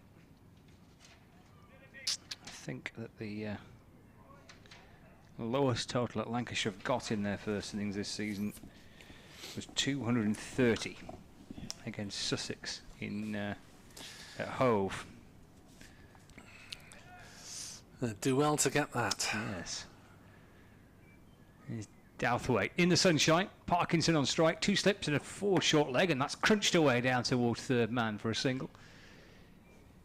Parkinson moves up to 6. Score moves on to 171 for 9 to bring Bailey on stride. But they've had a good year with the season so far with the bat and with the ball. But then again, I guess you don't get yourself unbeaten and top of the group after 7 games unless you are playing good cricket, and they have. But certainly this is a test for them. Douthwaite in. Nicely struck by Bailey and out towards deep point, and that's Labuschagne lurking on the point boundary, and Bailey gets a single. So he's up to 30, 172 for 9. Yeah, Lancashire well ahead of Glamorgan on batting points, but Glamorgan actually have more bowling points, which I wouldn't have expected without having looked it up, if you see what I mean. We've got their maximum bowling points from the game of Glamorgan, 3 notched up already. This is Parkinson off the back foot, just helping the ball into the offside. Tells Bailey to wait there as it's sent straight up to Labuschagne. Extra cover, there's no run. 172 for 9. Yeah, it's been good team bowling performance from Glamorgan in general, hasn't it? It has, yeah. With 5 bowlers in the wickets, and only the spinner Andrew Salter, who's only bowled a couple of overs yet to register. Douthwaite right arm over the wicket balls, a short ball, and it's ignored by Matt Parkinson. Through to Chris Cook, and there's no run. He'll be happy with how his bowlers have gone about it today. Set up by Hogan and Neser to begin with. Dismissal of Keaton Jennings was a wonderful ball by Michael Hogan. And James Wheel contributing with 2 as well. Here's Douthwaite. Fullish ball, and it's followed by Parkinson, but a play to miss. Taken by the keeper, there's no run. Yeah, Wheel's effort just let down by his no ball problems, 5 of them, which has given away 10 runs. So he's now 2 for 46 when he should really be 2 for 36. Douthwaite 1 for 16, and this is the final ball of his 7th over. Comes bouncing back in again and bowls. Just a little steer away through the offside to Salter at backward point by Parkinson, playing away from his body but playing it safely. Guiding the ball out to Salter, who I think will continue. He will. He's removed his cap. He's going to have another ball as Andrew Salter. So we've had 55 overs of the Lancashire first innings. We've got 41 overs remaining in the day's allocation. It's 20 to 4. We've got Bailey on 30 and Parkinson on 6. And Lancashire are 172 for 9. Yeah, you can tell I've been enjoying it because I haven't thought about when the tea interval is. Usually thinking about that by about 3 o'clock, but it's a good job I wasn't really, because 41 overs left of the day's play, and that has to get down to 32 overs before you have tea. As Salter bowls, and forward comes Bailey, defending on the onside. Tom Bailey 30 not out, top scorer for Lancashire. As Salter bowls, and Bailey will get a single here as it's just run past Wheel at Cook at short square leg, and they go through for the single. 31 to Bailey, 173 for 9. A little bit of breeze you can hear on our effects microphone as we try and pick up sounds of the crowd in the far distance and just get a passing gull instead by the sound of it. If you're just joining us, the crowd are some way away in the grandstand, and there's only a couple of hundred of them. As Salter flights one up, and Parkinson is forward, playing to mid-wicket, no run.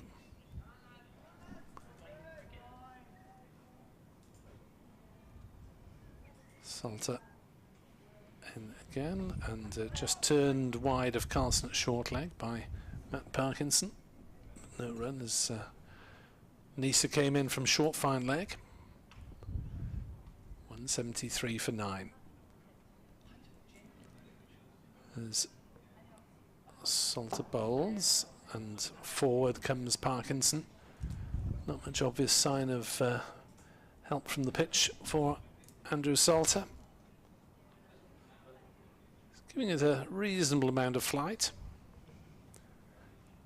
as that's hit straight at Kieran Carlson by Matt Parkinson, blocked by the short legs. Pads 173 for 9, Bailey 31. Parkinson is on 6. Sanitisation break after 56 overs here on BBC Sport Online.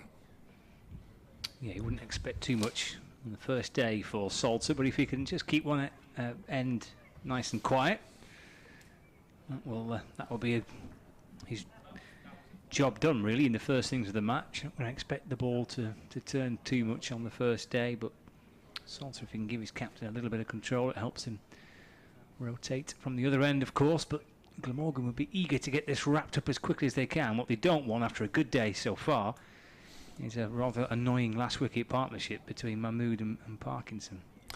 John Noakes, a member of the Glamorgan committee, tweets me: when Glamorgan beat Lancashire in 1996, it was our silver wedding, he says. It's Douthwaite bowling, and that's bowled Tom Bailey, and that is the end of the Lancashire innings. Again, he might drag one back onto his stumps there. He's going for a rather extravagant kind of pull through mid-wicket, Bailey. He almost pivoted him completely round in a circle on his back foot. But Douthwaite tidies up. He picks up his second wicket. Lancashire all out for 173, and that is a job well done for Glamorgan, or by Glamorgan. Glamorgan putting Lancashire into bat, and they've strickled them out for 173. They will be delighted with their work with the ball. Indeed, John Noakes says we are celebrating our golden wedding this month, hopefully with the same result. Keep up the good start, Glamorgan. Thank you, John. Yeah, so 173 all out. I presume that may well be the tea interval as well as the between innings interval. So I assume that play will resume at 4 o'clock. So the Lancashire contributors, virtually everyone getting in double figures apart from Jennings at the top and Mahmood at the tail. Alex Davis 21, Luke Wells 10, Josh Bohannon 14, Liam Livingston 17, Dane Vilas 12, Luke Wood 28, Danny Lamb 12, Tom Bailey 31 last out, Saqib Mahmood for 4, and Matt Parkinson 6 not out. 56.1 overs, 173 all out. And the bowling figures: Michael Neser 15 overs, 3 maidens, 3 for 46. Michael Hogan 11 overs, 1 maiden, 2 for 30. James Wheel 12 overs, 3 maidens, 2 for 46. Dan Douthwaite 7.1 overs, 1 maiden, 2 for 16. David Lloyd 8 overs, 1 maiden, 1 for 24. And Andrew Salter 3 overs, 0 for 7. So the wickets shared round between 5 of the Glamorgan seamers. That is the tea interval, and play will resume at 4:02. So look forward to rejoining you then for commentary, as we will have 39 overs left in the evening session. So from Scott Reed, Edward Bevan and myself, Nick Webb, speak to you just after 4 o'clock.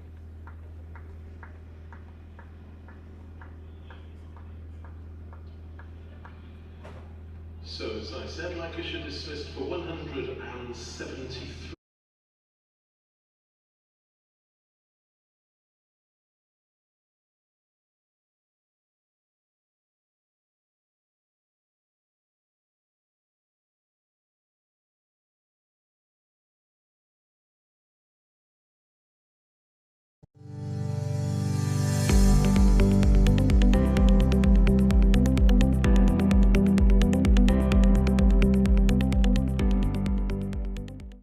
I'm Graham Winterburn.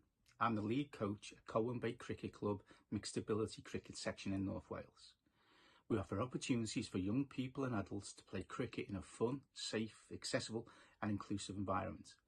Our aim is to encourage and coach those who thought they would never have the opportunity to play cricket within a club setting. We welcome all, regardless of physical or learning ability.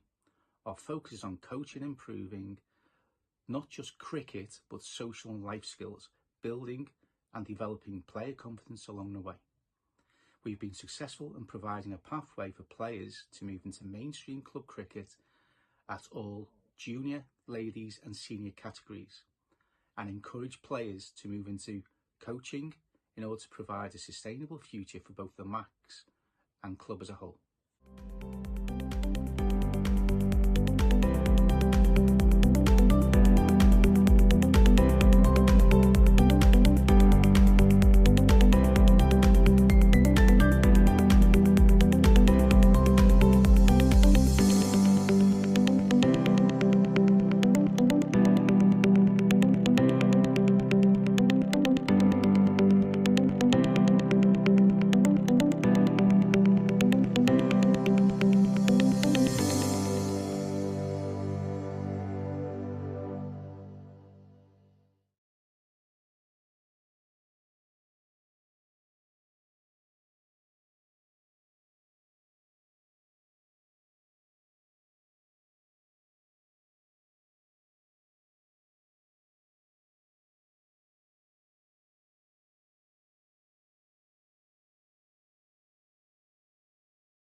on it.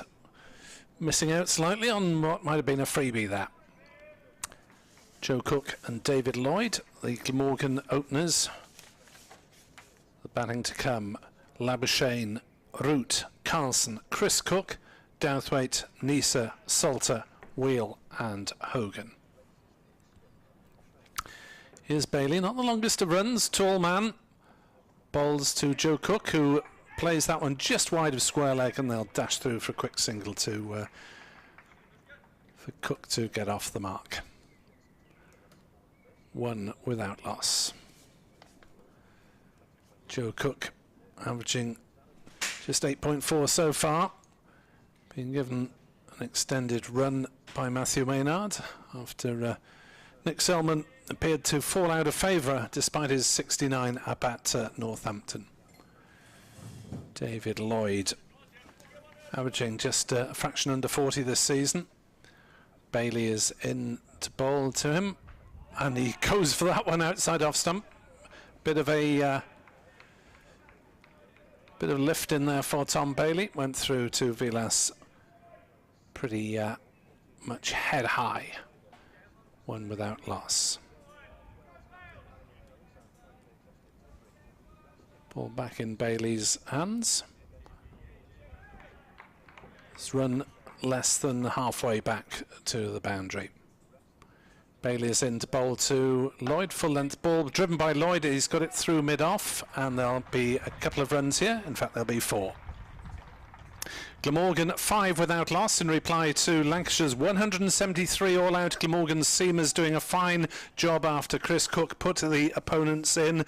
They came here unbeaten, but they were bundled out for 173 with 3 wickets for Michael Neser, 2 apiece for Michael Hogan, James Wheel and Dan Douthwaite, 1 for David Lloyd. So Lancashire 173 all-out, Glamorgan just beginning their reply 5 without loss. There's that one made it through to the boundary from David Lloyd. Pleasant off drive, and Bailey's in again, and Lloyd plays it. Oh, firmly it's beaten the dive of mid-off, and there'll be a couple of runs here as they come back for a second run. The ball retrieved by Alex Davis. The batsman, I think, assumed he was going to stop that one, but just past his fingertips it went, and Glamorgan is 7 without loss after 1 over. Here on BBC Sport Online with myself, Nick Webb, and Scott Reed. Yes, and Lancashire will be pretty eager to make early inroads with this new ball. Saqib Mahmood from the River End, so it's a Mahmood Bailey opening bowling combination for Lancashire again. They were terrific with the new ball against Yorkshire. Bailey 3 for 6 from 14 overs. Mahmood 1 for 49 from 15, but Mahmood bowled really well, and I think Bailey benefited from the way that Mahmood bowled last week. And in the second innings it was the other way around. Bailey 1 for 30 and Saqib Mahmood 5 for 47. So these two with the new ball have been terrific for Lancashire this season, and they will be pretty keen for early breakthroughs. 173 all out. They've got 3 slips and a gully and a point and a mid-off and a mid-on, a mid-wicket and fine leg. So 3 slips of Wells, Livingston and Jennings at 1, 2 and 3. Danny Lamb is at gully. Josh Bohannon just backward of point. We've got Saqib Mahmood in the sunshine coming in, and Cook on strike for Glamorgan. And that first delivery, oh well, it's been left by Cook, and it's gone through the keeper and down towards the boundary, and it's gone for 4 byes. Yeah, Dane Vilas is furious with himself. There have been 1 or 2 that have kept a little bit low. That might have bounced just in front of him, since he desperately trying to be kind to the keeper, but he was not pleased with that one. And, well, it's not as if Joe Cook even played a shot at that one. Left it well alone. Crept through probably about ankle height. It's hard to be too grumpy when your keeper's your captain, isn't it? Saqib Mahmood just kind of turned around and went back to his mark. In again and bowling. Left once more. That just shapes back in, actually, and Vilas takes it just leaning to his right. And there's no run. David Battersby tweets, "It is good to be back," and to prove it, he shows a picture of his view from just in front of Square Leg over in the grandstand. Excellent. Or Square Leg from t'other end in his picture, if you see what I mean. I think I follow what you're saying. It's not square leg for the current left-handed Joe Cook, which confuses me even more. Mahmood over the wicket and balls to Cook. It's a short ball and he bends his knees, leans back, gets out the way of that, and there's no run. It is just that one stand, isn't it, that's open for spectators? Yeah. Although there are plans, should the ground be open for T20 on a more generous basis, there are plans that spectators will certainly be beneath us in this stand and up at the far end as well, and just the pavilion side, the ground blocked off from the general public. Mahmood for Lancashire in and bowling, and Cook driving beautifully for 4 runs. Lovely shot to the left of Davis at mid-off and up towards the boundary for 4. And nice looking shot, punch down the ground. So Cook, who's on to 5, and Glamorgan to 15 without loss. Yeah, that's quite similar to what Lancashire did last week against Yorkshire. They kind of kept the seats that were nearest to the media and the player centre. They were kind of out of bounds, and spectators were predominantly on the far side of the ground, underneath the point and the pavilion and below the hotel, and just spreading around that side of the ground. Mahmood, right arm round the wicket, balls to Cook, plays forward in defence, just crouching into it and pushing into the offside. And there is no run. 3 slips has turned to 2 slips. With Jennings going to extra cover. Yeah, I mean, Joe Cook, his second spell in the side, he had a few matches at the rear end of last year in the Bob Willis Trophy, but high score of 15 this season, so very much a young man looking to consolidate his place in the side at the moment. He's played one glorious off drive so far in this opening over from Mahmood. He's back in and he plays resolutely in defence, pushing up to mid-off. End of the over. Bat on ball, hit a lovely shot for 4.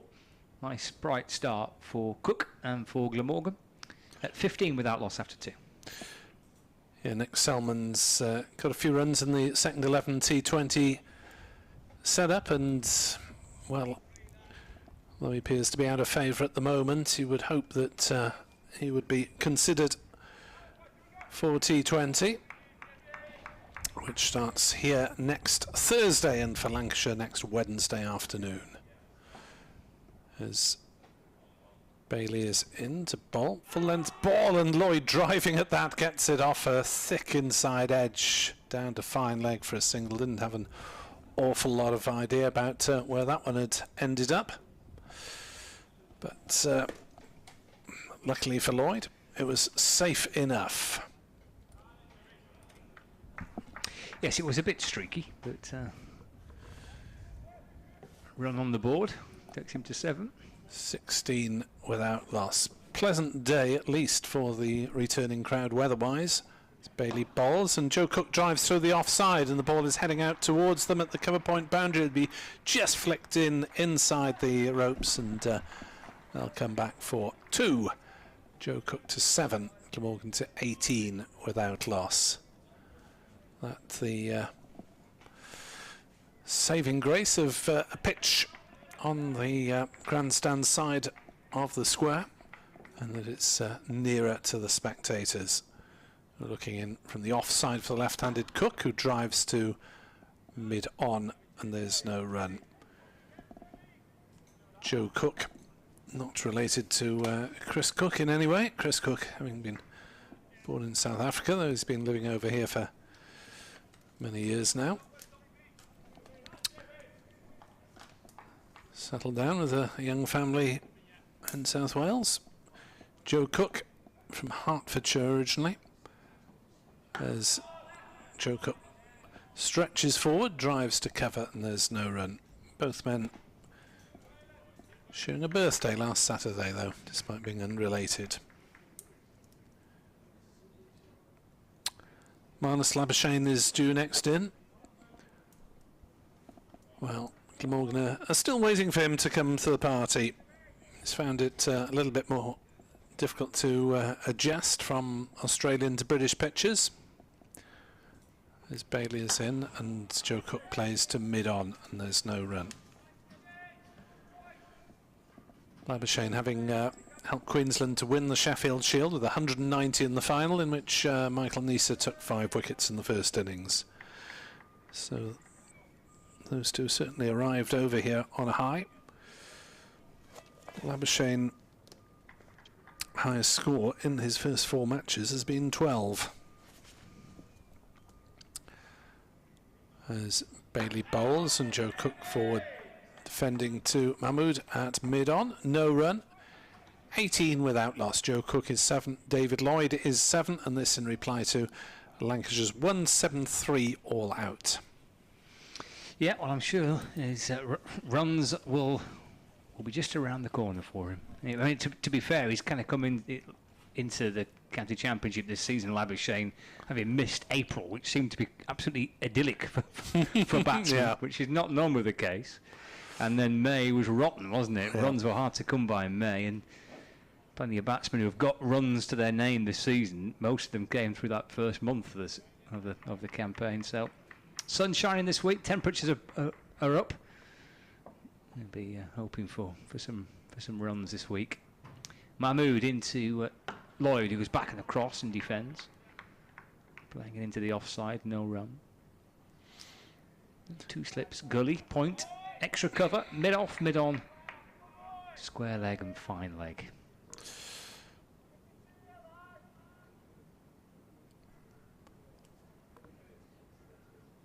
Lloyd 7, Cook 7.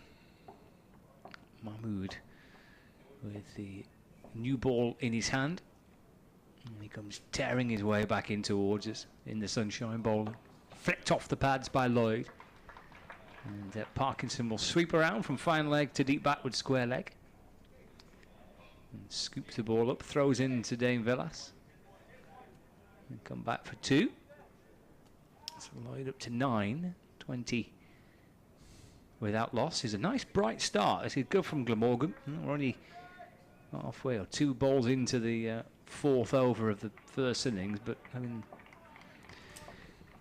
bowled Lancashire out for 173. They've had a nice bold start, both in defence and attack. You know, they've played nicely. This is steered away off I think a controlled edge, just an open face perhaps of the Lloyd bat. It's gone underneath gully down towards the boundary for 2. Take Lloyd into double figures. He moves to 11. 22 without loss. A lot of good intent shown, certainly by Cook when he's got forward and defended, and played a couple of good shots as well early on. But a nice, bright, positive tempo by Cook and by Lloyd for Glamorgan. Mahmood from the river end, past umpire Wharf in and balls to Lloyd. Goes back and a little nudge off his hip down to fine leg for 1. Parkinson fields, throws in right arm. Taken by the gloves of Dane Villas with his gloves up above his head, fingers pointing towards the sky. Get 1 run for it. Lloyd to 12, 23 without loss. The well-known chant, "There's only 2 Ollie Robinsons," has done for a Kent media outlet. That in the story about the Kent-born Sussex player Ollie Robinson and his past racist tweets, printed a picture of the wrong Ollie Robinson, the Kent wicketkeeper, who is not guilty of any such offences. Oh dear. Mahmood bowls right arm around the wicket to Joe Cook. It's a short ball, he ignores it. Leans back, bends the knees, gets out the way of it, through to the keeper, no run. Which, on a rather happier note, reminds me of Tony Cotty's book, There's Only 2 Tony Cottys. Former Sussex and Glamorgan batsman who I hope to be working with at some point in the commentary box this summer, who's now running an ice cream store in Shoreditch, is it? Somewhere near Hove. Mahmood to Cook, short again. And shows no interest in the ball. End of the over, 23 without loss. Cook 7, Lloyd on 12. I bet that's quite a funny read. I mean, I've only worked with him a couple of times, but he and you know him better than I do, but he's good company, the times I've had with him. Yeah, he's certainly one of our favourites as co-commentators. Shoreham is where his establishment is. Lovely. Should any Welsh listeners be heading down to Sussex for either of the games there, 4-day game or the 1-day game? Here comes Tom Bailey running away from us at the Cathedral Road end and bowling to David Lloyd. Full length ball driven back past him. This may well go for 4. It will. Just listen to that applause. Isn't it good to hear back in the distance? 23 without loss, Lloyd to 12. Well, and they're right to applaud that. Another lovely shot. Hasbin was so a century last week. Keaton Jennings scored a ton against Yorkshire, and it was just so and Josh Bohannon as well, and it was just so nice to hear the crowd applauding. Bailey is into bowl to Lloyd, who leaves a ball that looked from this distance to be fairly close to the stumps, but it proved to be a safe leave through the gloves of Vilas.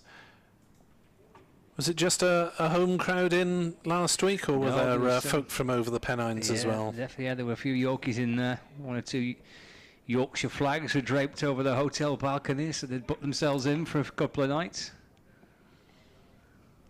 As Bailey is in to bowl, and Lloyd again leaves, this time even more safely outside off stump. England 33 for 2 in reply to New Zealand's 378 all out. Devon Conway 200 exactly. Weather forecast here for Cardiff, you'll be delighted to hear, is for dry weather tomorrow. Just a very outside chance of a shower, but nothing serious. Temperatures around 18 degrees, about 19. As that's punched through mid-wicket by David Lloyd, who, in common with his approach this season, is really getting on with it and getting a bit of early momentum into the Glamorgan innings. He's quickly moved to 20 and Glamorgan to 31 without loss. Beautiful shot. In fact, it's going to be bright tomorrow, 19 degrees and sunny if we get the odd chance to get outside in the intervals. Bailey bowls again outside off stump, and Lloyd leaves as it goes through to Vilas. Saturday, 19-20 degrees, sunny intervals. Sunday, pretty similar as well, so no reason weather-wise why this game is likely to be interrupted for any significant length of time. It's just a shame the spectators can't join us over the weekend as well, when there might be more people free to come. Bailey in to Lloyd. That one comes back, but Lloyd still shoulders arms. He's confident of where his off stump is, David Lloyd, in that over. 31 without loss after just 5 overs. And again, umpire Baldwin, as we remarked earlier, takes time in making his notes before wandering off to square leg. Good positive start by Lloyd and Cook. Bailey's gone for 18 off his first 3 overs. Mahmood slightly more controlled, 9 off 2. But they've hit some beautiful shots. Because you come out with a sense of freedom, don't you? And you've done what you want to do as a team. You put the side into bat and you bowl them out for 170. Mahmood starts a fresh over, left by Cook through to Vilas, and there's no run. He's going to take that sense of rhythm and good feeling into your innings. It's a good start. Yeah, well, they know that if they get a partnership going for even an hour or so, it'll have made a significant dent in Lancashire's 173 all out. Yeah, it's one thing that Lancashire are unable to do, really. Kind of partnership of any real significance. Mahmood to Cook, it's forward defensive, just leans into it, bats in front of his pad, deflects to mid-on, no run. Northants in third place in this group, still flying along at Canterbury against Kent. They're 263 for 2. Luke Proctor 56 not out after a century for Emilio Gay and a half century for Ricardo Vasconcelos. Yeah, they are a team to keep an eye on, Northants. They're playing some very good cricket. They came within a whisker of beating Yorkshire at Headingley a few weeks ago. And they're well within touching distance. Mahmood to Cook again, another forward defensive. It's pressed into the offside, no run. And Sussex skipper Ben Brown is continuing his rescue act. He's 73 not out, and Sussex now relative harmony of 167 for 4 against Yorkshire at Headingley. And there was something like 40 for 5, weren't they? Something along those lines, 100 for 6. That's a good comeback for Sussex. Yeah, they were 38 for 38 for 3, 68 for 4. They're now 167 for 4, so stand approaching the century. 2 slips in the gully. Mahmood bowling, left by Cook. Shapes back in a fraction, taken by Villas. He liked that, the Lancashire captain. A little gentle applause towards Mahmood. Remarkable fight back by Somerset at home to Hampshire. 232 for 7, having been 113 for 7 and 43 for 5. Gregory and Van der Merwe with half centuries unbeaten there. Over the water at Taunton. Yeah, good. That's a really interesting group, that, isn't it? With that defeat for Gloucestershire the other day, as Mahmood bowls, that's a beautiful flick away through the onside, out towards deep backward square leg. Boy, did he time that one! Roll of the wrist, Lancashire a few heads on hands because he's playing it across his pads out towards deep backward square, but it was right out the meat of the bat, and it flashed away for 4 runs. Cook moves up to 11. Score advances onto 35 without loss. At Leicestershire 231 for 3 against Gloucestershire. Another century from Marcus Harris is still there. 50 for Colin Ackerman, who's now been dismissed. In-form pair from their win over Middlesex. Mahmood, final ball of the over. Cook again just on that forward press. Ball is squirted out towards point, and there is no run. End of the over. Mahmood 3 overs for 13, Bailey 3 overs for 18. In fact, Captain Dane Villas says, right, bowling changes, not work for Bailey. Oof. Out of the attack, Luke Wood replaces him. 35 without loss. Decisive action early on. After just 3 overs from Tom Bailey. At New Road, Worcestershire were bowled out for 131 by Durham, who are 38 for 1 in reply. Cameron Bancroft, the man out there for 18. Yeah, he's had a bit of a poor season, hasn't he, so far? As Wood rehearses his run-up, left arm fast medium over the wicket from the Cathedral Road end. Chelmsford, Nottinghamshire, 170 for 3. Unbeaten half centuries there for Lyndon James and for Steve Mullaney. A couple of wickets for the Australian quick Peter Siddle there. And at Derby, Warwickshire 191 for 5. Sam Hain 77. 4 wickets for Sam Connors for Derbyshire. Here comes Wood then from the Cathedral Road end, bowls, and Lloyd drives but straight to cover, and there's no run. 35 without loss, Glamorgan replying to just 173 from the visitors Lancashire, so good decision to bowl first from Chris Cook. Absolutely, yeah, and they put a bit of a dent already, haven't they, into that 170. Nice. I say the bat's got a bit of license to try and play positively like this and take what they've managed to achieve with the ball into with the bat. It's good stuff from Glamorgan.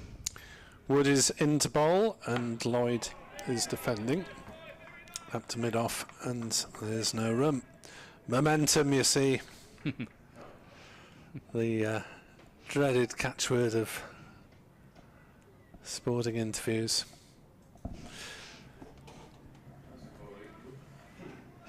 The bowling group, the batting unit. As Wood in bright sunshine now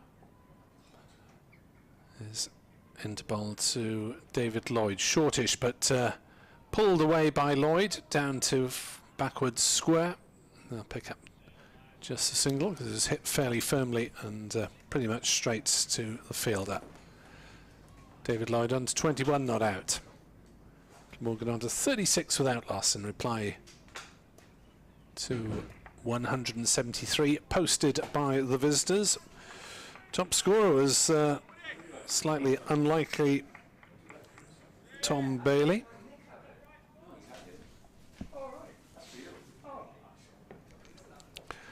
Wood is in to bowl, and Joe Cook, was that a catch behind? As there were certainly shouts of catch as Joe Cook looked to turn it down the leg side, and Vilas got a glove on it but couldn't cling on. Yeah. Catch, Yep. Edward? Yep. Having a quick look at the replay there. Yep. Maybe that's the stroke of fortune that Joe Cook needs. Certainly not the fortune that Lancashire need to see their captain spilling. Oh, it's a very difficult chance. Just got his gloves, fingertips really to it. Next ball is turned away in the similar sort of area. This time a bit more bat on it, down to fine leg, and Joe Cook goes through for a Come on now, Nick. 36 for naught. As a fellow wicketkeeper, you're not criticising that attempt, are you? No, I wasn't. I know you take off behind the stumps and all that, but, Yeah, if you give me 3 weeks' notice, I'll take off behind the stumps. great effort.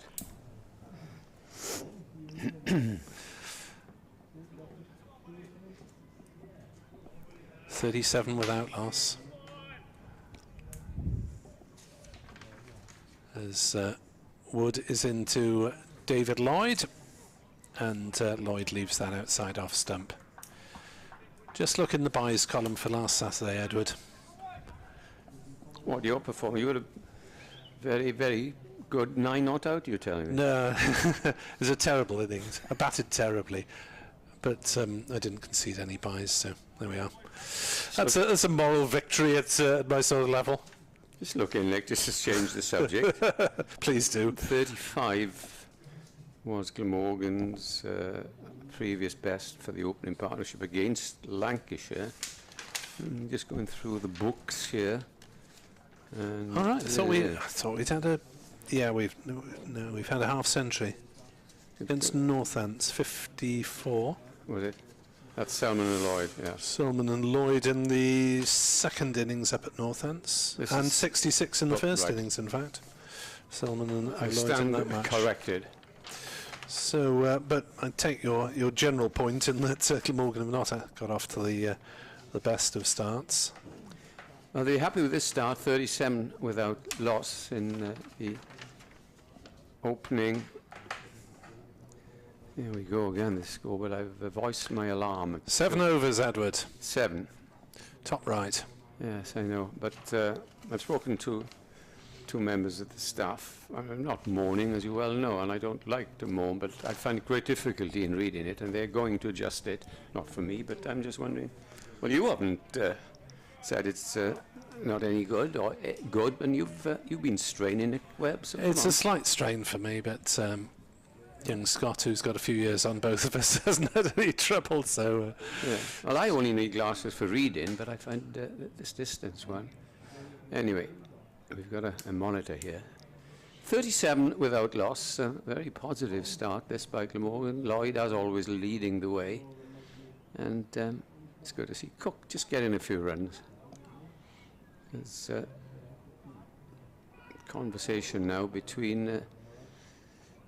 between nobody really, because Vilas is the captain. Now he's got his hands and he's taken a slip away. There were 3 slips in the gully, now there's just 2 slips. So he's reinforced that offside by having 3 men in more or less a straight line, saving 1.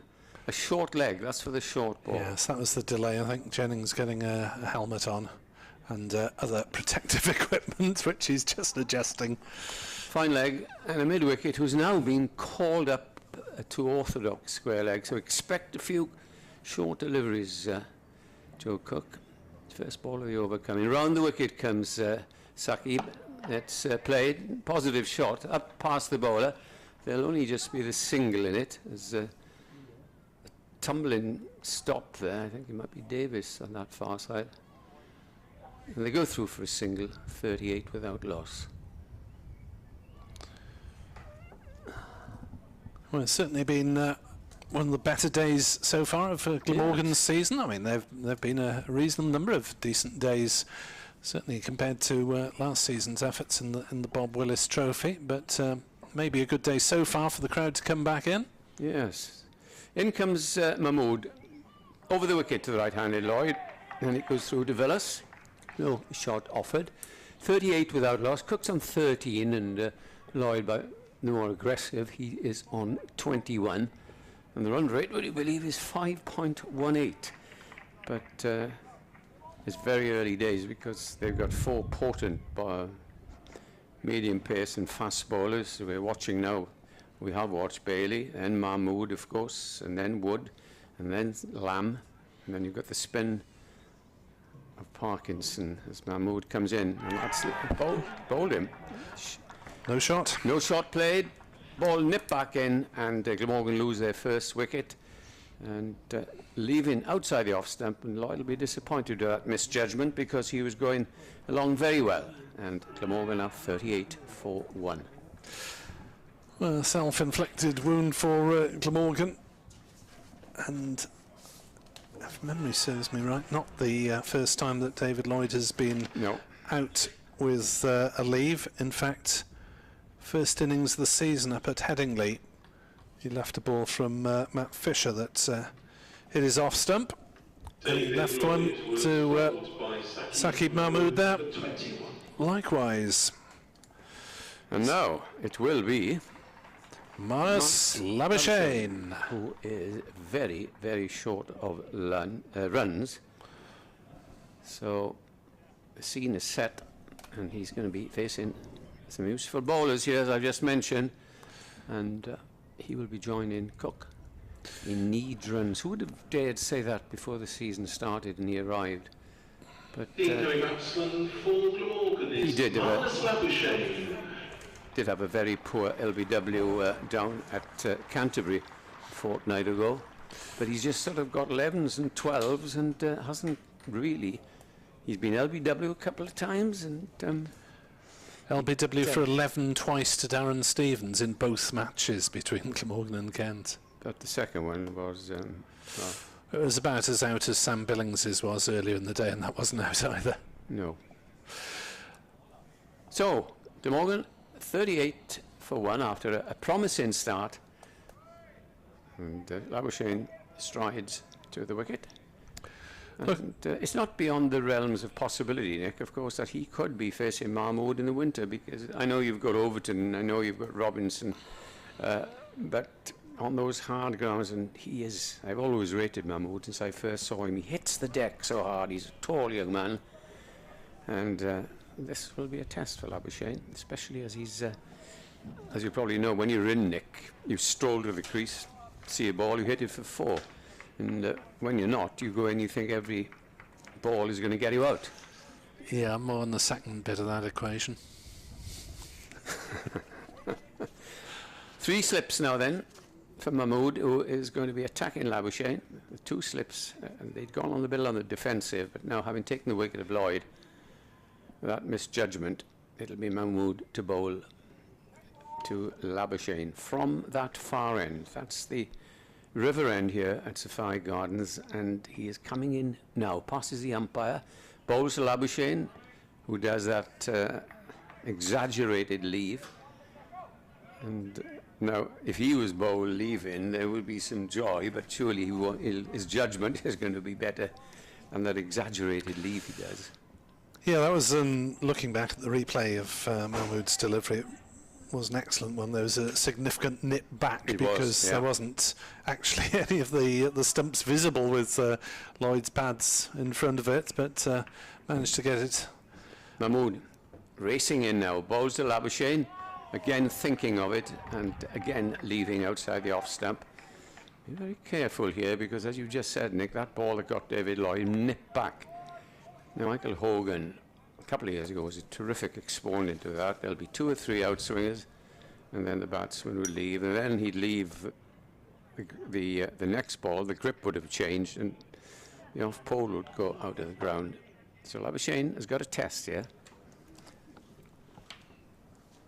Here he is again. Mahmoud comes in and bowls, and Labuschagne is right forward, middle of the bat. Plays it up to mid-off. That's the end of a very good over. And at the end of it, Glamorgan, in reply to Lancashire's 173, 38 for 1, the man out Lloyd. Bowled by Mahmoud, leaving for 21.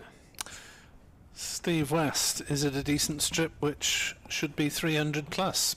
No, I suspect. I think 250 might be a par score. Lancashire's was definitely below par. Yeah, I would agree. Perhaps, I don't know, a bit lower. There is a bit too paced. Remember one ball that really reared from a length to Livingston. And weather is going to get better. Put it this way, there's plenty of help there for the seamers. With a bit of sunshine around, though, it might deaden out over days 2 and 3, possibly. Yeah, we shall have to see. But we're well into this game.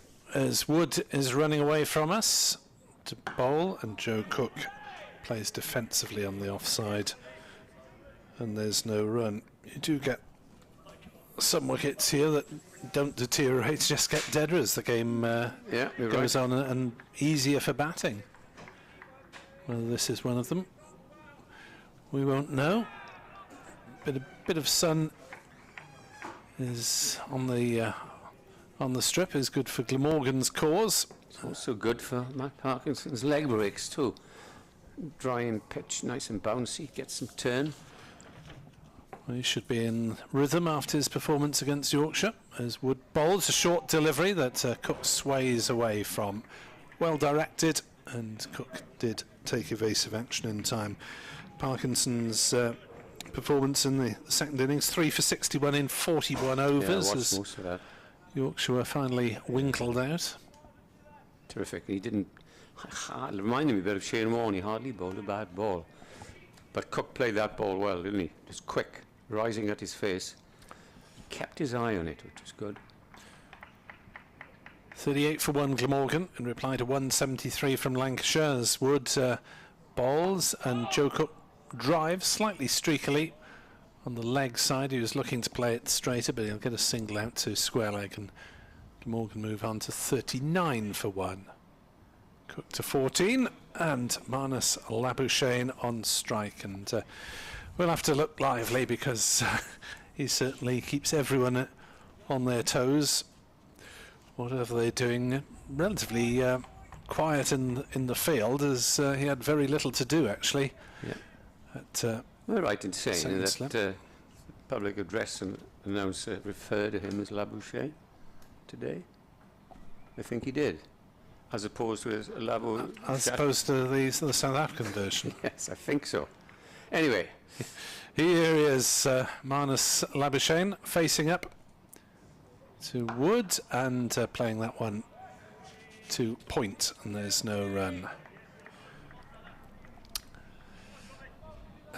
Was it Labuschagne? Is this correct South African pronunciation? Labuschagne. Oh my word. Or something similar along those lines. If you mentioned, you probably have Tim van der Houten not playing today. No, he's over in Netherlands. Did well yesterday, didn't he? Top scored with 49 and bowled his 9 overs for 1 for 25. So they beat Ireland by 1 run.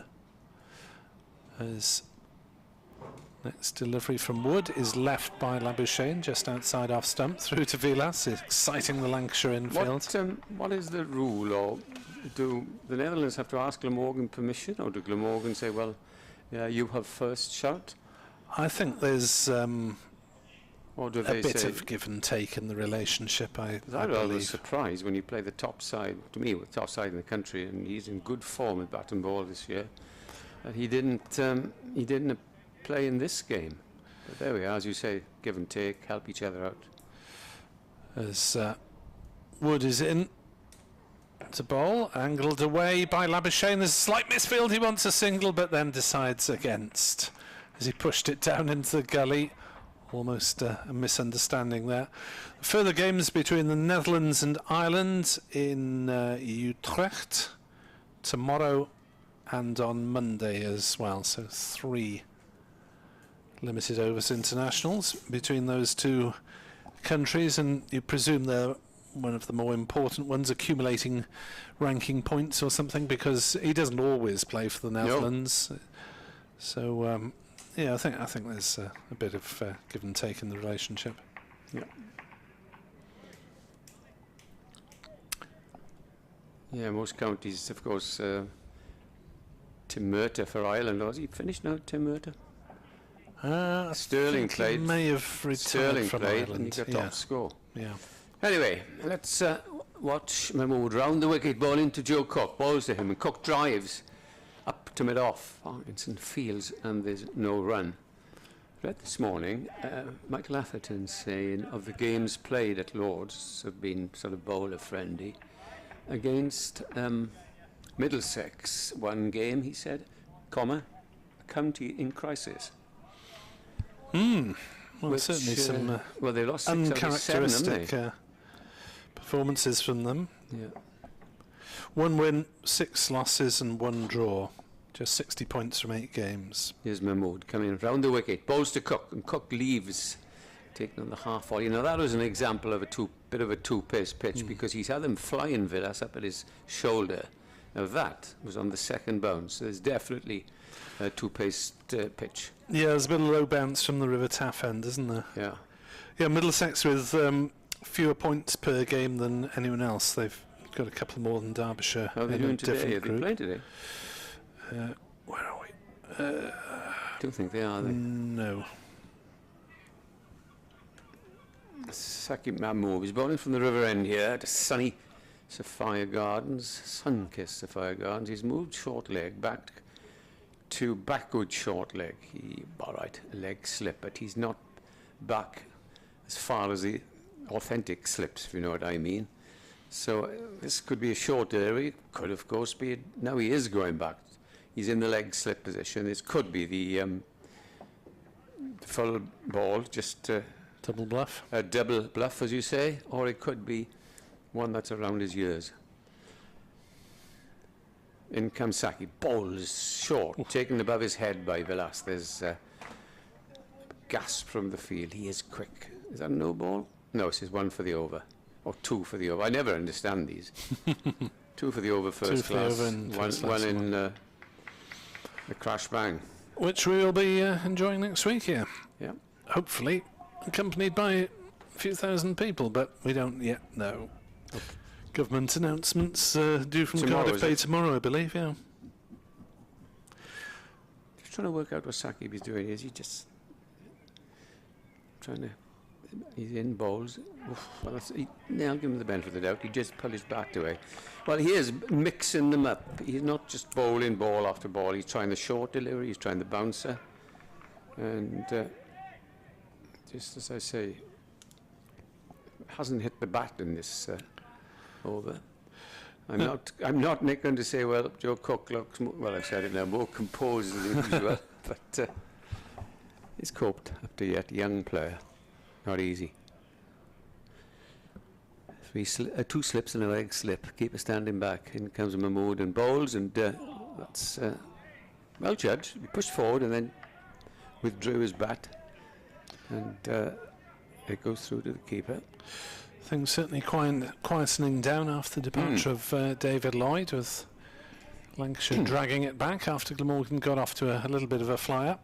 Only 1 run added since the departure of Lloyd. And Labuschagne itching to get off the mark. He wanted to run to gully, as Nick was describing an over ago. Straight to gully, and he thought, I want to run. Coming towards the end of this over from Sajid Mahmood, and he comes in and bowls again.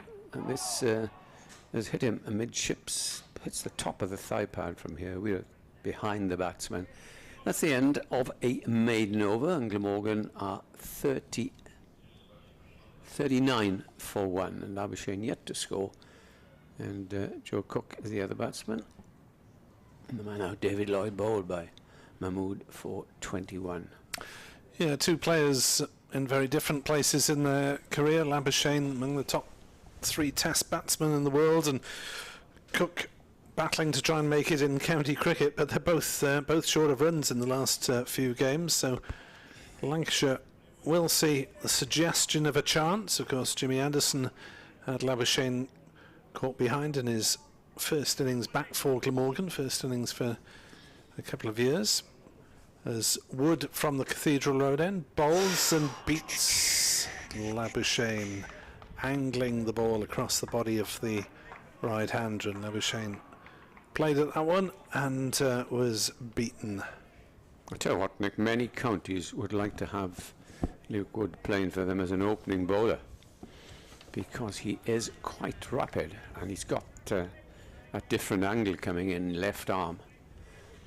And I think he's, and he bats well. Yet another one produced by Lancashire. 14 wickets at 29 coming into this game. As he bowls to Labuschagne, who will get off the mark here. It just beats the dive of mid-on, and it will run up to the wide long-on boundary for 4 runs. And he'll feel better. The crowd will, he'll feel better, and the crowd appreciating that one as well, as Marnus Labuschagne gets off the mark. Beautiful shot, wasn't it? It's a difficult shot to play, the on drive, but he's got his feet in the right place and just whistled along 4. Batting average of 65 in his last season in the UK game in 2019, which was before his Ashes stardom, going on as a concussion sub for Steve Smith and making a real success of it in the remainder of that summer. Wood is into Labuschagne, forces off the back foot, will get more runs down towards backward point. The chase is on, it'll be hauled up just in front of the backward point boundary by Josh Bohannon, and Labuschagne gets 2 more to move on to 6 and Glamorgan on to 45 for 1. Just saying, Nick, and I heard you say many times, better get his skates on to a cook with Labuschagne the other end, because he's not short of calling anybody for a quick single.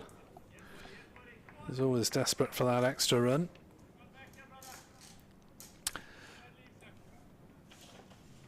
As Wood is in to bowl, and outside off stump, and Labuschagne leaves a shot to his leave shot is probably better than a lot of people's pulled shots sometimes. There's a lot of lateral movement of the bat.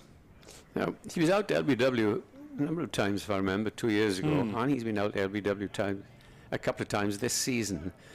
And you would have thought perhaps he would have worked on that, take a different guard, stand perhaps a little bit more towards the off stump.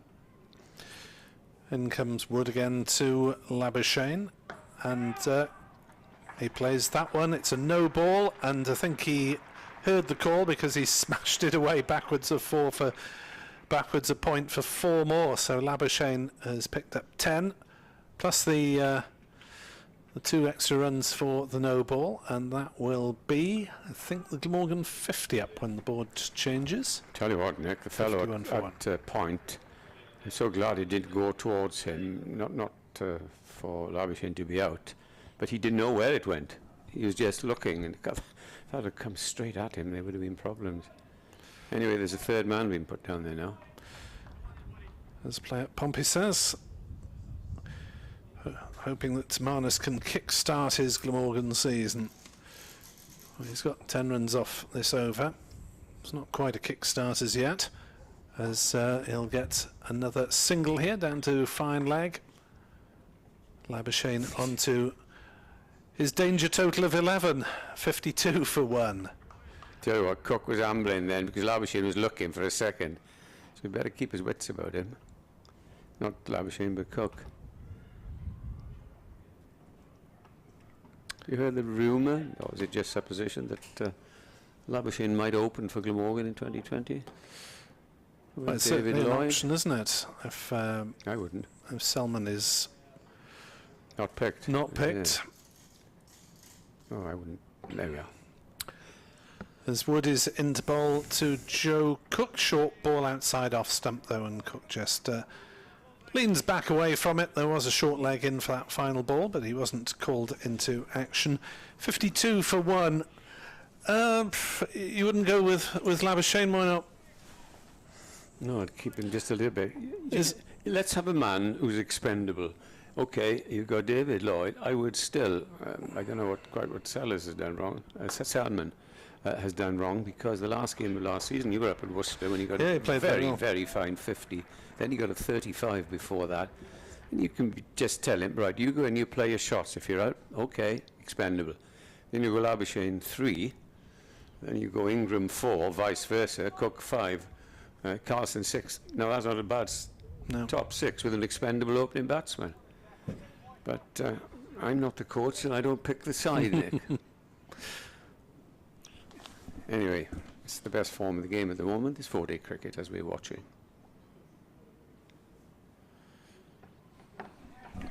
You better get going, mate. Single taken. Like a startled rabbit there, Cook.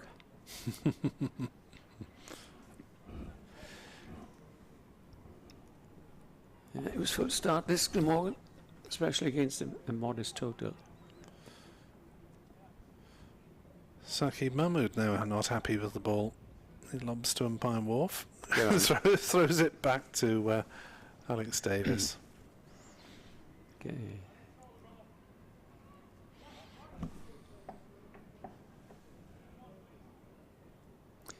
See the legs slip again. There's something planned here, I think, between the bowler and the captain. Hit it. Saqib ball in there, and he tried to whip it away. No run. What he does play well, Cook, I've noticed, is his defence against the very short, quick ball. He doesn't take his eye off like many batsmen do now. They have the protection of helmets. He keeps his eye on the ball and just sways out of the way, and let's make no bones about it. Mahmood is pretty sharp. Here he is round the wicket and bowls, and that's left outside the off stump, goes through low down to the wicket keeper. And I think it's a prerequisite for any opening batsman is that to watch the short ball and sway out of it. How many times have we seen the periscope up and been caught, Nick? With the batsman's shoulders armed, bat up in the air, nicks the top of the bat, caught behind. Yes, it's a heck of a way to go, that, isn't it? 53 for 1, Glamorgan.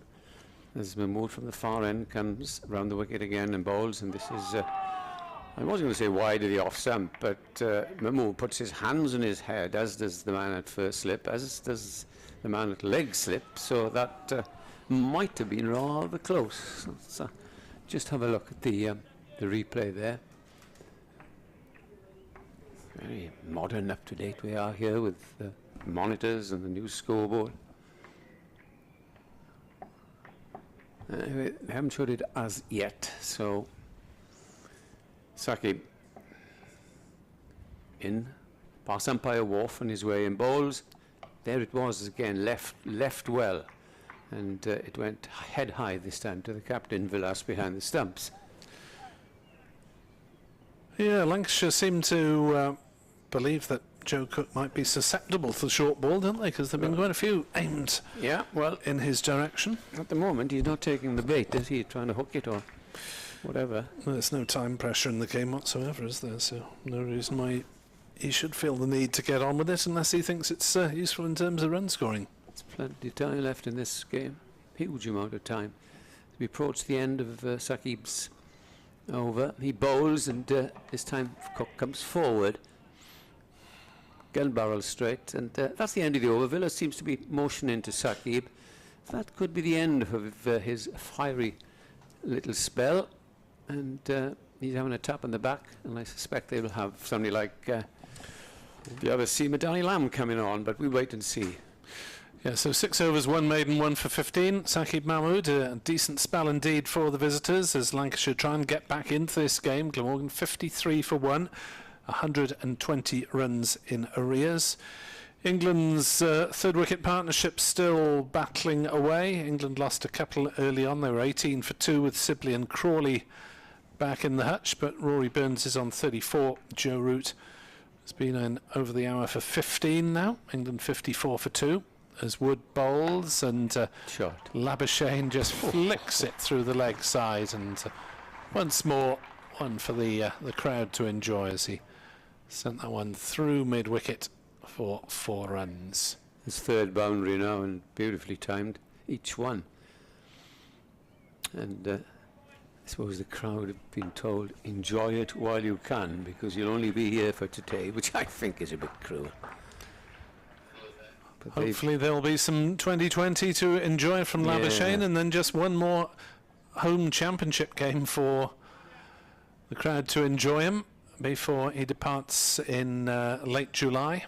Well, at least we've seen something today, which is more like the player that we know.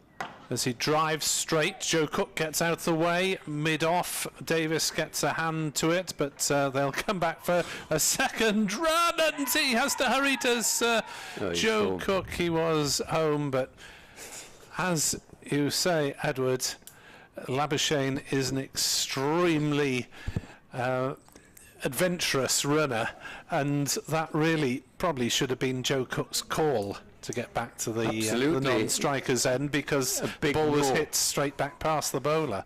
But you go to a number 3 batsman in the world, my call. Anyway. Well, if you get it in early enough, but he'd probably halfway down the pitch by the time Cook turned. Here's Wood in to bowl to Labuschagne. It edges, and did that carry to slip? I don't know. It was edged down into the slip area. It was a good delivery. Wasn't quite the reaction from... oh, yeah, looked it had gone straight in. Was it? Drop chance then? Labuschagne on 18. I thought it was... I'm sure the lads next door, if you tap them, will tell you. As Wood is in and bowls, and Labuschagne will get a single here, pushing mid-wicket. Maybe bounce short.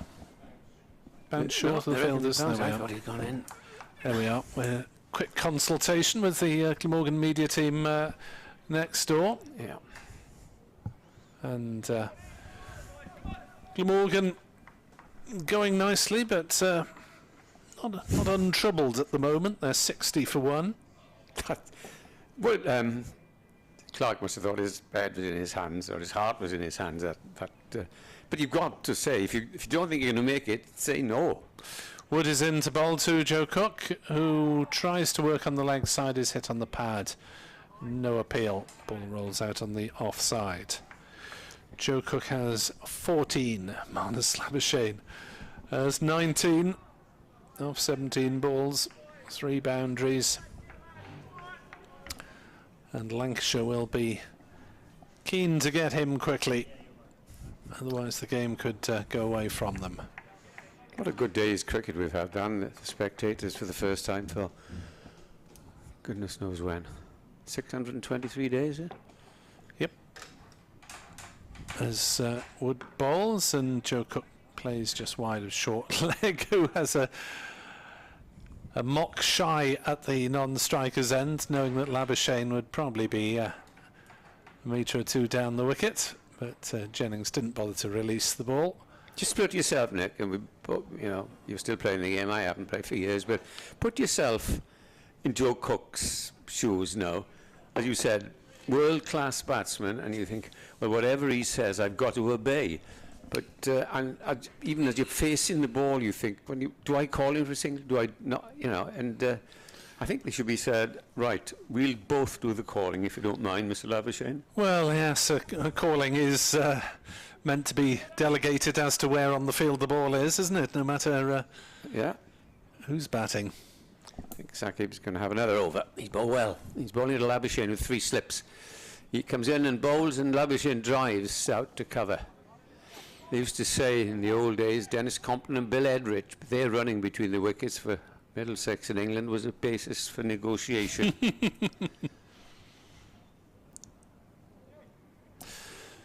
Anyway, he's still there and probably just glad at the moment to get runs behind him. Although it's only 19, it's his highest score, I think. It is, yeah. Yeah. Sakib Mahboob with Lancashire attacking here, comes in and bowls to Labuschagne, and he leaves a little flap of the bat, goes through to the wicket keeper. Was it Compton and Edrich was meant to be the old 3-call yes, no, sorry? That's it. Basis for negotiation, they reckon. But they were magnificent batsmen. Both got over 3,500 in 1947 for Middlesex in England. Mind you, there's a lot more 3-day cricket played then.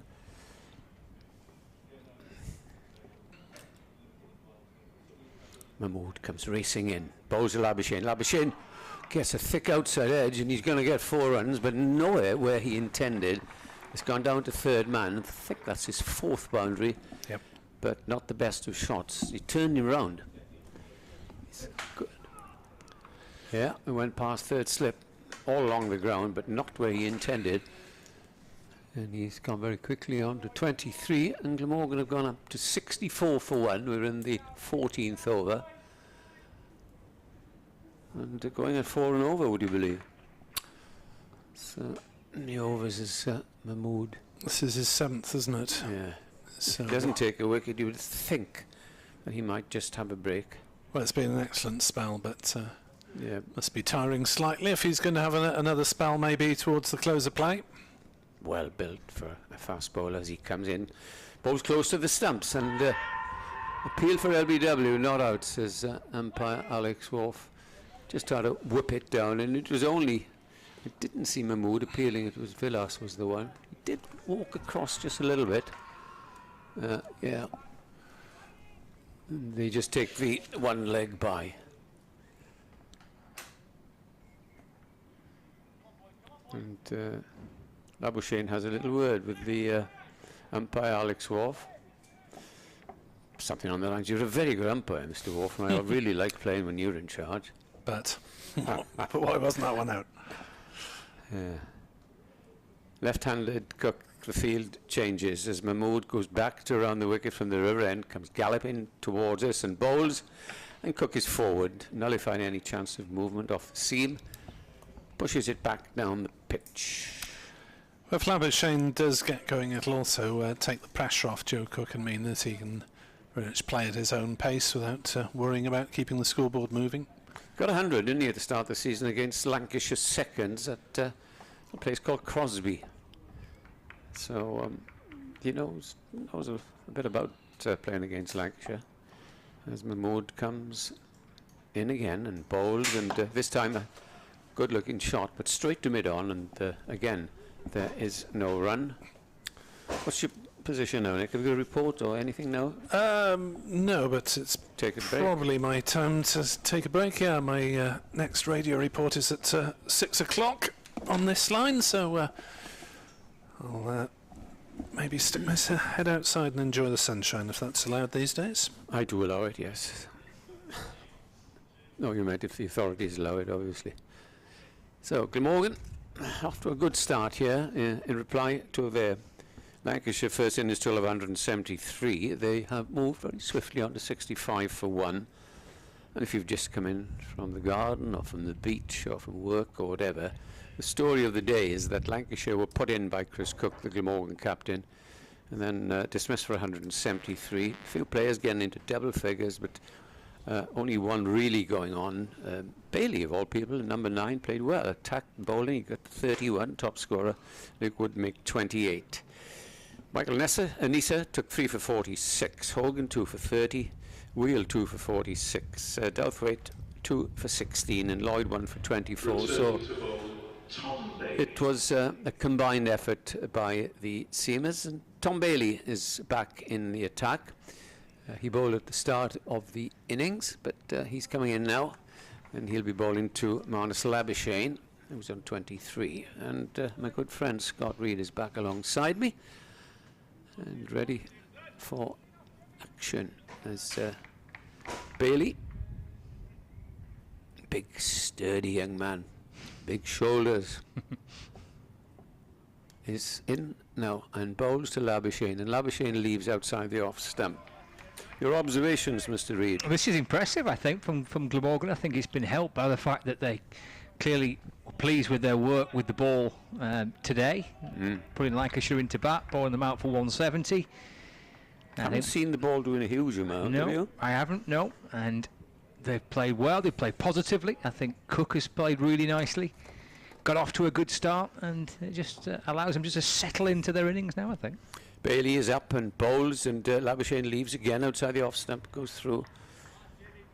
I wonder what's Cook thinking, in as much, we obviously speak to the grounds, and might, first hour and a half, he'll move about, but he'll have to bowl well, which they did, and it should flatten out later on. That might have been the equation, and if so, well, and I'm interested to know what Villas, perhaps you can get your spy out tonight and find out what Villas would do had he won the toss.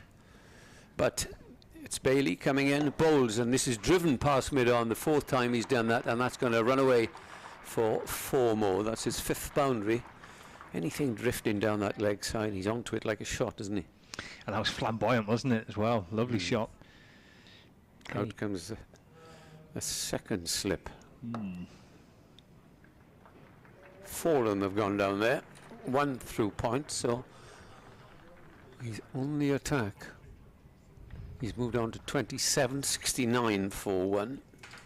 I was listening to Marnus Labuschagne speaking to a podcast on the BBC. Yeah, I heard it too. As Bailey bowls to him, he pushes it away on the offside, thinks of a run, but Cook, the junior partner, says no, quite rightly. And didn't he speak well about Glamorgan, about Wales, about how much he enjoys coming He's a lovely man to play here? And we spoke really well about the head coach. I speak absolute volumes for Matthew Maynard, and I just thought he just clearly, even though it's a relatively short period of time he's had with Glamorgan, thinks a lot about the club, about the area, about the city. Oh, he's a great chap. Drives to cover. On the first day he did an interview, and after he'd finished it, I said, "Can I have a quick word?" And having known him well for 2 years ago, I said, "My little grandson, age 6, he admires you, and he's just favourite." And I held the phone up. He said, "Should I have a word into the phone to him?" Took it back to him. My grandson didn't speak. But just emphasising what a lovely man. Superb. And it's the little things often, isn't it, that make such a big difference. In comes Bailey and bowls again. Down the leg side, clipped away up towards mid-wicket, and this time he'll just get a single. Bailey has erred on that leg stump, and bowling to somebody like Labuschagne, you will get punished. Because I saw him bowl in the Roses match. He's conceded about 2 runs in his first 10 overs, remember? Yes, he did. He finished with 3 for 6 or something like that in the... Correct. Yeah, 14 overs, 11 maidens, 3 for 6. That's it. I was on a spying mission for Glamorgan. Well, you were doing a bit of scouting, yeah. Cracking game, wasn't it? It was a belter, yeah. And good, well done Yorkshire, really, for taking him into the last session. It was... and that brings me into talking with the last session. I wonder if Mr. Parkinson is getting ready to have a bowl. Not be too far away. I see Danny Lamb from the river end. Well, we've seen Bailey, Mahmood, Wood, and now it's Lamb. Yeah, Mahmood 7 overs that spell. 7 overs, 1 maiden, 1 for 19. Yeah, good steady bowling, hitting the deck as he always does. Wood 4 overs for 23, Bailey 4 overs for 23. I remember watching Danny Lamb's first game for Lancashire at Colwyn Bay. Yes, you were there. Right, yeah. And, immediately made me sit up and think, this is a good cricketer coming along. And here he is. And he got wickets in that match, didn't he? In comes Lamb and balls to Labuschagne. Big appeal by Lamb and by Luke Wells and Dane Villas, the keeper in the slip, but umpire Wolf not interested. He was shaping to kind of flick it leg side. Does get out LBW a lot. No, just drifting down, and that's not being partisan there. Scott. Yeah, well, the way he shaped to play it. If you watch Villas, he goes down there as well. Yeah, it's worth a shout, certainly. And back in, Labuschagne just dabbing away into the offside, no run. Am I right in saying that Danny Lamb just bowls slightly back of a length? You can't get after him. He's not quick by any means, but he does bowl that ball where you can't drive him. You can't. You know what I'm trying to say? Yeah, absolutely, I agree. Yeah, and now that Labuschagne is on the charge, as it were, having raced on with his 5 boundaries, I'm interested to see who's going to be the winner here.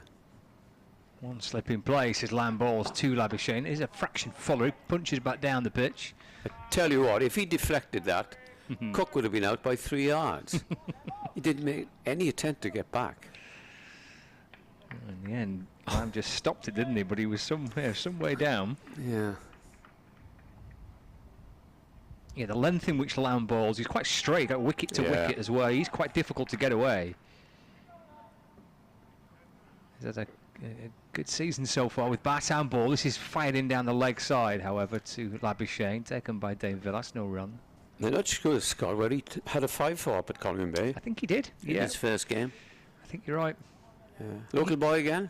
He is, he's from Preston. Yeah, that's great. You look through that Lancashire team, the guys that have come through the I think it's terrific. The age groups with Lancashire into the senior team. Lamb down the leg side, a yelp of catch it, stopped by the glove of Dane Villas. All action, isn't it? It was, yeah. And there's no run, but yeah, just going to go through that Lancashire team. So Alex Davis, Josh Bahanan, Liam Livingston, Danny Lamb, Tom Bailey, Saki Mahmood and Matt Parkinson. That's 7. You have your overseas, of course. But Villas overseas, or is he English now? No, he's overseas, Villas. There's your overseas. That's a terrific effort.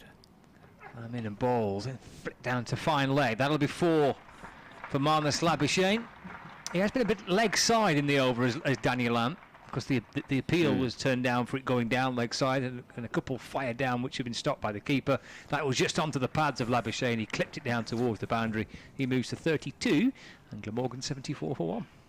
Yeah, and all of a sudden they're under 100 behind. Yeah. And, I think it helped by that start they made. yes, it was a positive note. Well, Lloyd does play like that. And I suppose Labuschagne is the same. Any chance to attack, he will do so. But I've been glad to see young Cook there. He's not got many runs. I mean, he got just 14, but he has stayed there since the start and nullified this attack, this quick bowling attack that's aimed a lot at his head, which he's caught pretty well with. It's a test. Labuschagne is on 32. Not very many balls. 33 balls, I think it is. Bailey round the wicket to the left-handed Cook.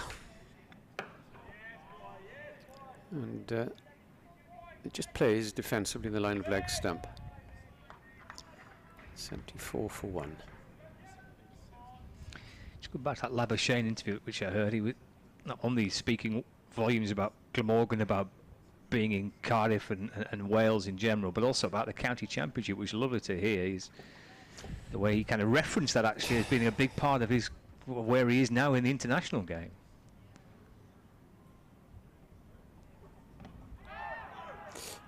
Look, Scott, I'm a great advocate. I always have been, and I'm not going to say about these competitions that are coming up, but, you know, I love county cricket, and I'll give you another 2 Australians. Do you remember Jamie Cox? You probably remember him playing for Somerset years ago. I do, yeah. Justin Langer, you heard of him, haven't you? Yeah. They absolutely love county cricket, as do so many overseas players. And yet we are decreasing the number of games played. Okay, this year is a bit of a question mark because of COVID. But for goodness sake, let's go back and play the 16. I don't know what your thoughts are.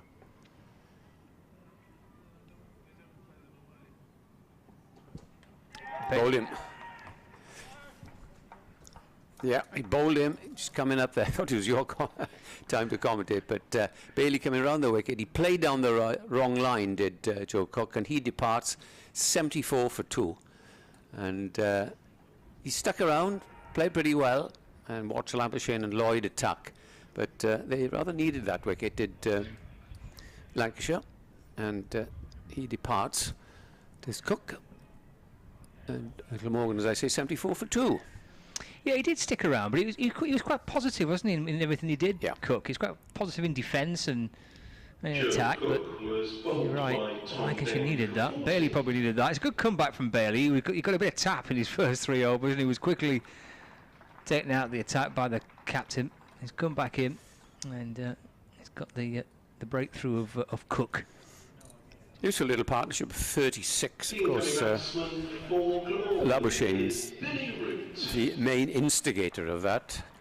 But it's not a bad position to be in against this very strong Lancashire bowling attack. And Bailey, of course, came round the wicket to cook. He started bowling over, then in this spell he's come round the wicket, and that must have done something, because the angle that he's bowling was probably aiming at Midland leg.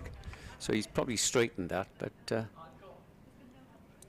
that's the end of him. 74 for 2. A little bit of cloud cover coming round away to our right, but no rain threatened for the next couple of days. Might have the odd shower. Alex Swarf and the two, well, the captain, Villas, and Livingstone, I think it is, having a stare at the pitch. I'm just thinking, anybody running on? I wouldn't have thought so. Anyway. Apologise for the momentary lapse, because I thought it was Scott's turn to commentate, but it wasn't. Right, Billy Root is the new batsman, left-hander, and his brother is batting at the moment, I think, the Tex match, unless he's been out since we last had the score. Nope, still going. 17. Joe? Billy yet to score, hasn't faced the ball, and he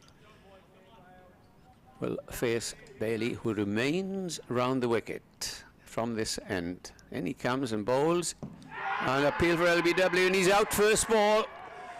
Walked around that, and Bailey is on a hat-trick. 74 for 3, and what a comeback this is. He rather walked into that, and Billy Root, oh yes, that was hitting Midland leg. All of a sudden, this game to and fro, Lancashire back in the game. Has that swung back into him? Oh no, I'm not seeing a replay. No, he moved across. Okay. Tried to whip it. Right. Why quite he did that, I don't know. So Bailey, 2 in successive deliveries. And Glamorgan now, we've got to try and regroup. That's out, isn't it? Watching that back in the replay. Change of, I think you mentioned it, Eddie. The change of line, is he going to round the wicket from Bailey? Seems to have worked for him. Yes. Glamorgan letting a good position slip away from them. As Kieran Carlson is the next batsman. A fascinating day, hasn't it, really? You know, with 13 wickets gone. And how many overs left still? A lot of 22. 22. Yeah. I mean, I'm not so you can put too much of it. I can hear you now. I'm not sure you can put too much of it down to the pitch, neither. No, you just walked. Well, that's 1, 2, 3, 4. That's the 5th LBW today. I think we had 17 here in the Kent match. I'll just look back. So there's obviously something in this pitch. Or was it the Sussex match? I know there's a lot of LBWs. And there's 5 already. I did make a note of it. I think it must have been. Anyway. So there's movement around. Fascinating day's play, really. Yeah. Labuschagne's having a long chat with Kieran Carlson, as if to give him a little coaching lesson, because he says, come on. Now, Carlson's a very attacking player, similar to David Lloyd, and he's had a very, very good season so far. But this is a hat-trick ball. 2 balls to go left in this over. Now he's going back over the wicket to the right-handed, and the field is back to an attacking field now. 2 slips and a gully, and a point. Hat-trick ball then. Do you want to take it just in case? No, you fire on. Bailey then, on this hat-trick ball, is coming in and bowls to Carlson. Carlson plays around his front pad, and from the signs behind the wicket, if he hadn't hit that, he might well have been out LBW. So still, 2 out of 3 balls is not bad. 1 ball to go. Yeah, there's one almighty shout there, isn't it? If we don't get a little I bit of bat on that. Also, it was the shout for the hat-trick. Good fun to watch, the good drama. Another one has come over onto the offside. As Bailey comes in, bowls to Carlson. Carlson drives confidently, but straight to Davis at cover. That's the end of a very good over from Tom Bailey. He's taken 2 wickets in that over. And Glamorgan, having been well placed at 74 for 1, are 74 for 3. Yeah, Carlson's figure season so far, 552 runs at an average of 69, 2 centuries and 4 50s. Yeah, Having a good year with the bat. best year he's had in the championship. And this is absorbing now. absolutely is. Well, and yet again, I feel like we're preaching to the converter when we come to the strengths and merits of the county championship. We're both singing off the same hymn street, but it's just again really absorbing days. County championship cricket. I certainly wouldn't want to go back to the point we just touched on before. See it reduce any further. So Here is Danny Lamb with Labuschagne waiting. Just steer the ball down, I think, towards kind of third man, but he just picked out backward point. no, you'll see some running if they stay there, because Carlson is as quick as anybody in the championship. It could end in calamity, mind you. Did you see him then? He was nearly halfway down the pitch. When anything turned out towards kind of mid-wicket where Liam Livingston is, he'll be eyeing up the stumps. Lamb back in to Labuschagne. That deflects off the pad. That's not out, Danny Lamb. He's not out. Yeah. They're so desperate. Every side Glamorgan play against, they shout for everything against Labuschagne, knowing how dangerous he can be. But well, he can't play Darren Stevens, can he, Marnus Labuschagne, this season? He's that wasn't the best decision in the world by everyone's opinion, but anyhow. It's in the scorebook. Lamb to Labuschagne, little punch up to mid-on.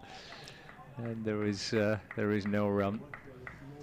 74 for 3. We've got a fascinating first day of this LV County Championship game here at Sophia Gardens. It really is. The leaders are Lancashire, top of Group 3. They're unbeaten. Glamorgan have still got half an eye on trying to see if they can squeeze into the top 2. They're going to have to win their remaining games, and that might not be enough, but they've set up a good contest here so far in the match. Labuschagne just following this ball from Lamb that just skids through. First false shot, isn't it? Taken by Dame Villas, and there's no run. Little walk out towards square leg by Marnus Labuschagne. Be pleased the temperatures have increased. He's arrived in into the county championship in a cold, wet snap in May, so he'll be pleased that it's a little dry warmer. on his back, sun. Warmer, drier, and driving down the ground and stopped by Lamb off his own bowling, and there's no run. Doing a bit. You can see that the way the batsmen have been playing and missing, and there's a bit in the pitch, and I think it's a good pitch, really do, because if you play well and you're a good player, you can get runs, and if you bowl, stick to your plans and hit the right spot. Don't like that right areas, do you? Hit the right length. Final ball of Lamb's second over. Balls to Labuschagne, looking to force it. Driving up to mid-off, no run. Picked up by Stephen Croft at mid-off. He's on his 12th man for somebody. Saqib Mahmood was off momentarily, but end of the over. Glamorgan 74 for 3. Labuschagne on 32. Carlson yet to score. Lancashire with those 2 quick wickets for Tom Bailey. Again, just dragged the Glamorgan back towards them, and it just looked like the home side was Galloping away. Yeah. Absolutely. So the 4 seamers used: Bailey, Mahmood, Wood and Lamb. And as we get towards the end of the evening session, no doubt we shall see some Parkinson spin. Don't think there's much doubt in that. Do you, Scott? No, I'm certain we'll see Parkinson sooner rather than later. Well, it's Bailey to bowl now. Having picked 2 wickets in his last over, successive deliveries, and he's bowling to Carlson, yet to get off the mark. Here he is, bowls. Carson's forward, plays it out into the covers. There's no run. There's a bit of cloud, nothing much, away in front of us over the city. I'm going to walk to the ground tomorrow, you tell me. Yeah. Come through the gardens and the park. Beautiful walk. It's been told it's the best walk in county cricket. Lovely. Bailey is in again over the wicket and bowls, and Carlson forces it away. Didn't really time it with any conviction, and it rolls out to cover. It is nice when you can walk to the ground, though, isn't it? Oh, it's so much better. A spectator, if you're working at the ground, just a little stroll through from your hotel or from the train station or whatever. It's just terrific. Yeah. You go to Taunton or something like that, or Chelmsford again. Everything's right in the centre of the town, aren't they? You know, which is great. Bailey turns, runs away from us, and bowls now to Carlson. Carlson is beaten outside the off stump by a ball, slower delivery that just seemed away from him. It's far easier when we play away because normally the hotel is fairly near the ground. So yeah, it's 50 minutes to get here. And what about you? Do you live in the middle of Manchester? Or? Yeah, I'm quite fortunate. I can get on the tram to the ground. Oh, the tram, yeah. Yeah. I could probably walk it if I set off early enough. Yeah. Yeah. Trams would be fine. No, trams unfortunately go from Swansea to Cardiff these days. In comes Bailey and bowls to Carlson, and Carlson is coming forward but not very confidently, and there is no run. Still 74 for 3. It was 74 for 1, but these bowlers now have settled into an accurate spell. They've found the rhythm, they've found the length they want to bowl. Troubling, well, not troubling, just stifling the Glamorgan batsmen. Although Labuschagne hasn't been down there for some time. It's in comes Bailey, bowls again, and that's again he's played and missed. That whip through outside the off stump to the keeper. Well, Glamorgan have got stuck, haven't they? After rattling along to 74 in the 17th over. Yeah. The score stuck on 74 at the moment. Cook played down the wrong line, and I'm afraid Billy Root just walked across his stumps and tried to force it away, and he's just taken out Midland leg. Approaching the end of this over. It is the last ball, and it's Bailey bowling, and bowls now, and that's down the leg side. It hits the pad, I think, and yeah, it's a little tap on the leg from umpire Baldwin. They cross for a single. It's 75 for 3. And Glamorgan, this is Glamorgan's reply to Lancashire's all-out total of 173. So, still got 20 overs left. Yeah, exactly 20 overs. It's 5:30. We're talking about a 6:45 finish, Nick, unless we get a bit of Parkinson's leg spin. Ooh, that would be nice, wouldn't it? Yeah. 7:15, I think we're here till tonight. Glamorgan were level on their bowling rate, and Lancashire level now. So, good Lord. Strange to see that we're heading for such a late finish. I suppose quite a few wickets falling, which is taken into the equation, as Danny Lamb moves his fine leg around a bit squarer, and he'll come to bowl to Kieran Carlson, yet to get off the mark as Carlson drives to deep mid-on, and there's no run. So one of Glamorgan's better days, though. So far, but if they lose a couple more tonight, then Lancashire will be right back in it. Yeah.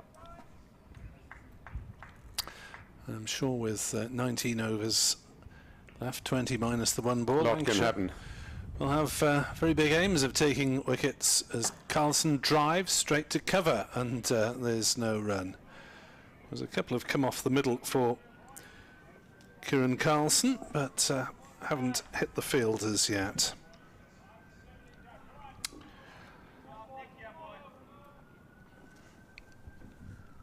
Getting a little bit cooler, but still a pleasant day, isn't it? No sign of anyone departing as yet, since they've waited 623 days to get back in the ground.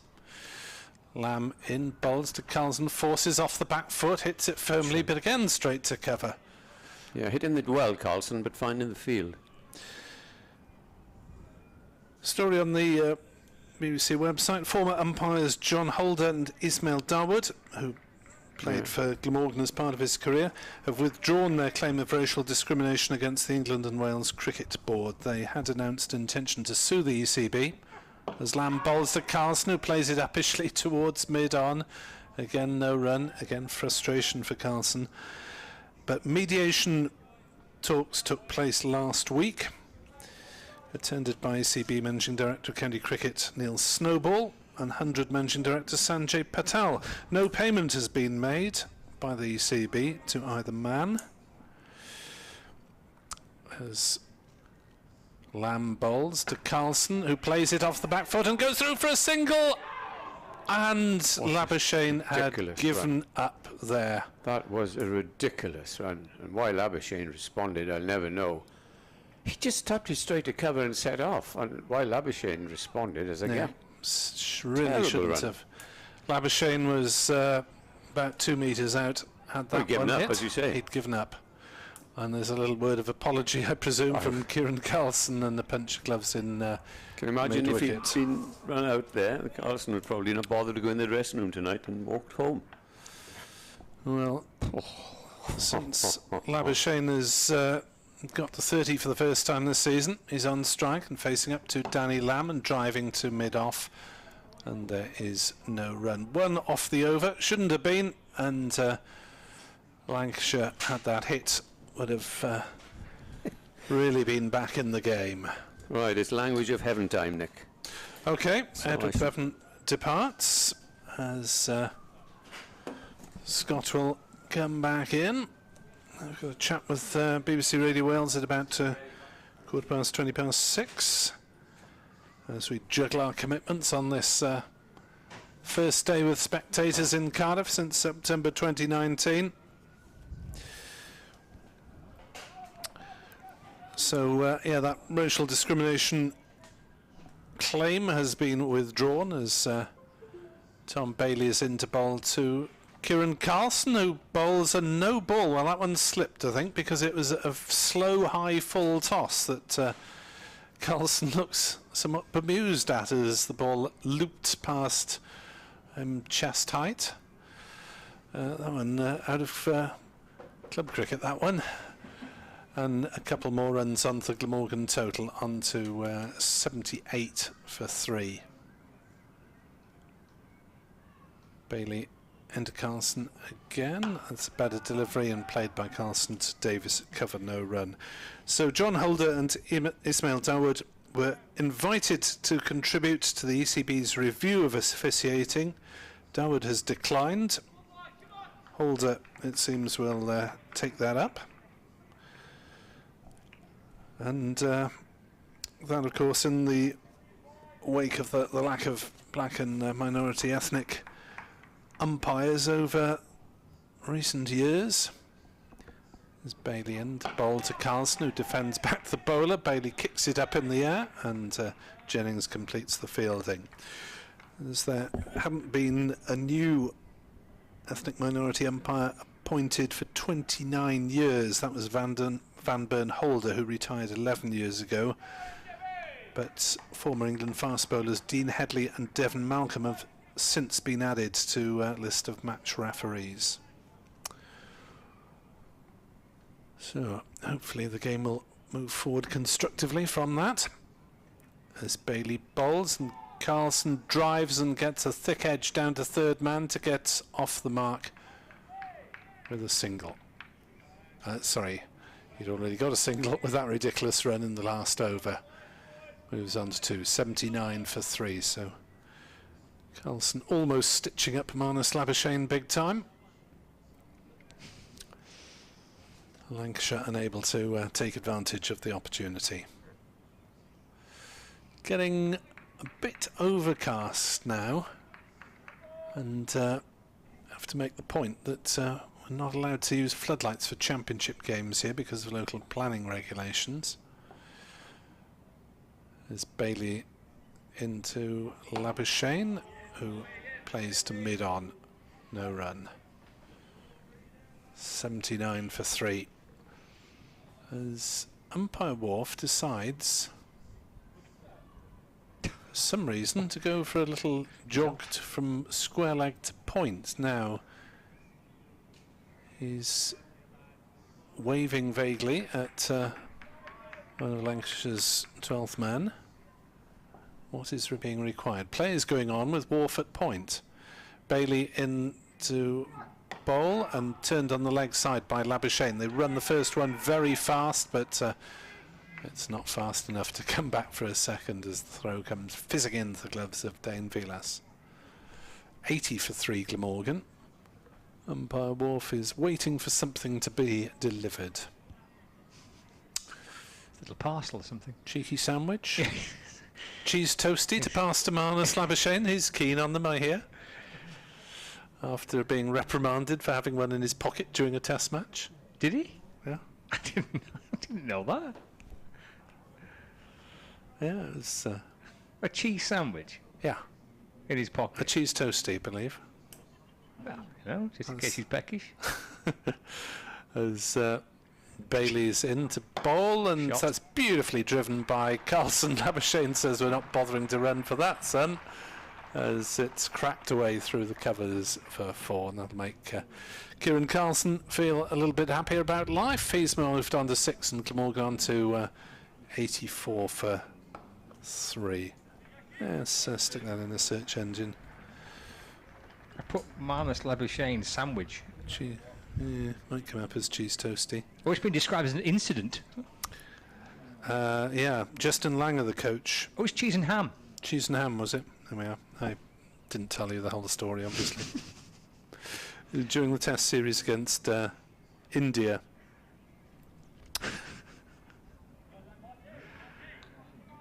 And it was after a lunch interval, and Langer told Labuschagne not to take it to the dugout. Daniel Lamb in the ball with Labuschagne, who drives down the ground, but straight to Lamb, who fields, and there's no run. Yeah. Toastygate. Toastygate. Oh, so he didn't actually go out to bat with it stuffed into his pocket. No, he wasn't batting. That would be just silly, wouldn't it? Well, so why would you get done for having a cheese and ham? Well, toasty. You've had your lunch interval, son. You shouldn't be eating now while we're... It's harsh, isn't it? You're meant to be concentrating on watching from the dugout or whatever it was. Me. At one slip in place, Lamb balls. That's cutely just steered away down towards third man for a single by Labuschagne. Takes him up to 34. Score moves on to 85 for 3. Should have said it was Welsh rarebit, you see. Well, you got away with it then.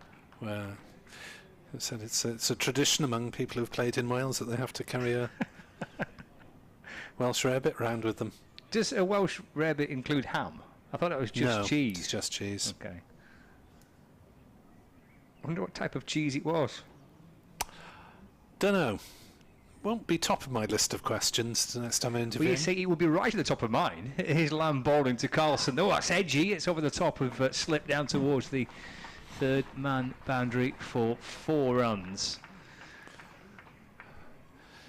You get the feeling that Kieran Carlson just needs to get his head in gear a little bit at the moment, because he's a man with large numbers of runs, 552 coming into this match, but hammered a few straight at fielders and then called Labuschagne through on a suicidal single. Unconfirmed reports that it may have been Emmental cheese. All right. That's a lovely choice of cheese. Should be praised for that. 89 for 3. It's punched into the offside. Oh, it's an awkward bounce in front of Davis, who's at extra cover, and ball just spills away from him. Come back for a second for Carlson. He moves up to 12. Score moves into the 90s now. It's a 91 for 3. Yeah, Glamorgan just weathered that little storm maybe when Tom Bailey took 2 wickets in 2 balls. Then they got stuck for a couple of overs with the score on 74. Lamb in, balls again. It's defended into the onside. Tom Bailey is at mid-wicket and he fields, and there's no run. When Edward was on, he was hoping that Matt Parkinson would play a substantial part in the last hour, since we have 17 overs still to be bowled, and it is nearly 5:45. But the over rate is level. Yeah. Strange, isn't it? Long slip in a gully. And to Carlson, he's forward again in defence, and there is no run. Well, there's no imminent sign of Matt Parkinson warming up. And the minute he's going from fine leg to fine leg. On the old shuttle runs back in front of us, but end of the over, 91 for 3. Carlson 12, Labuschagne on 34. Hand sanitising break. Yeah, if you're just joining us, the story of the first innings, Lancashire 173 all out with 8 players getting into double figures. Tom Bailey 31 was top scorer, Luke Wood 28, Alex Davis 21, but wickets falling at pretty regular intervals through the Lancashire innings. 3 wickets for Michael Neser, 2 for Michael Hogan, 2 for James Wheel, 2 for Dan Douthwaite, 1 for David Lloyd. In reply, Glamorgan have lost David Lloyd, leaving an excellent delivery that nipped back from Saqib Mahmood and troubled the top of his off stump. And Joe Cook playing down the wrong line to Tom Bailey for a 14, and Billy Root getting himself in the right angle, playing all across his first ball from Tom Bailey and being trapped rather obviously LBW.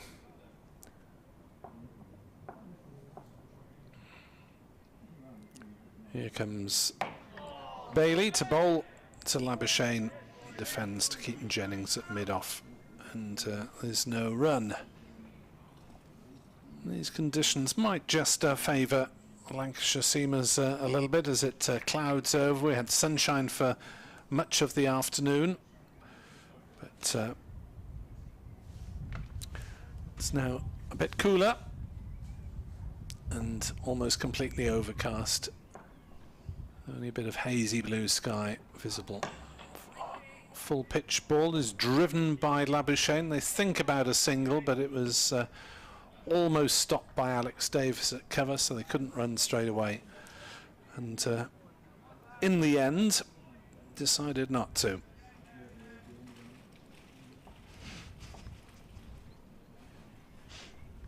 $91 for 3. The quotes from Justin Langer about Labuschagne's cheese and ham sandwich. Yeah, I wouldn't read them out in full. Well, this is fine. There's right. Nothing to. Bailey is in and bowls, and Labuschagne leaves through to Vilas.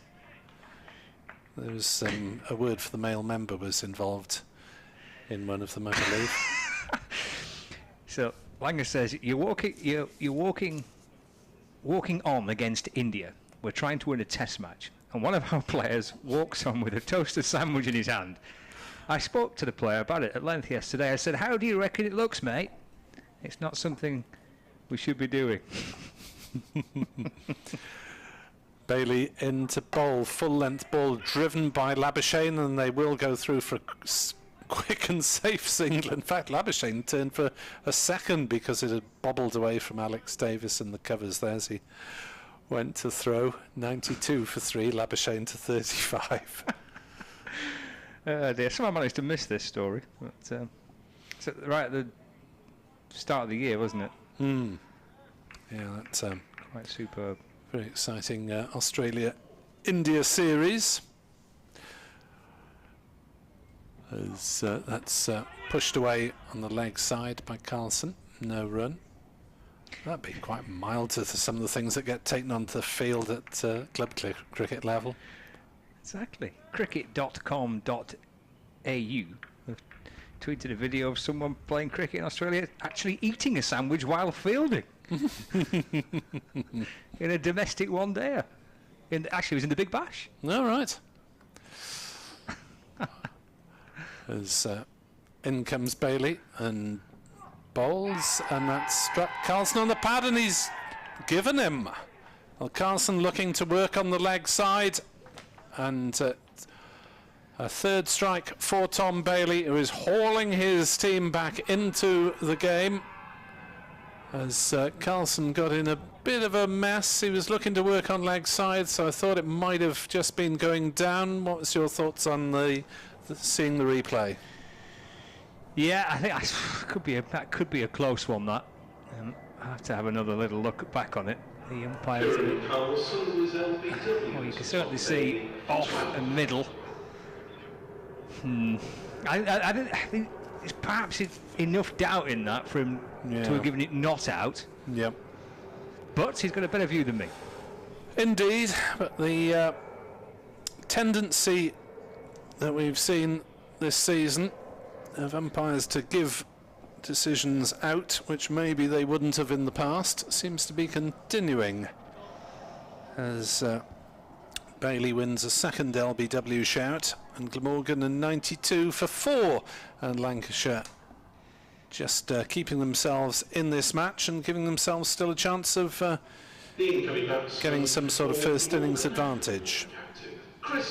Chris Cook then is in at 6 for Glamorgan, to be followed by Dan Douthwaite, Michael Neser, Andrew Salter, James Wheel and Michael Hogan, and the fall of wickets continues today. It's obviously a big breakthrough though for Lancashire. I mean, Eddie and I were discussing Kieran Carlson and his season so far. He's had a terrific year with the bat for Glamorgan. You know, the loads of runs, a couple of centuries, pushing up towards 500 plus runs. That's a big breakthrough that for Lancashire. Hasn't it been a really intriguing day, really, hasn't it? I mean, we've seen 14 wickets fall on the day so far. So we've got best part of an hour's play to go this evening. It's been fascinating. And we haven't had, I don't think, a half-century stand anywhere, unless I've missed anything along the way. Don't think so, yeah. Glamorgan 38 for the first wicket, 36 for the second.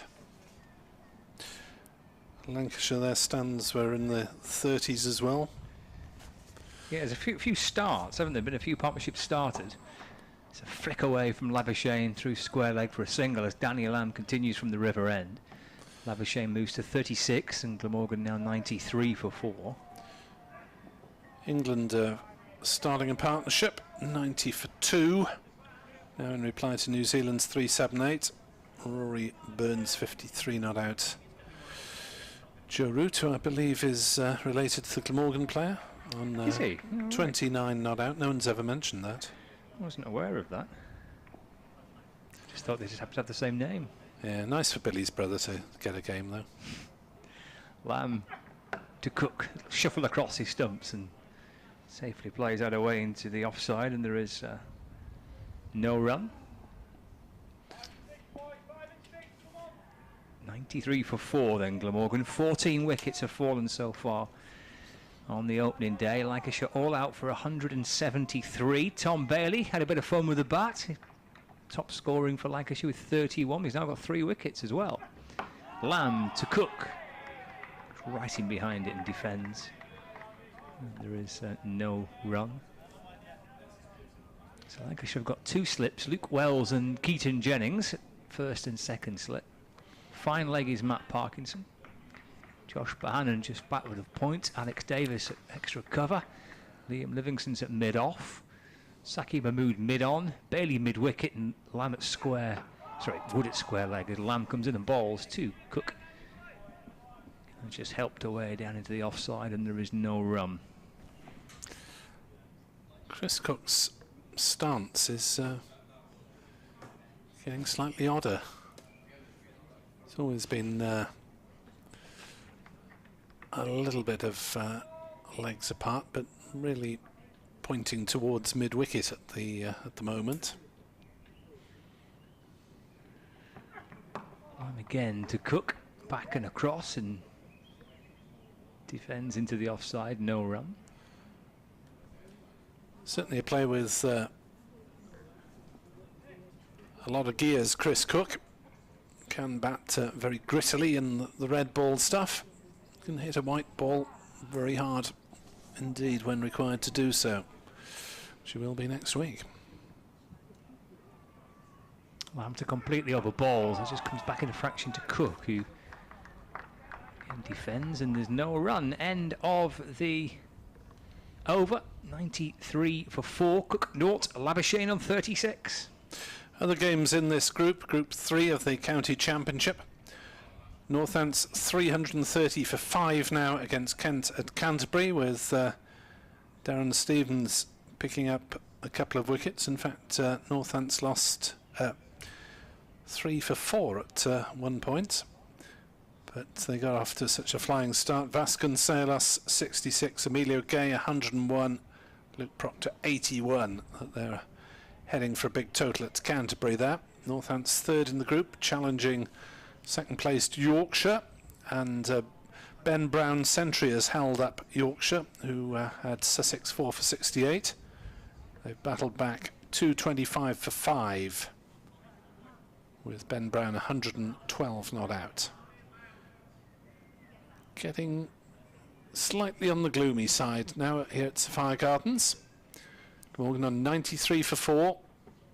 Bailey bowling and Labuschagne driving. Hasn't quite middled that, but there'll be a couple of runs at least. They may well turn and come back for a third. That's Marnus Labuschagne. Of course they come back for a third as the throw comes in from close to the wide long off boundary. 96 for 4. Can I go back to the cheese and ham toasting? Please do. Well, it's another food-related cricketing story. All right. And it's come to me by Daniel Gibney, Lancashire's chief executive. Mm-hmm. And this is according to Warren Hegg. Right. Who claims that Jack Simmons... Bailey into bowl to Chris Cook. Leaves it go outside off stump. This is brilliant. Apparently, according to Warren Hegg, Jack Simmons apparently once came out after tea, stood at slip, and put his plate of gooseberry pie on the floor between his legs. Stood at slip with a plate of pie. Plate of gooseberry pie in between his legs. That just sounds quite wonderful.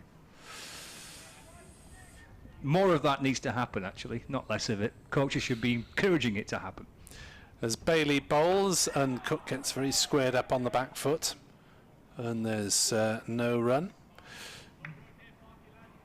Good evening to Emir Evans, who says it's been an excellent day of championship cricket. Special mentions to Michael Hogan on his 400th Glamorgan wicket in first-class cricket, that is.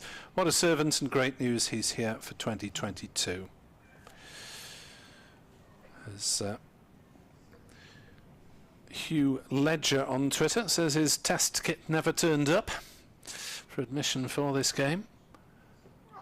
As Cook drives to mid-on and there's no run.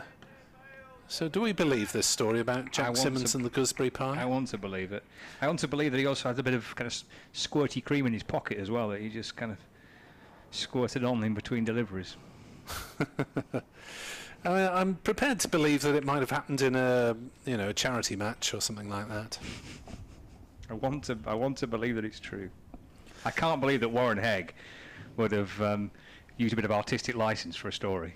Bailey is in to bowl, and Chris Cook leaves outside off stump. Graham Smith on the Carlson LBW decision says looked high, as you say, tendency to give out. Neil Thornycroft says that looked like a poor decision. Down, rising and down leg. Well, first instinct was it did look a little leg side, but I'm just looking back on the replay of it now.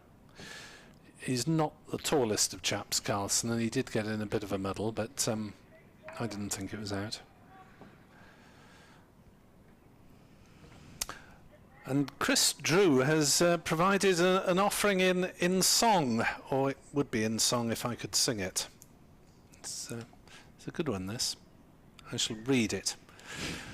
Bailey in to bowl to Chris Cook, who plays on the onside. There's no run. End the over. 25 overs gone. Glamorgan 96 for 4 in reply to Lancashire's 173 all out. It is to the tune, one would imagine. Are you going to sing it? No. Oh. I can't sing. I'm the one in the 3 million. You can sing it if you like. One of the 3 million Welshmen that can't sing. I'm the one of the I'm the one of the population of the one who can't sing. He comes from Clerkstorp. He's got a decent average. He's studied batting at St Matty's College. That's where I saw that guy. He said he liked a cheesy toasty.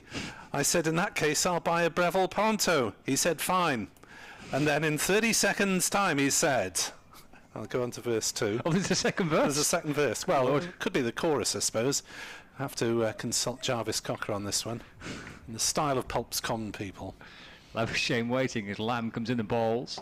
flashed away out towards square leg for a single. Moves to 40, 97 for 4. Nick, over to you. I want to bat like Alan Jonesy. I want to bowl some leg spin bouncers too. I want to bat for glammy people. I want to bat for glammy people like you. Oh, what else could I do? I said I'll see what I can do. There we are. Thank you to Chris for that. Superb. Marnus Labuschagne, hero of Pulp's Common People. Second slip in place, Chris Cook on strike. So just perhaps hurried him up a little. Defends back down the pitch, gathered by Lamb off his own bowling, no run.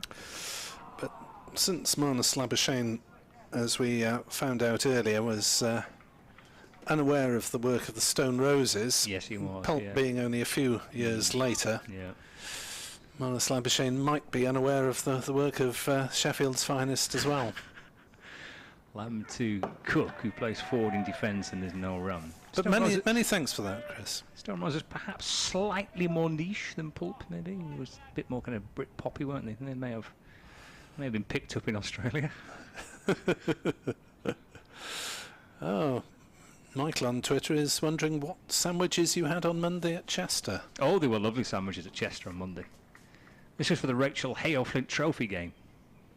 There's that Lamb balls to Cook. That's cut. Oh, it's a great catch at backward point by Bohannon.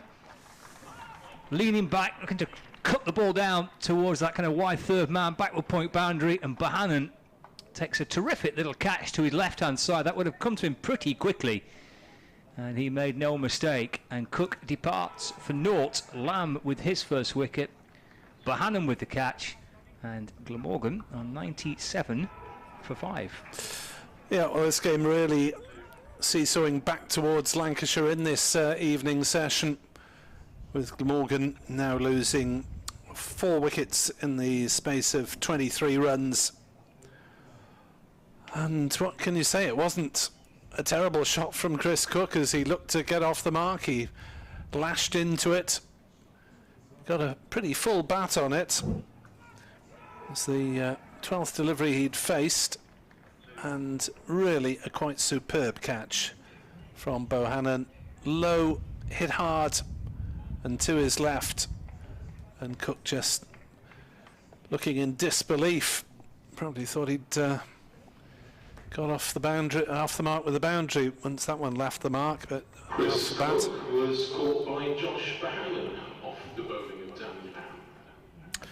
But Lancashire, well, I said if they had another couple of wickets, they've got them now, and it's pretty much even Stevens with Glamorgan 97 for 5 in reply to Lancashire's 173 all out. And you have to feel that this is something of an opportunity missed by Glamorgan, although I have to say that Bailey in particular has bowled really well for Lancashire. So all very strange. Although the wickets had a little bit of variable bounce from the River Taff end, it doesn't seem to me that it's been variable bounce that's been responsible for the wickets. There we are. 13 overs still to go tonight, and Lancashire might have visions of a first innings lead now. England are past the 100 mark against New Zealand to 103 for 2.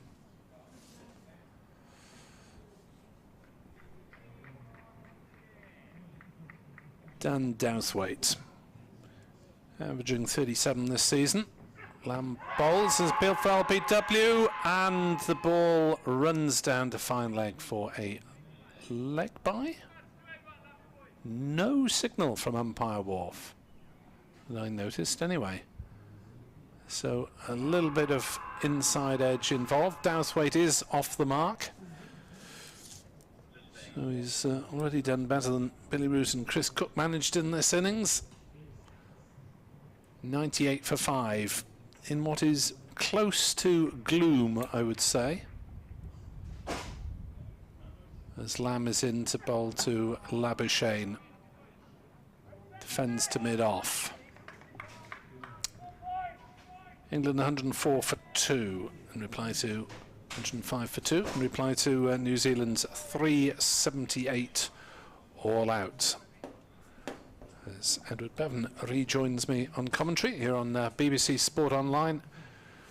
Glamorgan 98 for 5, and Lancashire at least back on level terms, if maybe in the driving seat, Edward. I would say so, looking at the rest of the Glamorgan batting, because against this attack you wouldn't really fill yourself with confidence, and it might be the case of Lancashire versus Labuschagne.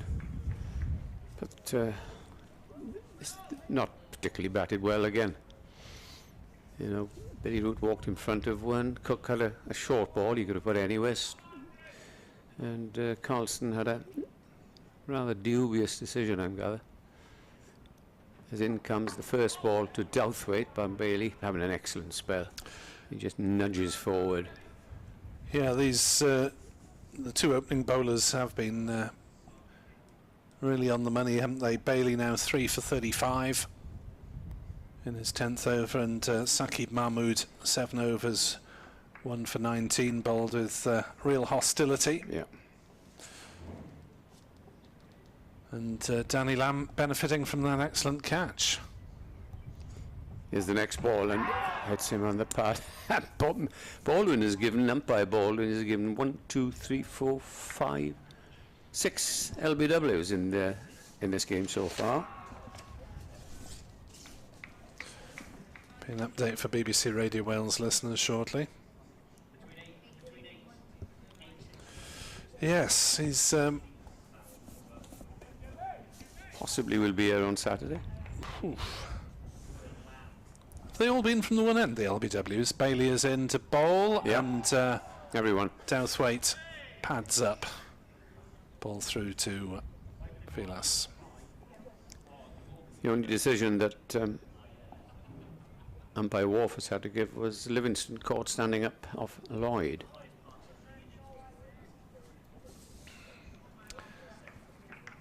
So just take over for a moment as we update BBC Radio Wales listeners as Bailey is in to bowl, and there's an appeal for caught behind. I think that one went off the boot, to be honest. Douthwaite is unmoved, and umpire Baldwin for once is unmoved. We'll have a little look at this now.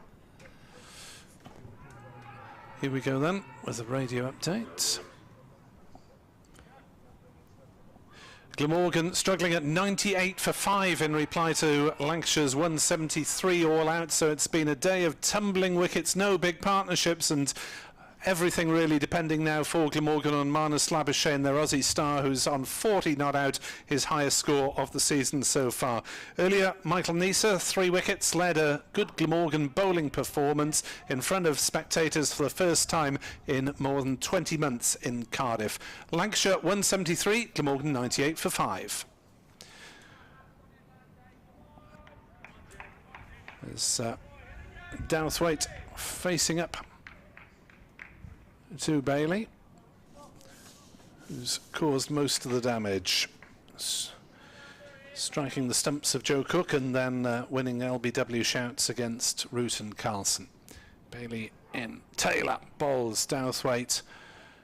Shoulders, arms through to Dane Vilas. 98 for 5. Glamorgan still 75 runs in rears here on BBC Sport Online. Tomorrow's going to be a very interesting day, because the ball is still seeming around, a little bit of unpredictable bounce, and Glamorgan's bowlers will have to emulate their performance today if they are going to try and get back and dominate their game as they did up until tea time. 173 was a modest total, but Glamorgan now, after a promising start, they were 74 for 1, have now lost 4 wickets for the addition of just 23 runs. And as you rightly say, Nick, it depends on this man facing now, as he faces Danny Lamb from the river end. In comes Lamb, bowls, and beats him outside the off stump, and Vilas, a very good take standing up, took it chest high, and yeah, this is a little bit of unpredictable bounce here. It's not easy. It's not easy, but I'm not sure that the unpredictable bounce has actually claimed the wickets directly, has it? As much as done too much, yeah. It's, well, perhaps the LBWs. Glamorgan in bowls, Labuschagne down the leg side. It goes 4 runs. Whether it is a nick on that, it was. And that's 4 valuable runs. And applause from the spectators. Oh, lovely to hear them. Takes Glamorgan past 100. It could well be a start again game. Parity on first innings. But all eyes on Labuschagne. He moves on to 44. Goodness knows where Glamorgan would be without him today, as far as batting is concerned. Yeah, highest score of the day so far. Tom Bailey's 31 was Lancashire's best effort, but maybe it's just that uncertainty that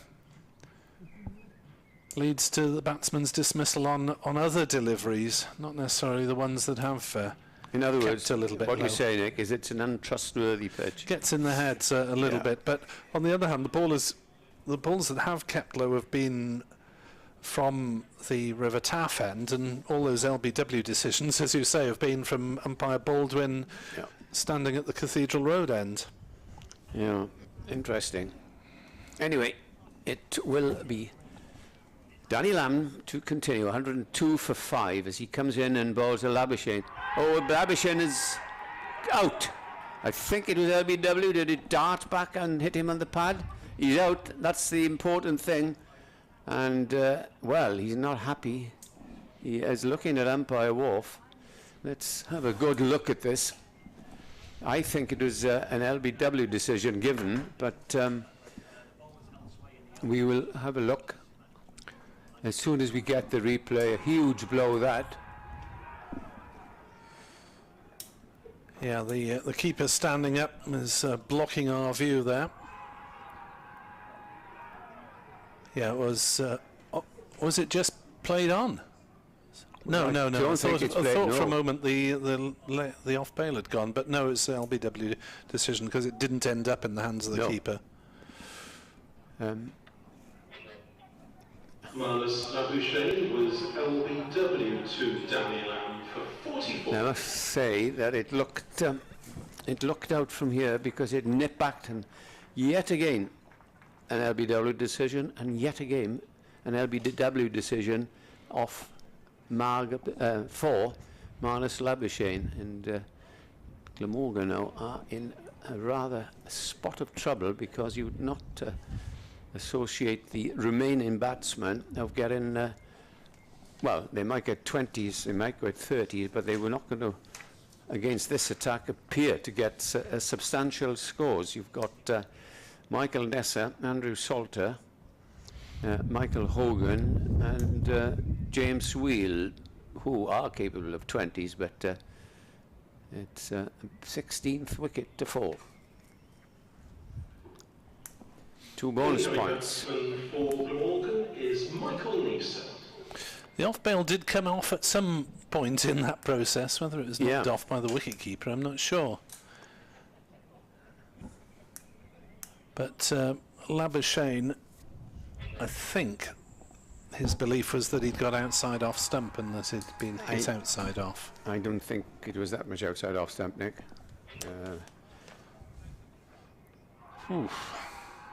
Still, it's a huge blow, that, and well, in the ascendancy now are Lancashire. Yep, they should get a first innings lead from here, you would have thought.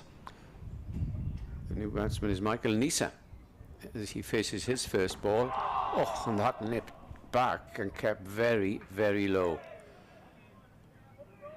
Well, I think we can probably say you can order your Sunday joint, because we're not going to be here on Sunday, and the way things are going here, who knows? Could be Saturday, because let's not forget there are still 11 overs and 2 balls to be bowled, and the thought of Parkinson against the tail worries Glamorgan. Well, that's another one that kept low, an in-swinging Yorker. Neser did well to dig it out. Now, the way that Douthwaite plays, Nick, I think he's just got to take his life into hands as well. Right, I'm going to attack. If I push around, I'm going to get out on this pitch. Might be able to biff a couple over the top. Yeah. Strong man, Dan Douthwaite. as is Michael Neser. Last ball of the over. Lamb comes in and bowls, and it's driven up to mid-on. That is the end of the over, and Glamorgan in trouble at 102 for 6. They still trail by 71. Yeah, credit to this four-man Lancashire seam attack who've kept up the pressure. Yeah, exactly. It's as Glamorgan did. 3 of them with wickets to their credit. Bailey 3 for 35, Mahmood 1 for 19. Lamb now 2 for 19. With 2 big wickets really. Chris Cook, the captain, slapping one to backward point where Josh Bohannon really took an excellent diving catch, and Marnus Labuschagne given out LBW. First decision from umpire Wharf of that nature, as Bailey is into bowl to Douthwaite, who drives firmly, but that Bailey gets a hand to it in his follow through and prevents any runs. Yeah, the Sussex match, I've counted 14 LBWs in that game, and already in 1.5 innings we've had 7. Wasn't the Sussex game that finished up with being 18, or was that one of the other games? There was definitely 18 in a game here, and then that was beaten at Durham the other day. And interestingly, it's the pitch next to the one that they're playing on now. 102 for 6. There's Bailey, not off the longest run, but a fair bit of pace, and Douthwaite blocks one on the offside. There's no run. Just the 29th over of this Glamorgan innings, and already there are 6 wickets down. Having got to 74 for 1, it looked to be not quite plain sailing, but at least building for what should have been a first innings lead. But Lancashire will have high hopes now of having an advantage at the halfway point of this game, which could well come this evening. We could see 2 complete innings. As Bailey into bowl to Douthwaite, who plays a rather airy waft outside off stump and goes through to Dane Vilas. Must be delighted with what his troops have produced for him. The Lancashire captain, 109 for 2.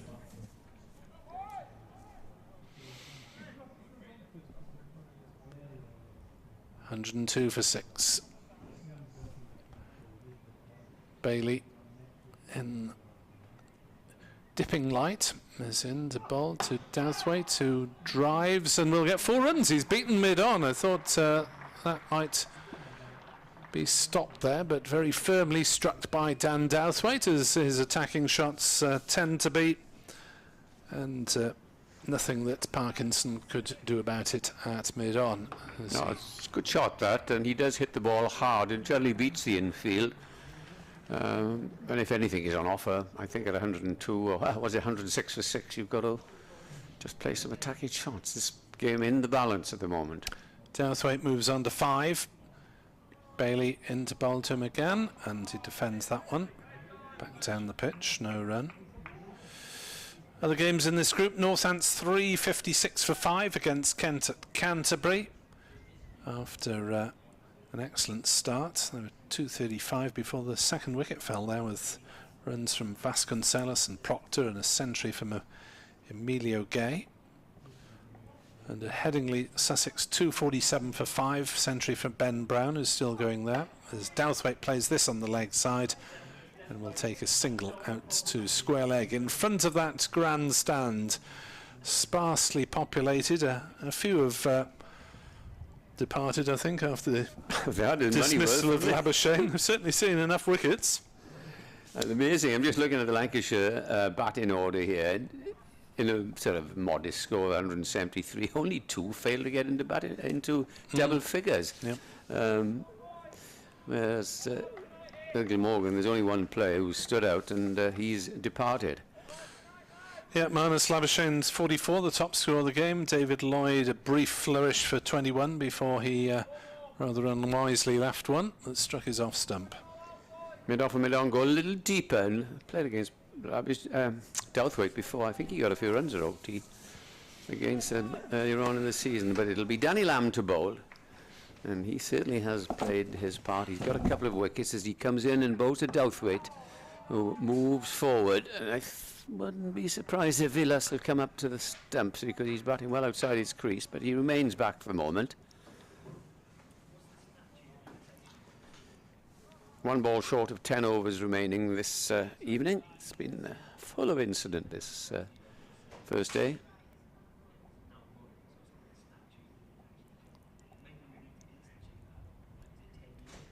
Lamb in, bowls again, down the leg side, hits the pad, wobbles out and to the offside, and the score remains on 107 for 6. Glamorgan trail by 66. Danny Lamb turns, brisk, medium pace, comes in and bowls. That's a lovely shot off the back foot. Douthwaite will get 4, down through extra cover. Hit the ball very hard as Douthwaite.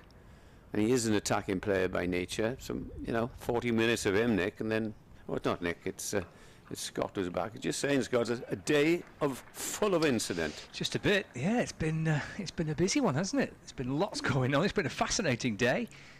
Lancashire have bowling themselves back into it when it looked like 170 all out. And 74 for 1. And 74 for 1 was going to be emphatically Glamorgan's day. It's been terrific to watch. Danny Lamb turns at that far end, the river end, comes in, bowls again to Douthwaite. Douthwaite drives and gets the second boundary in successive balls. Lovely straight drive past mid-off. So they're just telling you, probably seen that. He did get runs, I think, up at Old Trafford, if I am not mistaken. Anyway, he's got a sprightly 14. Glamorgan 115 for 6. It's not too dissimilar to the way that Luke Wood came out to bat for Lancashire. Just thinking, well, yeah, if it's going to nip about, exactly. My name will be on it, so I can have a dart here.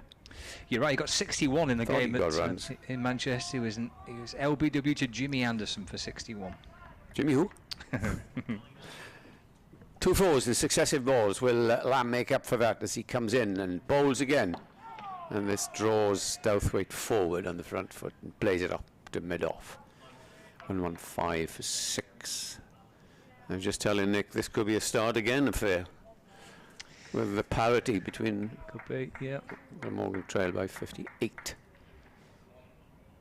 Thought I might have seen Parkinson with number 7 and 8 at the wicket. As in comes Lamb and bowls. Funny looking shot as he goes off the back foot, plays it out into the covers. 8 runs off the over, 115 for 6. 14 runs to Dan Douthwaite and Neser yet to score. Well, at 74 for 1, I was convinced we would see quite a bit of Parkinson potentially in this evening session, but Seamers have dominated the day, haven't they, really? Well, Salter only bowled 3 overs. He did, yeah, and then we've seen 3 wickets for Bailey, we've seen 2 for Lamb, 1 for Saqib Mahmood. I think at 71 for 4, Dame Villas certainly would have Matt Parkinson in mind to bowl, but just might yet get a bowl, but I think perhaps unlikely, isn't it? With 6 down, 9 wickets, 9 overs remaining, he'll probably continue with Seam. Yeah, Luke Wood coming back hasn't bowled many overs today, and he's coming back to replace Bailey, whose figures are 11 overs, 3 maidens, 3 for 40, which I thought were less runs conceded, but he did have a few boundaries knocked off him by Labuschagne, and he'll be bowling to Neser. Neser yet to get off the mark, and he'll be bowling from the Cathedral Road end. Here he comes, Luke Wood in and bowls. Clip off the pads. 4 runs. Yeah, snapped away in front of square on that leg side for 4. It might not be the worst idea, this, from, I mean, you think about 9 overs remaining in the day's allocation, you kind of play into stumps, you're getting ready for tomorrow, but actually just coming out and trying to play a few shots might not be the worst idea for these two. Yeah. Douthwaite's gone down that line, and then Well, that is the way that he plays. I suppose you stick to that, and So many shots have been hit for 4 in this Glamorgan innings through mid-on and mid-wicket that there's a man from second slip has come out to plug that gap. And as Wood is in midstream, the batsman turns away.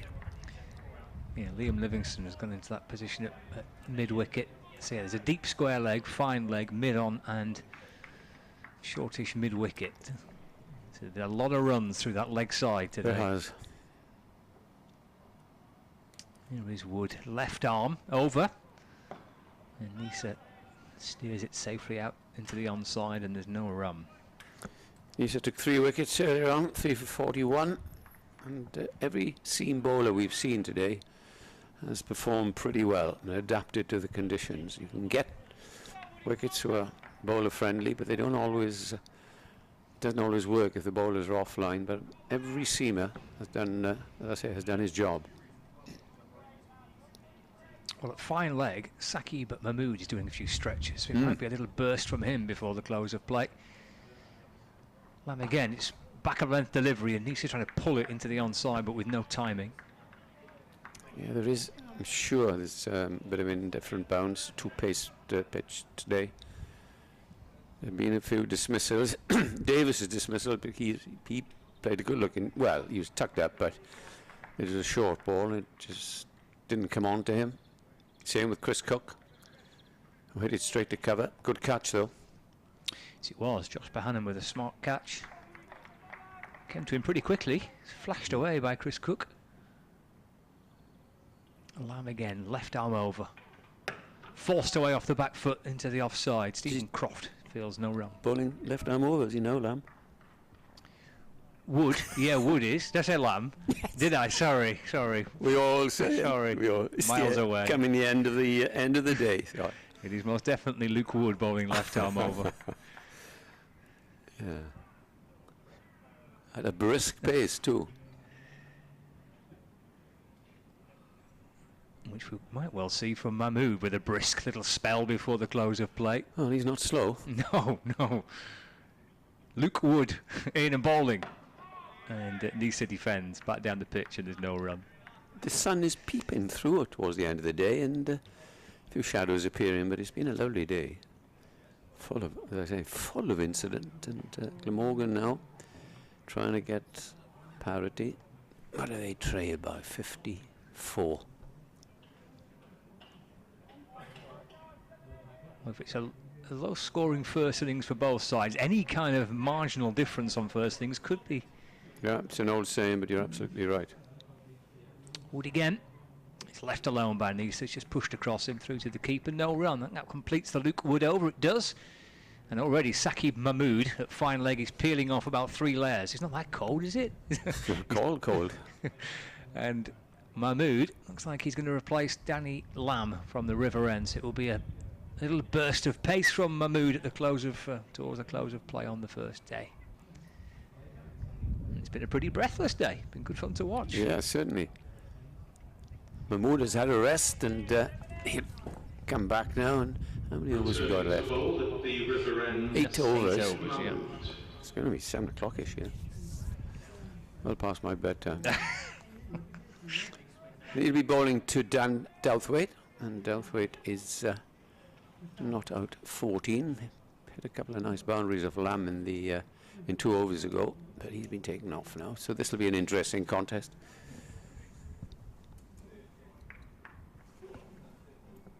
There's a third man, a fine leg, a deep mid-wicket, mid-off and mid-on, quite deep. It's just the one slip, and now there's a man being sent out on the extra cover boundary as Mahmood, coming over the wicket from the far end, comes in and bowls to Douthwaite. Douthwaite at the last moment leaves outside the off stump. 119 for 6. Glamorgan in reply to Lancashire's 173.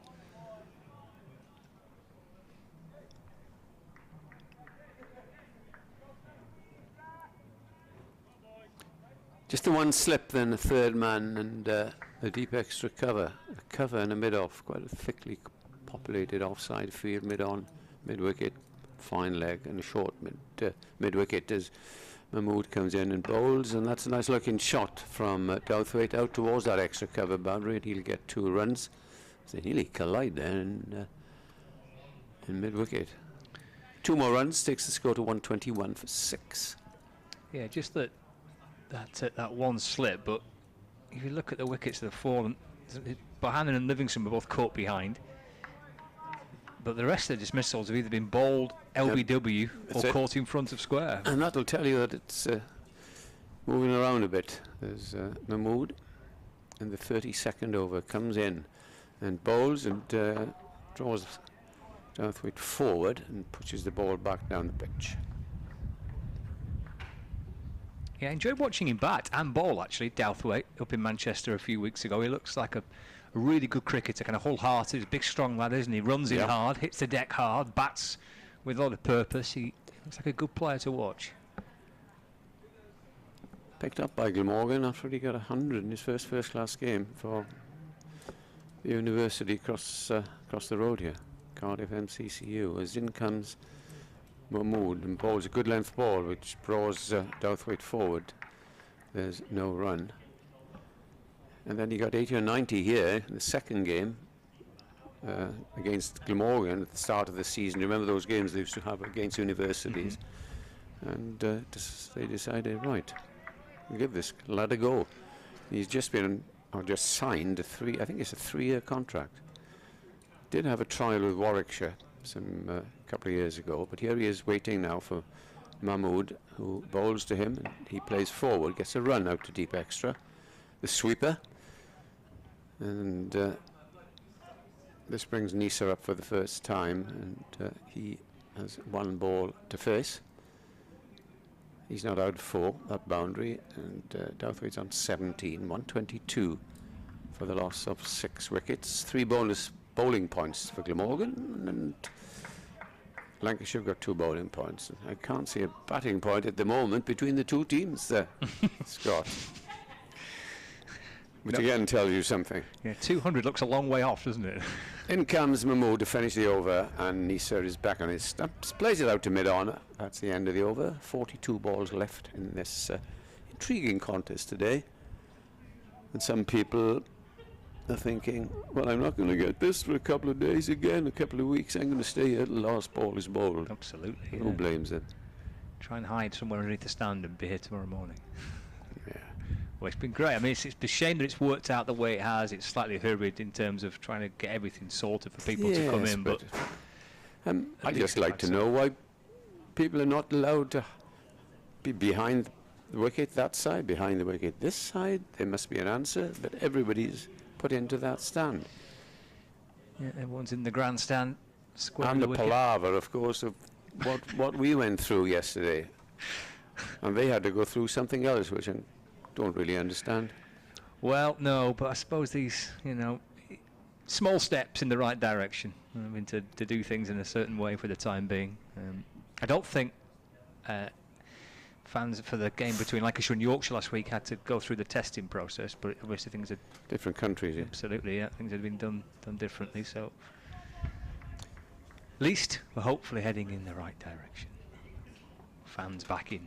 Wood coming round the wicket. Interesting ploy. Bit of leg side field set. In and bowling. It's full of ball though. It's driven. It's a mid off and there's no run. There's that slip in place. 3rd man, deep point, cover, mid off, and then there's still that leg side field which is nicely guarded. Mid on, short mid wicket, deep backward square, fine leg. Defensive field, isn't it? Because it's the difference is only 51 runs. I suppose you're thinking, yeah, we don't want to give them runs, boundaries. We're going to defend the boundaries. And you've got your 2 guys out, square of the wicket on the boundary, deep point, deep square, plus your 3rd man and a fine leg. Forward again goes Douthwaite in defence. Solid, isn't it? It's a solid defence again, just pushing into the offside, no run. Everything behind it, as they say. More sun, blue sky. All's well in the world. Well, all's well, not well in the world, but there we are. As far as these batting sides today. All's well in this particular moment here in Cardiff, with the sun shining and the cricket being played. Perhaps the brightest part of the day, actually, isn't it? Really bright sunshine. Shadow following Wood as his left arm, bowling around the wicket and pushed away into the offside. And there is a single there for Douthwaite, just played out towards the man at point. He moves to 18, the score on to 123 for 6. 3 balls left of this over, and then 6 remaining in the day's allocation. Lancashire 173 all out. It's actually been quite a decent day for Tom Bailey. He's top scored for Lancashire with 31. Which you probably didn't expect. No, and then he's picked up 3 wickets, including 2 in 2 balls. Slashed beyond the reach of slipper down towards the third man boundary for 4 runs for Neser. Well, he went at it hard, and he gets 4 runs for it. You know, I must be psychic, because I was thinking to myself, well, he's taken the second slip out, and Livingston looks a bit disappointed there, and put him at deep well, Livingston is short mid wicket or whatever. And I'm wondering to myself, is one going to go through there? And it did. So how often do you see that after the horse has bolted? Is he going to bring one back? No, he isn't, because Neser will play shots. As the score moves on to 127 for 6. Yeah, Neser doubling his total with that. 4 down towards third man. It's disappeared underneath the hover cover. Yeah. Has it been retrieved? I think it has. Yep. So 127 for 6. Close of play in various games around the country. So 6-2, 67 for 5 at Yorkshire. Stumps on day 1. Northamptonshire 362 for 5 at Kent. Again, close of play there. Wood in the sunshine. In a ball, back of length and nudged into the onside by Neser, but for no run. Leicestershire 357 for 5 against Gloucestershire. Close of play at Grace Road. It's not called Grace Road, but I always call it Grace Road. Is there a sponsor? I don't know what it's called, but it's, if you have a look, it's the old something road. Grace Road to me. It's the Upton Steel County Ground.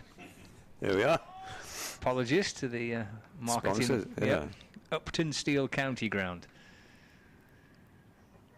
Would again to Neser, it's left and through to the keeper. It's the end of the over, 127 for 6. And Nick is hovering. I better move quickly. Okie dokie. What have you got to do? No, nothing for me at 1:30. No. Okay. Thank you, gentlemen, and I shall look forward very much to tomorrow. And thank you for the tell me slice. Oh yes, I'm glad you enjoy that. And tell me about your walk to work tomorrow morning. I shall look forward to it. Yes. Notts are 248 for 6 at the close of play at whatever the sponsored name is of that ground in Chelmsford, the Cloud FM County Ground. And Warwickshire 272 for 9, close of play in Derby.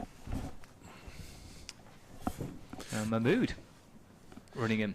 Here he is to bowl to Douthwaite, who drives firmly into the covers, but finds the fielder, and there's no run. Glamorgan 46 behind, with 4 wickets in hand. And the crowd have certainly had plenty of wickets to applaud today, but very few of them remaining in the grandstand at the moment. Away to our right, although those that have hung on have been bathed in sunshine. I suspect there was quite a large departure when Labuschagne was out. Next delivery pulled by Douthwaite, could be caught, is caught at square leg. He's hit that one straight down square leg's throat. Douthwaite goes for 18, and Saqib Mahmood has his second wicket as Luke Wood took a reasonably straightforward catch. He couldn't have placed it better if he'd been providing catching practice for kids on the beach there. Oh, it went straight down his throat, didn't it? Certainly did. But I suppose you can't really criticise the intent from Dan Douthwaite. It was just the execution. He had probably 50-metre radius to hit it, and hit it in the 10 degrees where this fielder was situated. Wood bowled Mahmood. 127 for 7. And 5 overs left of this one tonight. Are Lancashire going to bowl Glamorgan out? Closer play at the test match as well. So England have got to 111 for 2 in reply to New Zealand's for Glamorgan is James Wheel. New Zealand's 378 all out. Rory Burns 59, Joe Root 42 not out. The batsmen that will resume tomorrow for England, 111 for 2. That's not a bad fight back after being 2 down early doors. So welcome along if you're just tuning in or logging on. Having been watching the test match here, it's been a clatter of wickets all day. Marnus Labuschagne's 44 for Glamorgan. Tom Bailey's 31 for Lancashire have been the day's top scores, but it looks like Lancashire, by courtesy of a string of modest efforts down the line, down the batting order, who seem likely to take a first innings lead here. Glamorgan, very disappointing indeed with their performance with the bat, as James Wheel has come in ahead of Andrew Salter in the batting order, which I'm slightly surprised at. Wheel with 0, 0 and 18 in his innings for Glamorgan so far. As Mahmood waits for the batsman to settle. There are 2 slips, 6 saving the single, and Mahmood coming right arm around to bowl to Wheel, who drives it firmly back to him, and there's no run. Only outfielder at the moment is at fine leg.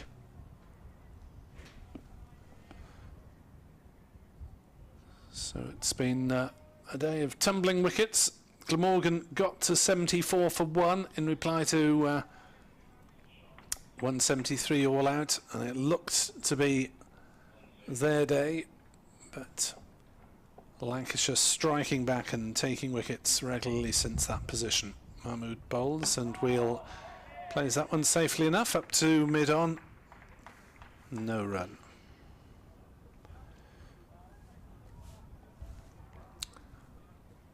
Five overs to come after this one. So finish could be close to 7 o'clock, depending on who bowls them. Can Glamorgan survive to fight another day, or will Lancashire take a first innings lead this evening? It's been remarkable stuff, as the next ball is left by Wheel outside off stump. No run. It has. It's been a fascinating day, hasn't it? Really. I mean, you look at where Luke Wood, Tom Bailey, they came out and gave it a bit of a thrash with the bat and a bit no nonsense, kind of run the ball, got up to 30 and 28. You look at the way Labuschagne put together 44 off 55. There's just been the few little spark, hasn't there, from both teams about, with players able to score runs, but it's the ball that's dominated on the first day. Mahmood is into bowl to Wheel, who drives and has got a single there to get off the mark. It was half fielded at mid-wicket, but the ball squirting away from the fielder there. 128 for 7 Glamorgan, 45 runs in arrears, and Wheel with that single has nicked the strike. It was the final ball of the over. Somerset got up to 360. It's a monumental effort, isn't it? From where they were 43 for oh yeah, they were 7 down for about 100, weren't they? 113 for 7, yeah. Lewis Gregory 107, Van der Merwe 88. Well, he's a good batsman to be going in that low down, isn't he? 360 Somerset managed to get against Hampshire.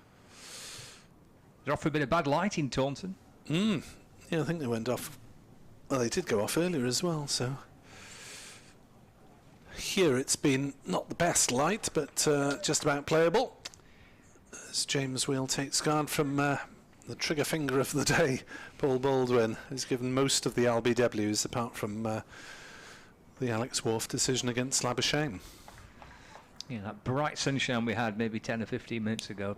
There's a big covered cloud above us again.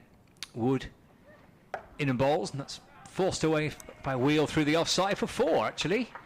A diving stop at point underneath the body of, I think, Josh Bohannon, and out towards the boundary for 4. Well, Bohannon's in credit, isn't he, after his superb catch to dismiss Chris Cook at point.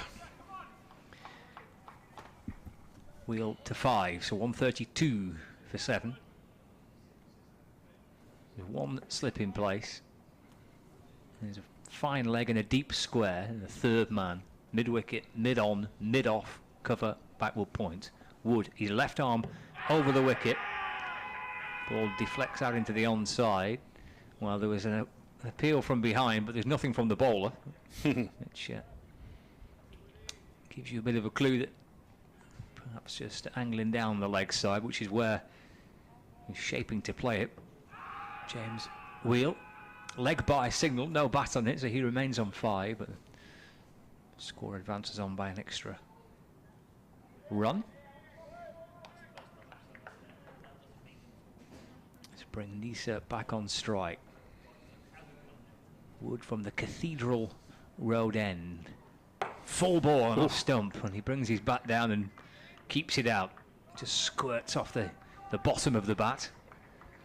And as ever, as every batsman does, when it hits the bottom of the bat, you give it a bit of a look. And you give it a rub. And you ask if it's okay. And you say thank you very much for that extra little little inch or two. Just got enough on it to keep it out. 133 for 7. Neser on 8. Wood balls. He's defended into the onside this time, up to mid-on, no run. Durham are 135 for 4. This game is taking place at New Road. Worcestershire 131 all out. Durham 135 for 4 in reply. Half century for Alex Lees, a 42 for Scott Borthwick. 3 wickets for Josh Tong. It's only that game, this one, that are currently playing. Short ball from Wood, and Neser ignores it. Leans back, lets it go through.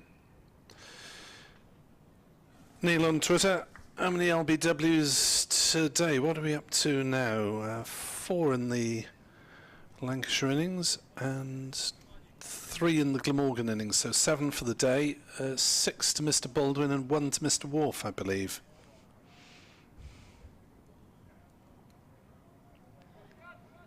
Rod Young suggests that if you added the stewards, cleaning and other staff, you'd just about double the crowd. Bowling sliced away by Neser, but to backward point. And there is no run. 133 for 7. Wheel on 5, Neser on 8. 4 overs remaining in the day's play. Well, Neil Thornycroft on Twitter was confused at the Labuschagne dismissal. He at the time thought it was given out bowled because one of the bails did, yes, it did, end up off the stump, but the appeal was pretty much for leg before. You wouldn't appeal for a bowl, didn't you?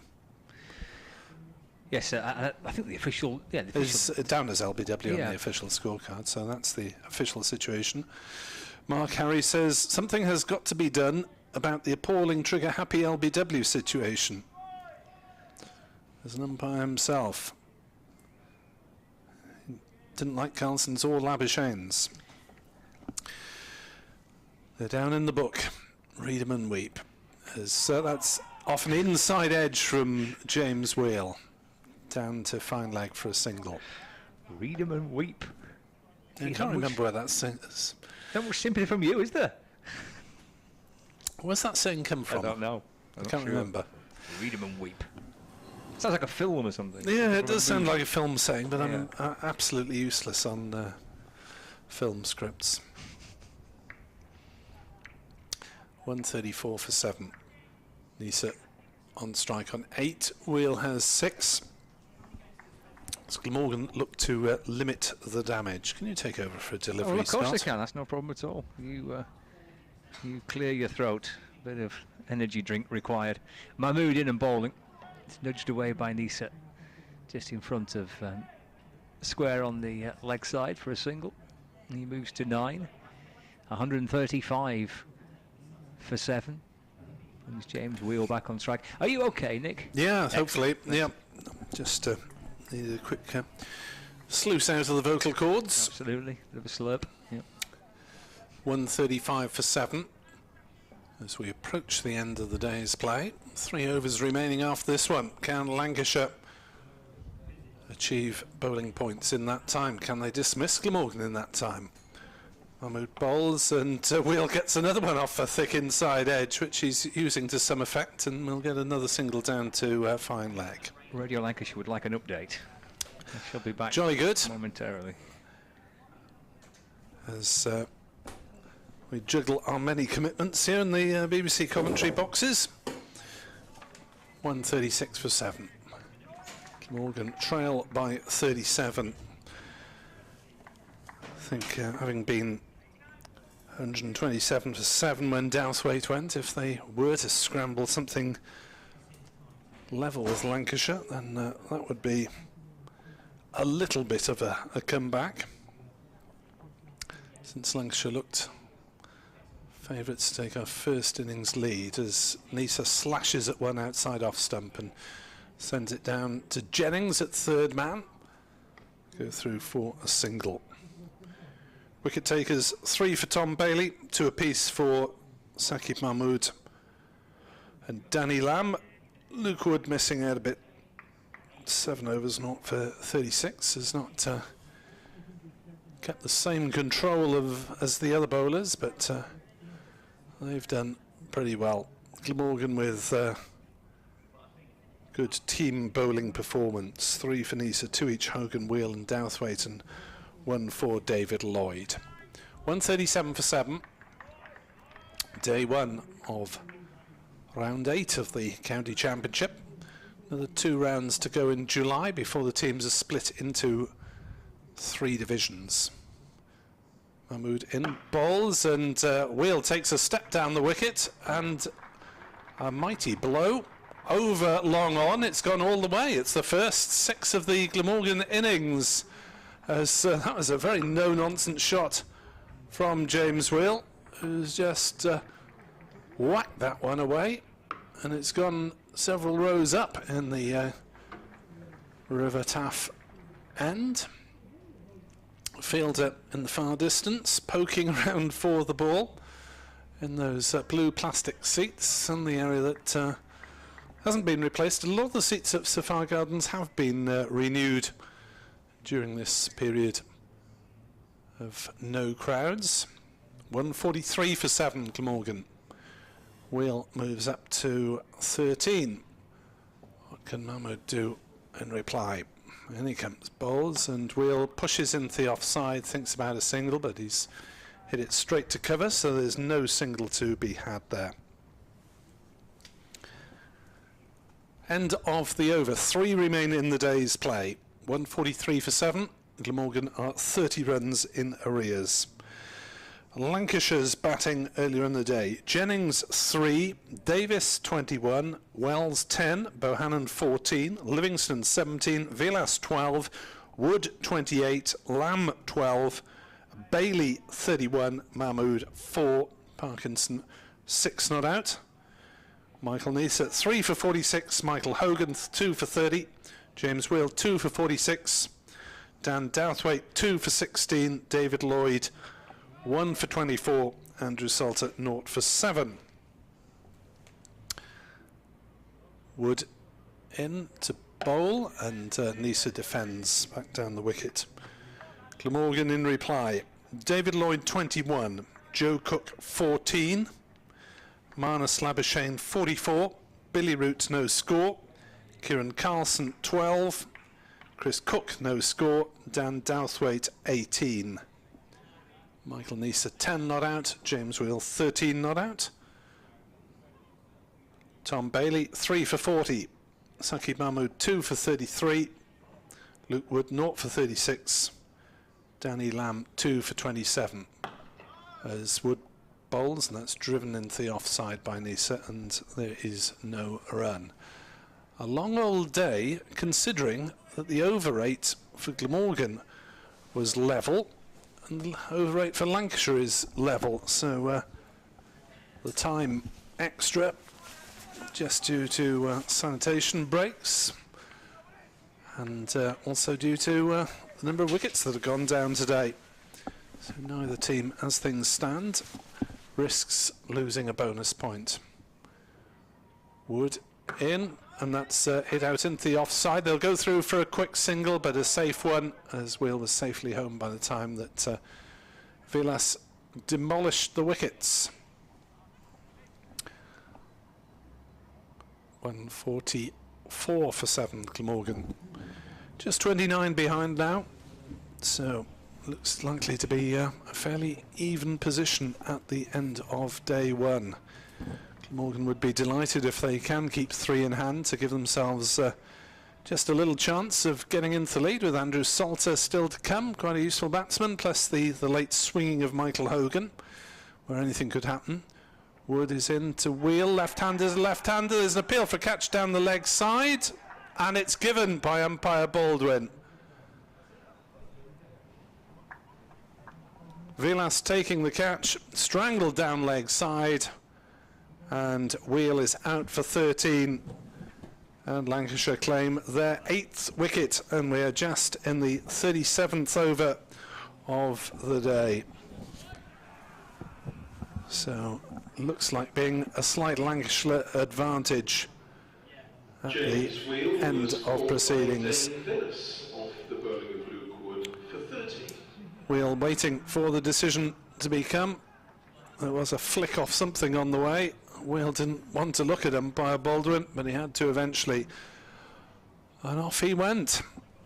144 for 8. 29 runs in arrears, and it will be Andrew Salter to have a bat today.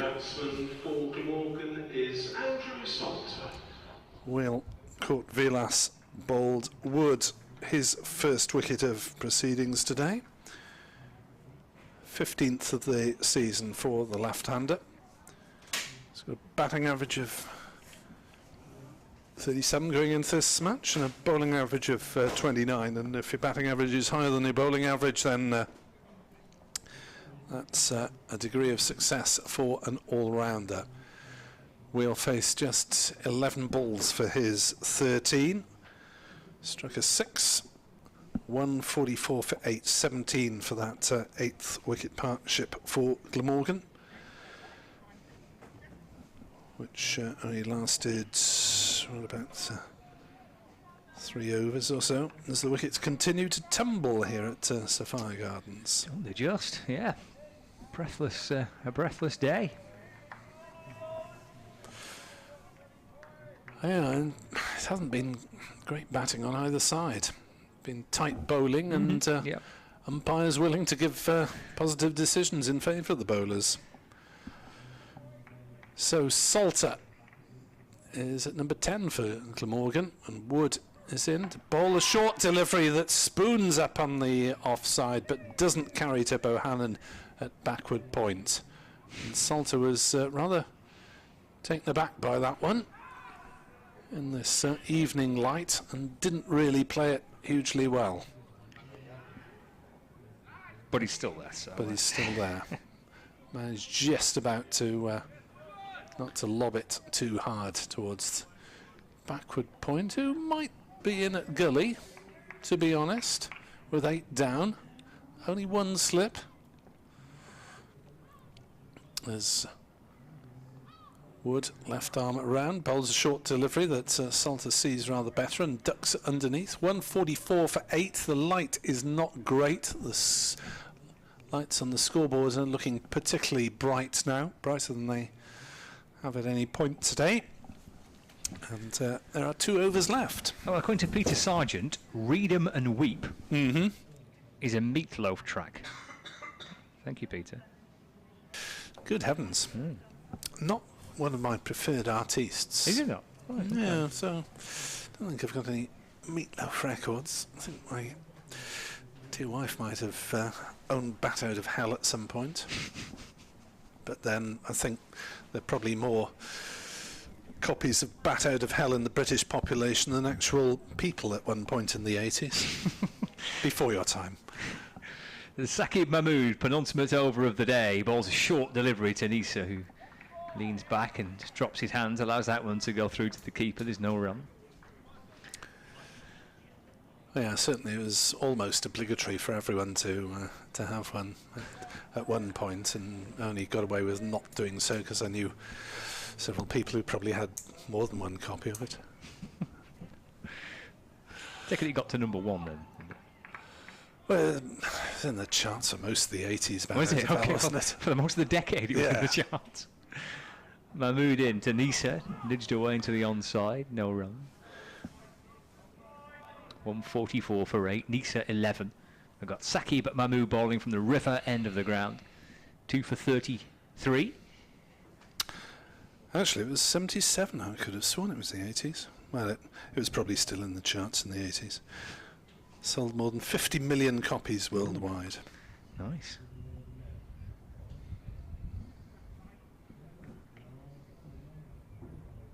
Mahmood. Right arm over the wicket. Neser eases the ball off his pads behind square on the leg side. Bohannon comes up to field and gets a run for it. Moves to 12. Score moves on to 145 for 8. Brings Salter on strike. Lancashire have got one slip in place. So the third man, there's a fine leg. There's a deep square leg. Mid wicket, mid on. And then mid off, cover and point. Short mid wicket in position. Liam Livingston just leaning on his knees, hands on both knees. Watching Mahmood come steaming back in and balls again. Appeal for LBW and another one given. This time the finger of Alex Wharf. And Salter departs for naught. And Glamorgan a 9 down. Mahmood has a third wicket. Glamorgan 145 for 9. Salter LBW to Saqib Mahmood in the penultimate over of the day. Yeah, Salter, frankly, pushing forward, missing a straight one there. I'm not sure whether there's too much doubt about that one. Looked one of the less questionable LBW decisions of the day, possibly. Well, there's been a few. How many is that now? That's 4 on each side. 1, 2, 3. Yeah, 4 in the Lancashire side. Wells, Villas, Wood and Lamb all LBW, and Labuschagne, Root, Carlson, Salter. Uncle Morgan looked like being bowled out, possibly inside 40 overs. As the clock reaches 7 o'clock, and well, Michael Hogan probably didn't think he'd be batting today when he took the new ball alongside Michael Neser this morning, but it is the tall figure of Michael Hogan striding to the wicket with 1.5 century to his credit this season. In the very first innings, in fact, against Yorkshire at Headingley. And I don't think that Mr. Hogan is going to bother playing for tomorrow. Well, the wicket now would be close of play. Yep. 8 deliveries left of the day's play. Come on, put a forward defensive in. Block it for 8 deliveries. I think he's got a forward defensive somewhere, but not with him today. Probably didn't pack it. So 149. Correction, 145 for 9. Mahmood to Hogan, just chopping the ball away into the offside. Picked up by Stephen Croft. So he's on his 12th man for somebody. He's quite a senior sort to be doing 12th, isn't he? He is, isn't he? Yeah. Loves it. Bit of a badger, is he? He is a bit of a badger, yeah. be happy man, actually. He's a Blackpool fan. They won promotion, didn't they, last weekend? So he'd be happy with that news.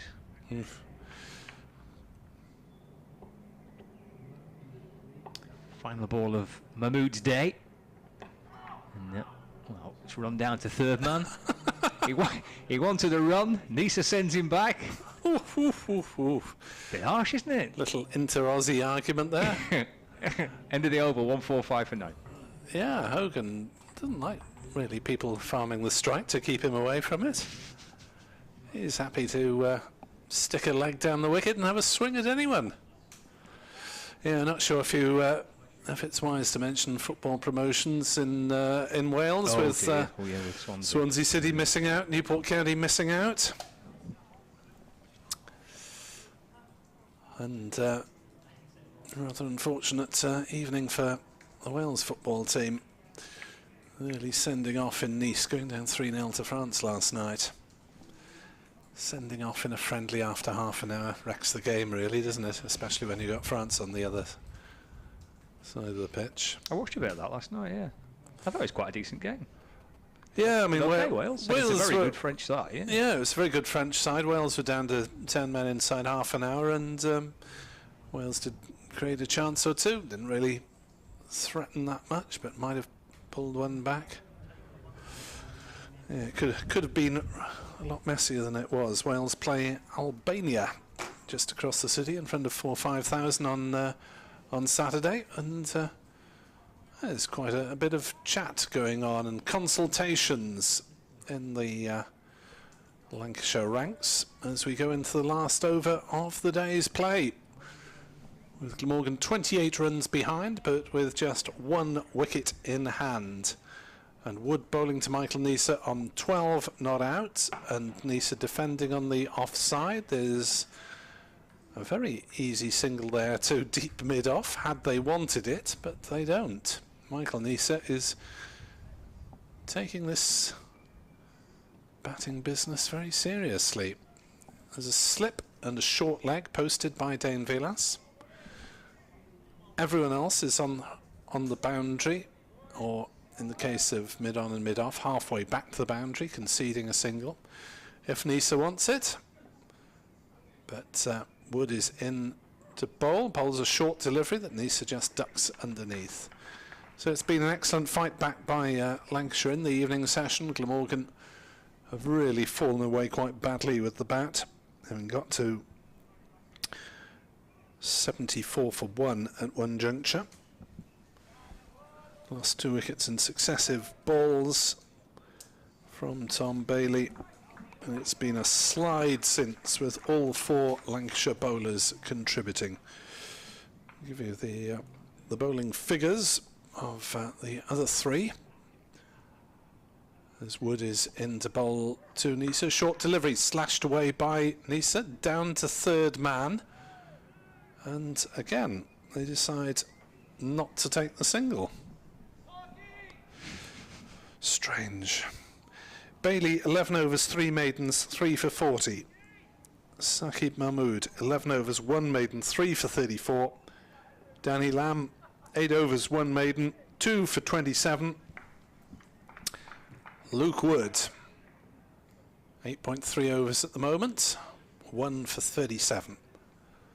As the left arm Wood comes around the wicket, bowls another short ball that Neser ducks underneath, and that should be his 2 for the over now. 145 for 9, Glamorgan. Stephen Moss says, I notice Hogan didn't take a guard. Does he ever bother? I haven't noticed. Hogan is definitely a no-nonsense guy. Philip Richards suggests 2 finger-happy umpires.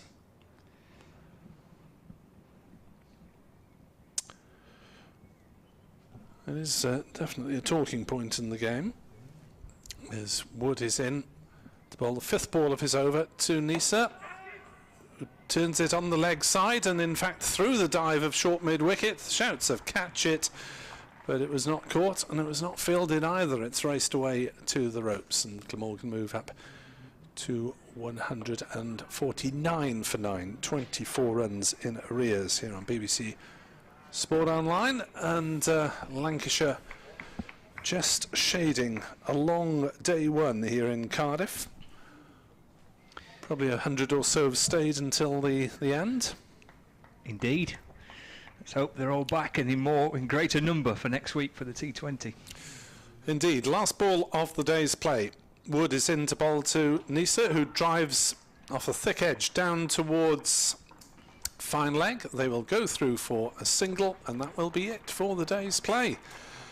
With Glamorgan on 150 for 9 and still 23 runs behind Lancashire on first innings with just 1 wicket remaining. 19 wickets in the day in front of a crowd in Sophia Gardens.